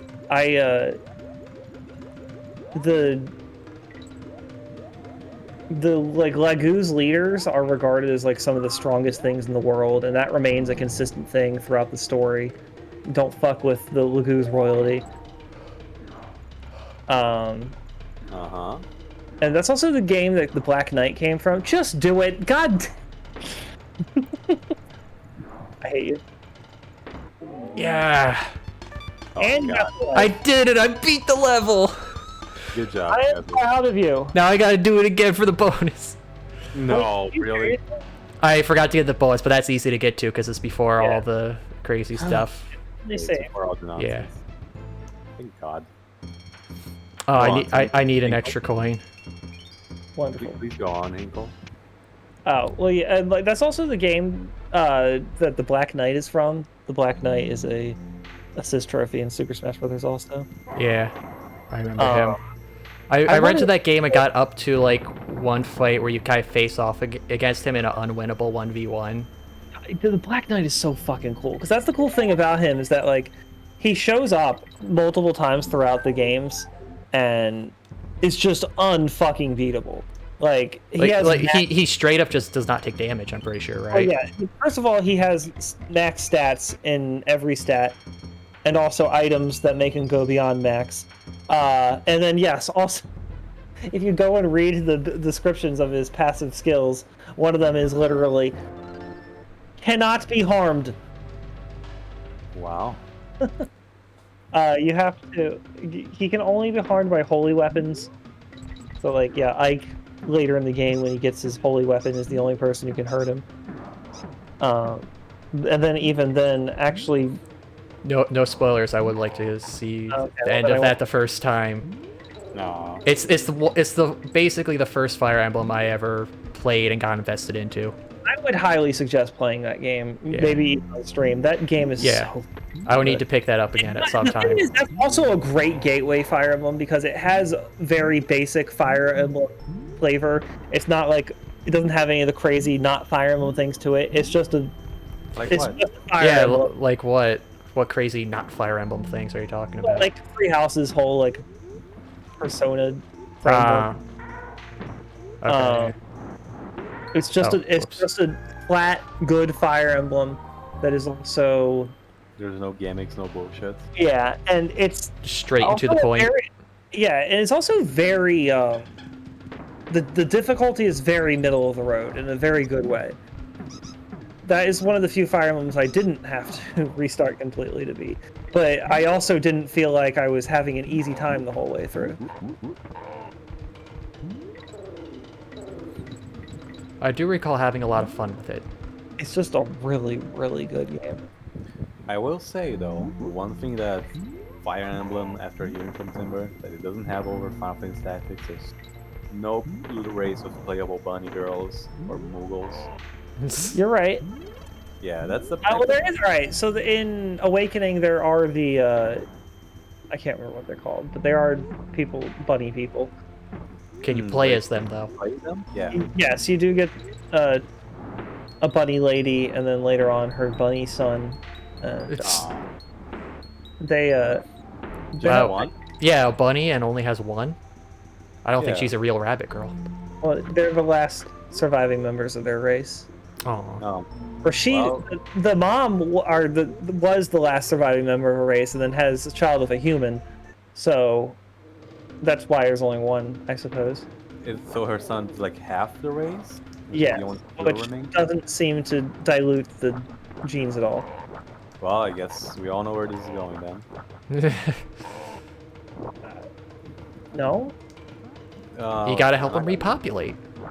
I'm not gonna go into it. Anyways, let's go back to Final Fantasy Tactics. I like. I really like how Tactics has so many fun different races that you can play as. Yeah. You got the human, but you also got the short tiny moogles. You got the big lizard guys. Yeah, the you got Bonga. Yeah, you got the bunny ladies, and you got the Numo.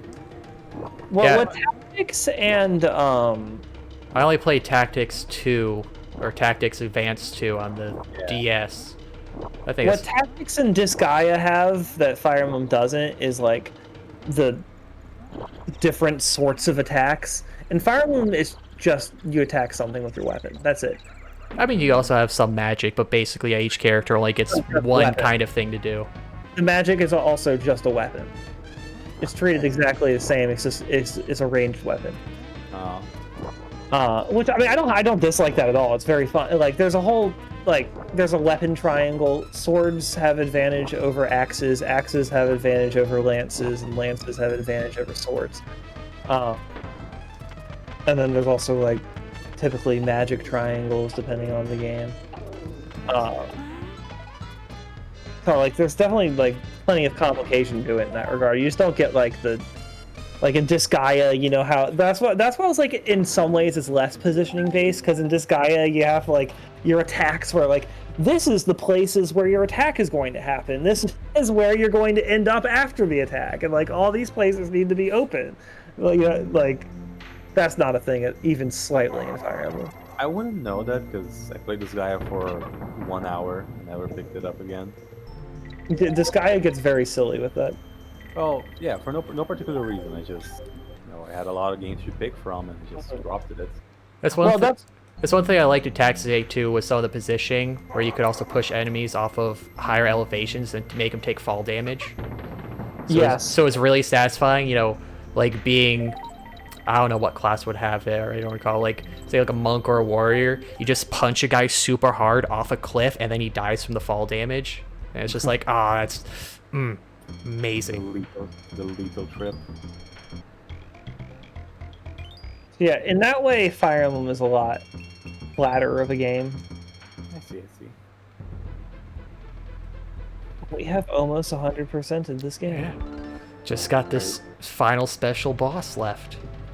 Also, I realized the reason why they only show, like, they have a separate map for each bonus one is because they don't want you connecting them to each other. You have to go through each individual world. Yeah. Are you really gonna manage to finish this? Yeah. Tonight? Wait. Wow. Oh, this is where he landed. Yeah. Fish. Yeesh. Oh, this was the fight going. I thought this was a cutscene. Wait, why did he make it purple? Because he reversed my controls. Oh. Also, where are we? Like some sort of Kremlin, like pyramid? Yeah. He's summoning aliens. He's got a big coin there. It's a coin shield. Man, when are you gonna get a chance? Can you just not jump on top of him? No, yeah, this fight is literally just dodging until you hit him once and the fight's over. Really? Yeah. Oh, Oh, But good shit. luck. he You're gonna reversed be him that dodging time. for a long time. Oh, that form still didn't count. Kazard was not prepared. Yeah, Why, see, why is he all wet and shit? because the last time we fought him, Donkey Kong got free and punched him out of the airship. So this is probably where he landed after falling from that. Yeah. Oh, I see. So this is like the true ending. Yeah. We're getting... Well, I guess this would be his revenge.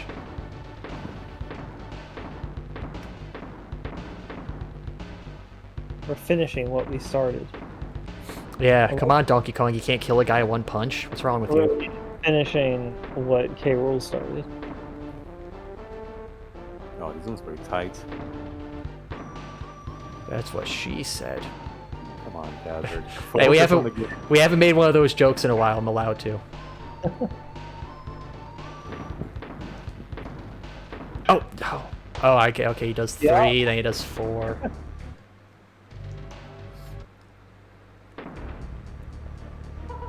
I love the music. I can't hear the music. Yeah, it doesn't come in through the Discord for some reason. Yeah, I don't have it played in through the Discord because then it'd make massive just audio offsets. It wouldn't be synced to the gameplay. Ah. But you can listen to it on the stream. Yeah.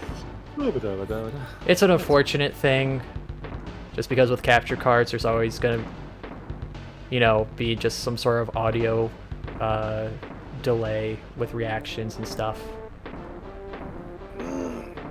Bless you. Lord. I'm just thrashing, just thrashing.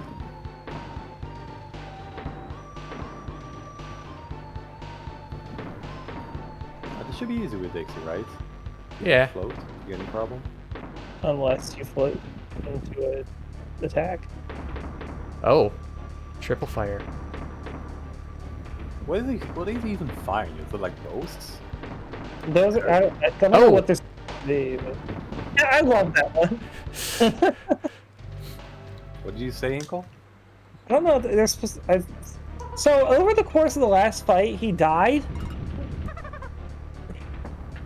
No, And because then he was shooting ghosts before. It could be a pirate thing. Maybe he's got some cursed gold. Maybe. Or we've been through a bayou. Maybe he's got some voodoo going on. He is Crocodile. Yeah. Reminds me of a horror game idea I had the other day, where... Sorry, I'll talk about it later. I want to hear it. I love horror. Well, yeah, but I want you to focus on this. I can do both. If I'm not talking, I can focus. Yeah.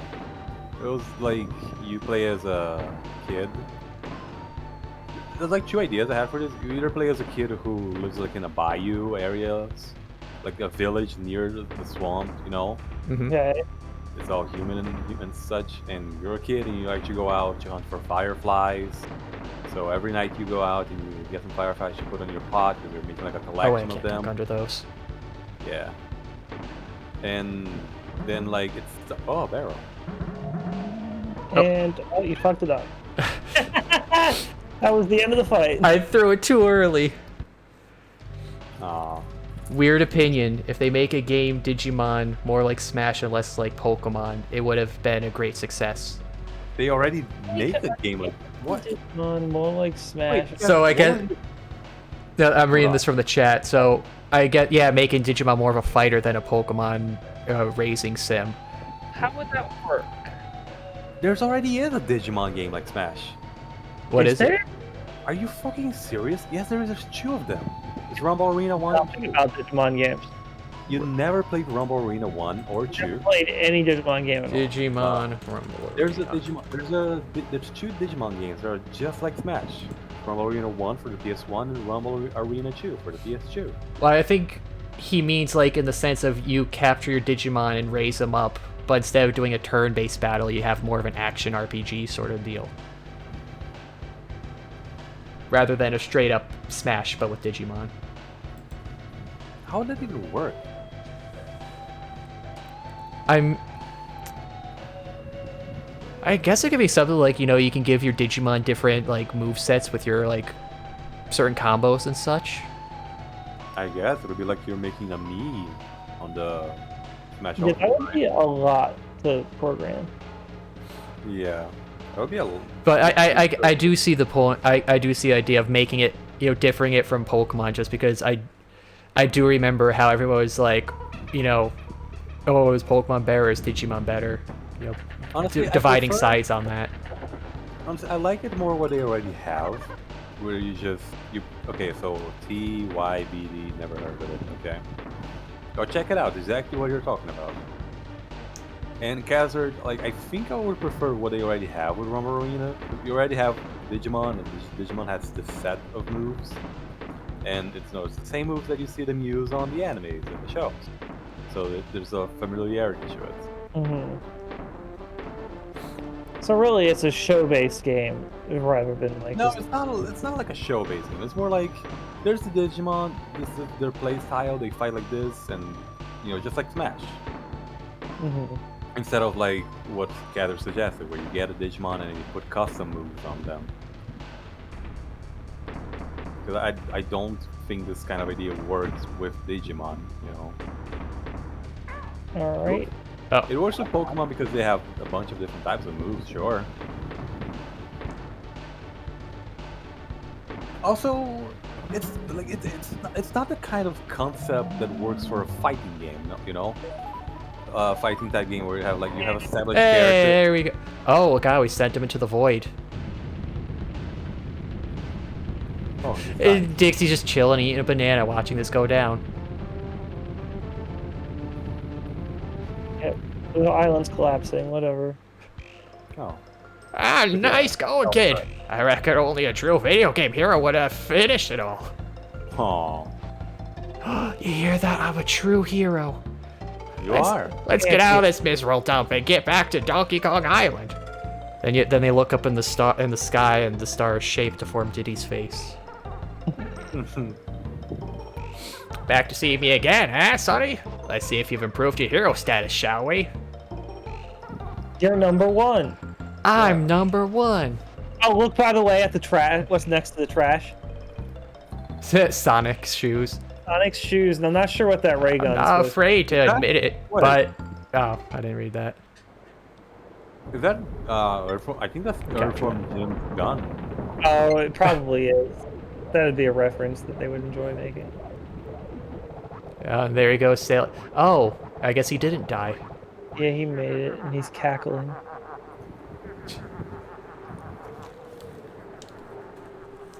Donkey Kong's just like, you did it, my boy. You saved us.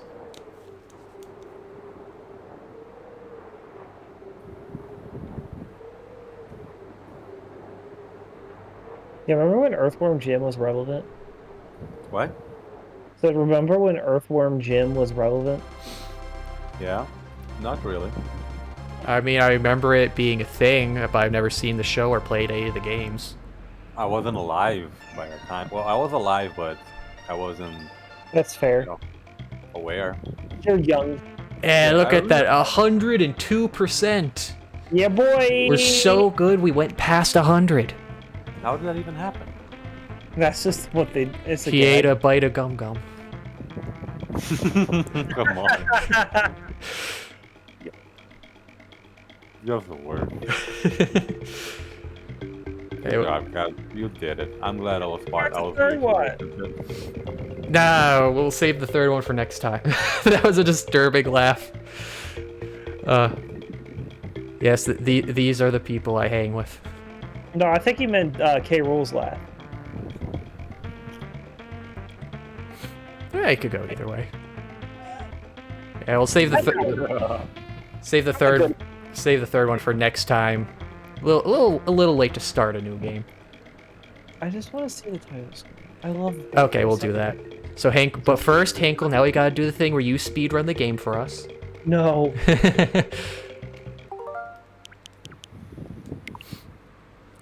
What's the next on the list, Catherine? Donkey Kong Country 3. So we'll see the title screen. Oh. I love the music. I just love this game. I really, really love the music in this part. Have you played this game? Yeah, right here. Who's the one on the left? Oh, it's like a music box. Yeah, I love the music they played in this part. It's so good. I played this game, Hinkle. I played all of them. Oh, okay. Never beat any of them. That's a neat title screen. Oh, I like the black border, so you get that pop with the banana. True. Goes to show you how disturbed K. Rool really. They got this like open world-ish thing to it going on. Like, So who is Kitty and why do we have this like infant-looking ape with us? He is Dixie's cousin, What's his name again? Kitty Kong. Yeah, but why? Why not? Did they not want to use Diddy again or Donkey? Yeah, so this time K. Rool kidnapped both Diddy Kong and Donkey Kong. I mean, okay, I guess I can see his logic. Yeah, But why Diddy not Kong- kidnap Dixie? Because she was also there. because she doesn't matter. Wow, rude. Typical K. Rool. We find out he's a Oh, misogynist. And now he finds out that Dixie is trouble too. Double trouble. Is Dixie's double trouble? Oh yeah, it is Dixie's Kong. Okay, I could... Oh, look, it's an old mole. It's a bear. No, he's a Oh. mole now. You collect bear tokens Was that poop on the shelf?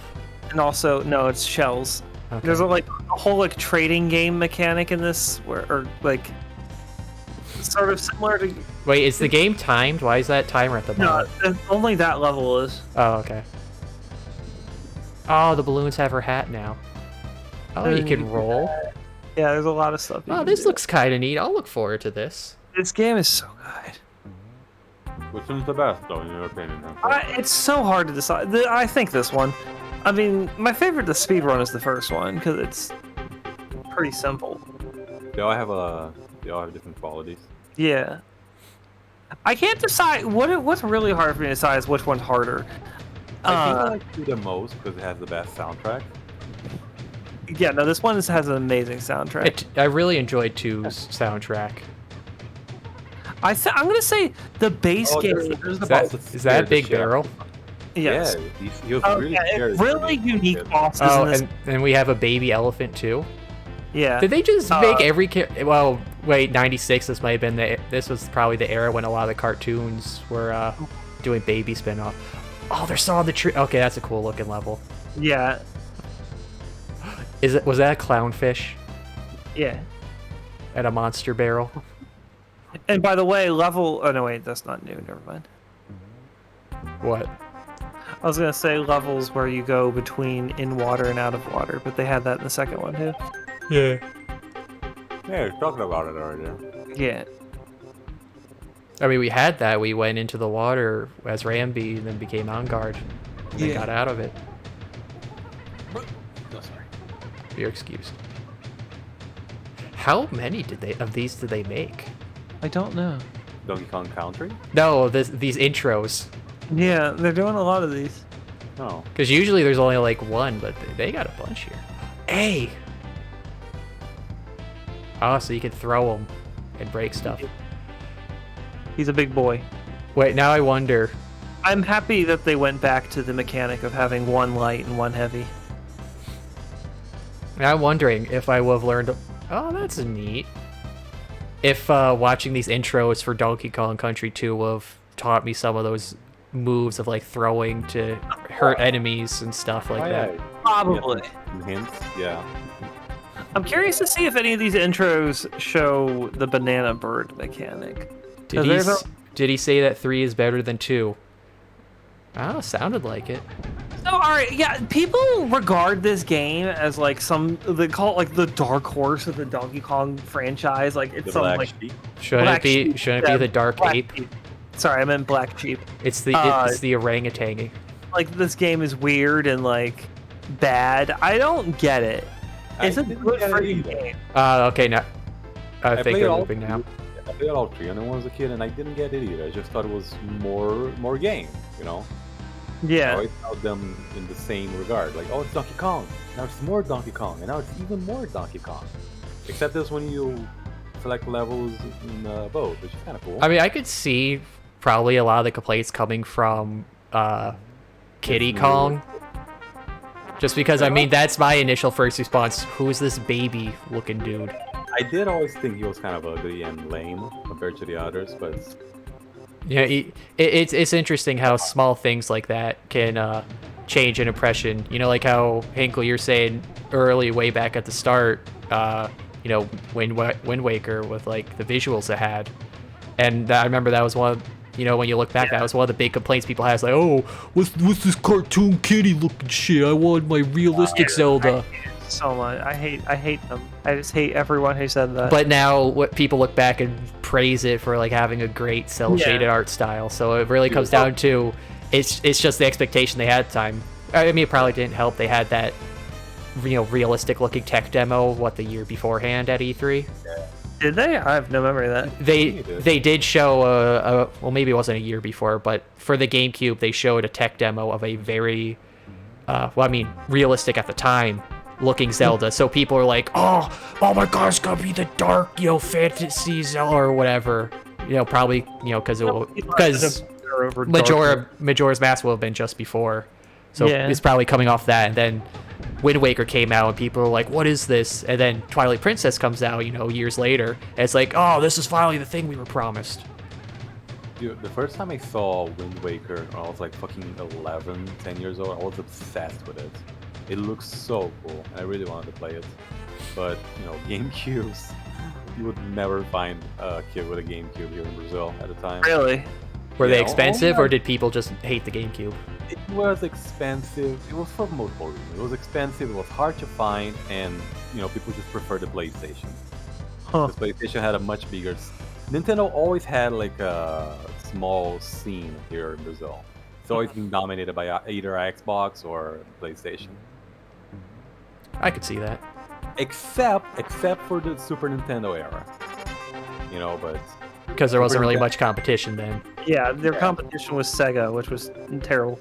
Yeah, like when the GameCube, fucking 64. Wait, did the Sega consoles have a lot of games on them? I don't remember. But what was I gonna say? So I wonder if they were Sega then was like, what we have now. Oh, get the PlayStation 5, Xbox One, Series S. There is one exclusive for them. Every other game you can buy on everything else. You know what's pissed me off about the public response to Wind Waker? Wind Waker. What? Well, a lot of people complain, why is Link a child? This is stupid. But He was a child on the Majora, right? my God. Yeah, So, and Ocarina. Link had been a child. Link had been an adult in 1.5 Zelda games. But Wind Waker was the 8th Zelda game. I guess probably it's hard to tell her on the older ones with the sprite art because every character is 8 pixels high. I think it was just another case of people like nitpicking everything they possibly can. Yeah. Well, because expectation and people don't like change. Yeah, that's probably a good point too.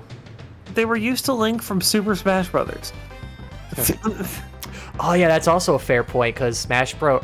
I mean, just looking back at Smash Bros. And Melee, that was the first people's introduction to so many characters. Yeah. Like, not just, Ness from Earthbound and Fire Emblem, but probably a good deal of many other characters. Probably Samus, too, I would feel, for a lot of people. And it's really cool. Samus, dude. It's so cool. I like it. That's what everybody got them. Smash Brothers was my introduction to Samus, actually. It's funny. It's like, you say that, but I don't know if it was in the guidebook or in the little instruction manual, but I remember, or maybe a Nintendo Powered, but I remember seeing something where it's like, if you pause the screen when Samus gets hit by an electric attack, you could see what they really look like under the suit, and you would see that it's a female outline. Oh, yeah, no, I just discovered that and would always point it out to all my friends. That look, boobies. Whoa, Metroid's a girl? I love that kind of joke. That was never a thing for me because, again, I had never even heard of the game Metroid in general. I remember I was another, victim of I played Super Metroid as a kid. I always thought the protagonist was a guy. Why can't Metroid crawl? And I always call him Metroid as well. Well, I mean, now that's canon true. You can just call her Metroid because she is one.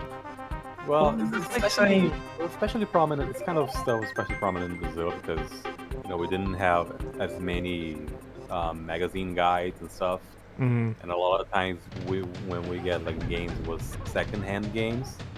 because we didn't get like translated manuals and official localizations. So you just buy the exported product from America, and everything's in English. And if you don't read English, you're just straight fucked. Mm. Not trying to brag, not trying to make it sound like, oh, in Brazil was way more hardcore because we didn't get hints. Just like we didn't understand a thing what was going on. Everybody used to think that Crash was like a fox. Crash Bandicoot. I mean, I could actually see that happening because I think I read in something they picked Bandicoot just because it was a funny creature that most people wouldn't recognize. Everybody just call him a fox. Like, and call what's the weirdest animal we can find that no one would have heard of? Yeah. I didn't even think a bandicoot was a real thing. It is. We just call the Wumpa fruits like apples over here. Wow, that looks nothing like Crash. Nintendo was a master of messing with normals. I mean, with those early games, definitely, yeah. I wonder if that's a response to he's talking about the Metroid's a girl thing. Ah, yeah, that's right. Which I mean, in that though, I mean, wasn't the idea for Metroid kind of based off Alien? In what way? Because you have Ripley, who, the main character is a girl. You know what? I could see it. Oh, it's not water that's rising. It's a buzzsaw in the cutscene. Yeah. I didn't pay attention. Yeah, it's a buzzsaw, so more like a cut scene. Oh, another amusing one about Brazil not understanding stuff about English. There was one that was very funny. Think back. Street Fighter. Early Street Fighter. Somewhat. Characters always say their moves. There was Dolphin. He says Yoga Fire, right? Mm-hmm. Okay. When he spits fireballs. Okay. Because of the audio compression, voices were terrible to hear back then, and general confusion.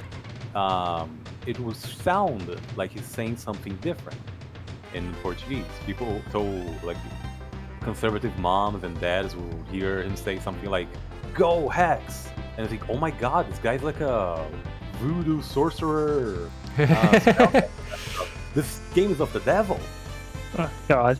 Oh yeah, because Dalsim is kind of like the Hindu guy, right? Yeah, people would see it and say, "Oh, this game is stuff with the devil." He would say Yoga Fire. It would sound like he's saying Macumba Vai, which is "Go Hex, I curse you." Interesting. And it's really interesting just hearing some of that stuff because it was always funny, with the the Pokemon scare, or well, I guess it wasn't really scare, but just people tell you like, oh, these Pokemon, they're the work of the devil. They're carrying demons in their pockets. You can't be letting your kids have this and stuff like that. But I went to a Catholic school, and one of our teachers, when Harry Potter came out, took us on a field trip to see Harry Potter. We played Pokemon and Yu-Gi-Oh during recess, and most of the teachers were nuns, and none of them had issues with any of this. Yeah, because they probably know that this is fucking fiction. Yeah, that's what. So it's like, man, I'm hearing all these stories, but it's like, man, I went through what you would think would be the most strict about this stuff, and they're super chill about it. Sorry, go on. My principal at my Catholic school tore up someone's shiny Charizard Pokemon card. Oh no. Yeah, she learned a lesson that day because that person's parents were not pleased with the several $100 card that got torn up. Was it really several hundred back then? Oh yeah. I mean, guess that's a surprise now. You can go for millions nowadays. Yeah. So, yeah. Well, of course, even fake ones can go for millions. No. Because I remember I saw a thing because Logan Paul for a bit was he's getting into like boxing or MMA, and for a few matches he would wear this like grade 10 holographic Charizard card around his neck in the necklace, and I saw a thing like it came out that the card was actually found to be a fake. Oh. So, but he had it on film, like he had a video of taking the card to the. What's the company that does all the official card gradings? Like the main one, everybody says to send your stuff to. Idea. I forget the name, but they're basically like the card grade, like worldwide card grader association, whatever their name is. So it really, so like he took it to them, his video, and them looking at examining it, grading it a 10 out of 10, and then found out it was a fake. So it's like, can we believe anything these guys say now? Oh yeah. Because like out of all Pokemon cards, a shiny or a holographic Charizard is basically like the primo. So if they can't even tell what the most sought after cards, like a real from a fake or not, how can we trust them really on anything? How do you tell if it's a fake? I think there's a few things like the signature, the stamp, the way the coloring is attached to the paper, like the foil to the cardstock. There's a few things that you could tell, but of course, spend like 30 years, 40 years, people can definitely probably find a way to copy that almost exactly. Oh yeah, TYBD also brought up a good point. They might have been paid to say that it was a real card. Yeah, but now it's still either way that bit them in the end because it gets out it's a fake, so it's like, okay, either you got it wrong or you're paid off. Either way, that's hurting your credibility now. Yeah. By the way, Hinkle, go on what we were talking about. I want to hear about the comeuppance of those parents that ripped up the card. She just ended up paying for the card. Teacher, sorry. Oh, that's good. That's good. One thing I remember that always stuck with me about Pokemon of the Devil type series is people saying about how the gym badges are like demonic magic runes to control the monsters. Oh, that one's great. But it's just like one's just a straight up heart, one's a circle, like just basic shapes. I mean, it's not wrong. Funny enough, you use the badges to help you control the Pokemon. Yeah, True. Well, it's just because you're becoming a better trainer. Yeah, because you're becoming a better Satanist. That reminds me, I saw a great theory for a Pokemon video a while ago, where it's talk about the reason Ash's Charizard was always rebellious was because he didn't have enough gym badges. Because if you watch the series, Charmander evolved to Charmeleon after like taking out like 50 Executor in one attack. Yeah. So the idea is he like super leveled to like 70 or something from that one attack. But since Ash in the main league only got like 4 badges officially, and all the rest he got handed to him, he didn't have enough badges to actually train for Charizard to listen properly until the Orange Islands, because that is also when Charizard starts listening to him properly. Wait, got handed to him? Really? I don't remember that. He didn't win a fight against Misty. Misty just gave him the badge. Same with Brock. Even he technically didn't win that fight. He stopped it. Yeah. Yeah. Surge he beat. I can't remember what happened there. Erica. Yeah, he helped put the fire out at the gym. The fire, He technically didn't beat Sabrina. He just kind of helped out. He just made her laugh. He never beat Sabrina. So he beat Lieutenant Surge. He beat Blaine, and then he did beat Team Rocket for the Earth badge because technically they were the gym leaders. Yeah. So wait, that means he only earned 3 officially. That's even less. Wow. Only Pokemon up to level 40. Yeah. Wait, what about Koga? Oh wait, yeah, okay, he did fight Koga. I think that one was a legit one. It's a sign to the Pokemon that they were a competent trainer. Yeah. I haven't seen the anime since I was a little kid, so I don't remember anything of it. But yeah, because I remember watching that. It's like, because in the episode when Charizard finally listens, it's because Ash like spent 3 days helping Charizard recover for being frozen solid with like no rest. So Charizard's like, oh wow, this guy put himself through like the ringer and like put himself raw to help me. Maybe he's not such a bad guy. But now this theory is like, when you look at it, it's like, oh wait, this actually lines up with the badge earning too. So it works in 2 ways. Since we're on the subject, there's one thing I never really understood, because as Charizard, you got him as a Charmander, right? Yeah. Right. I remember he like saved him as a Charmander from the rains. He like developed a real strong bond with Charmander. And when he evolved to Charizard, did he just forget about that? Well, I think the point like they're going because he hyper leveled from that executor stampede I that he know, got but- cocky, or because he got so much Yeah, power Charizard got immediately. cocky, yeah. He felt like he was stronger and everything. Oh, I guess that makes sense. But also, do you remember that Pokemon that you trade also have more likely chance of not listening to your directions? And that was a Pokemon that was traded to him. Wait, Oh that's yeah, great. because he saved it from the dude. Because because that dude, the original guy was all about power too. Yeah. And Charmander was weak as a Charmander, so when he super leveled, he probably is like, hey, I'm finally strong enough now, just like my original trainer was always boasting about. Oh yeah. So- I guess it's- Yo, this is like, we're making some real discoveries. this is blowing my mind right now. Oh. I'm gonna step away for now because Yeah, it's getting late now. We're getting to the. You Okay. seen the 5 in the morning. I see the sun. Pokemon rising. leaks of Sun and Moon in the anime? I have not watched the Take a- anime since probably Hoenn. I only watched the anime up to Sinnoh, and I didn't watch any of the past that. I only watched the Pokemon leaks. Okay. Oh, Anyways, Because I'm gonna there's step such away now. Good night, great to you fights. guys. Night, Good night. Mally. Yeah, Good night. Bye. Thanks for the stream. Good job, Kazan, on beating the game. Yeah, thank you. And please warn me when you're gonna play again. I would love Yeah. to hang out. Yep. one more time. Next Wednesday will be the rest will be Donkey Kong 3. When is it gonna be? Next Wednesday will be Donkey Kong 3, so a week from now. Okay.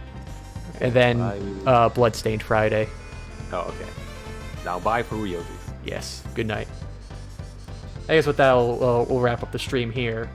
So like I just said, you guys heard the schedule.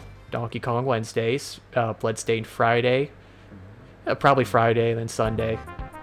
You know, feel like you don't stream Saturdays. I feel like taking tomorrow off. So yeah, hope thanks everyone for sticking around. Thanks for watching. Yeah. Thanks for hanging out for this finale and the 3 hours spent on animal antics. I don't know about 3 hours. It was a while. Yeah, but not as bad as you talked about it, except for the wind area. Yeah, That was full on like pretty much CBT right there. yeah, I hate that. It's terrible. But the real issue was just the wind swapping back and forth. Yeah. Just because if you're holding the control stick, it's gonna throw you. yeah. So that's a very hard timing adjustment to get onto. Yeah, when you got it, I'm very impressed. Yeah. Hate that level. Yeah. Probably never play it again. Yeah, definitely a level I could see making people stop playing. It's fitting that it's the final bonus before the boss. It's difficult to 102% that game. Yeah, definitely. And also, I like this. I did it without using the save states and stuff that the Switch gives you. Yeah, that's true. So I did it as a real gamer, just like if I had an SNES. Did it genuinely. Yes, true. No one can take this credit from me. So yeah, thanks for watching. I hope to see you guys around the next time. Sure to Yeah. hang out and follow. Go follow Twitter for notifications, all that jazz. Have a good night and have a good week. Well, tomorrow's Bye. Thursday. Have a good early weekend. Those are a thing. Good Yeah, night. that's how. Yeah. Bye.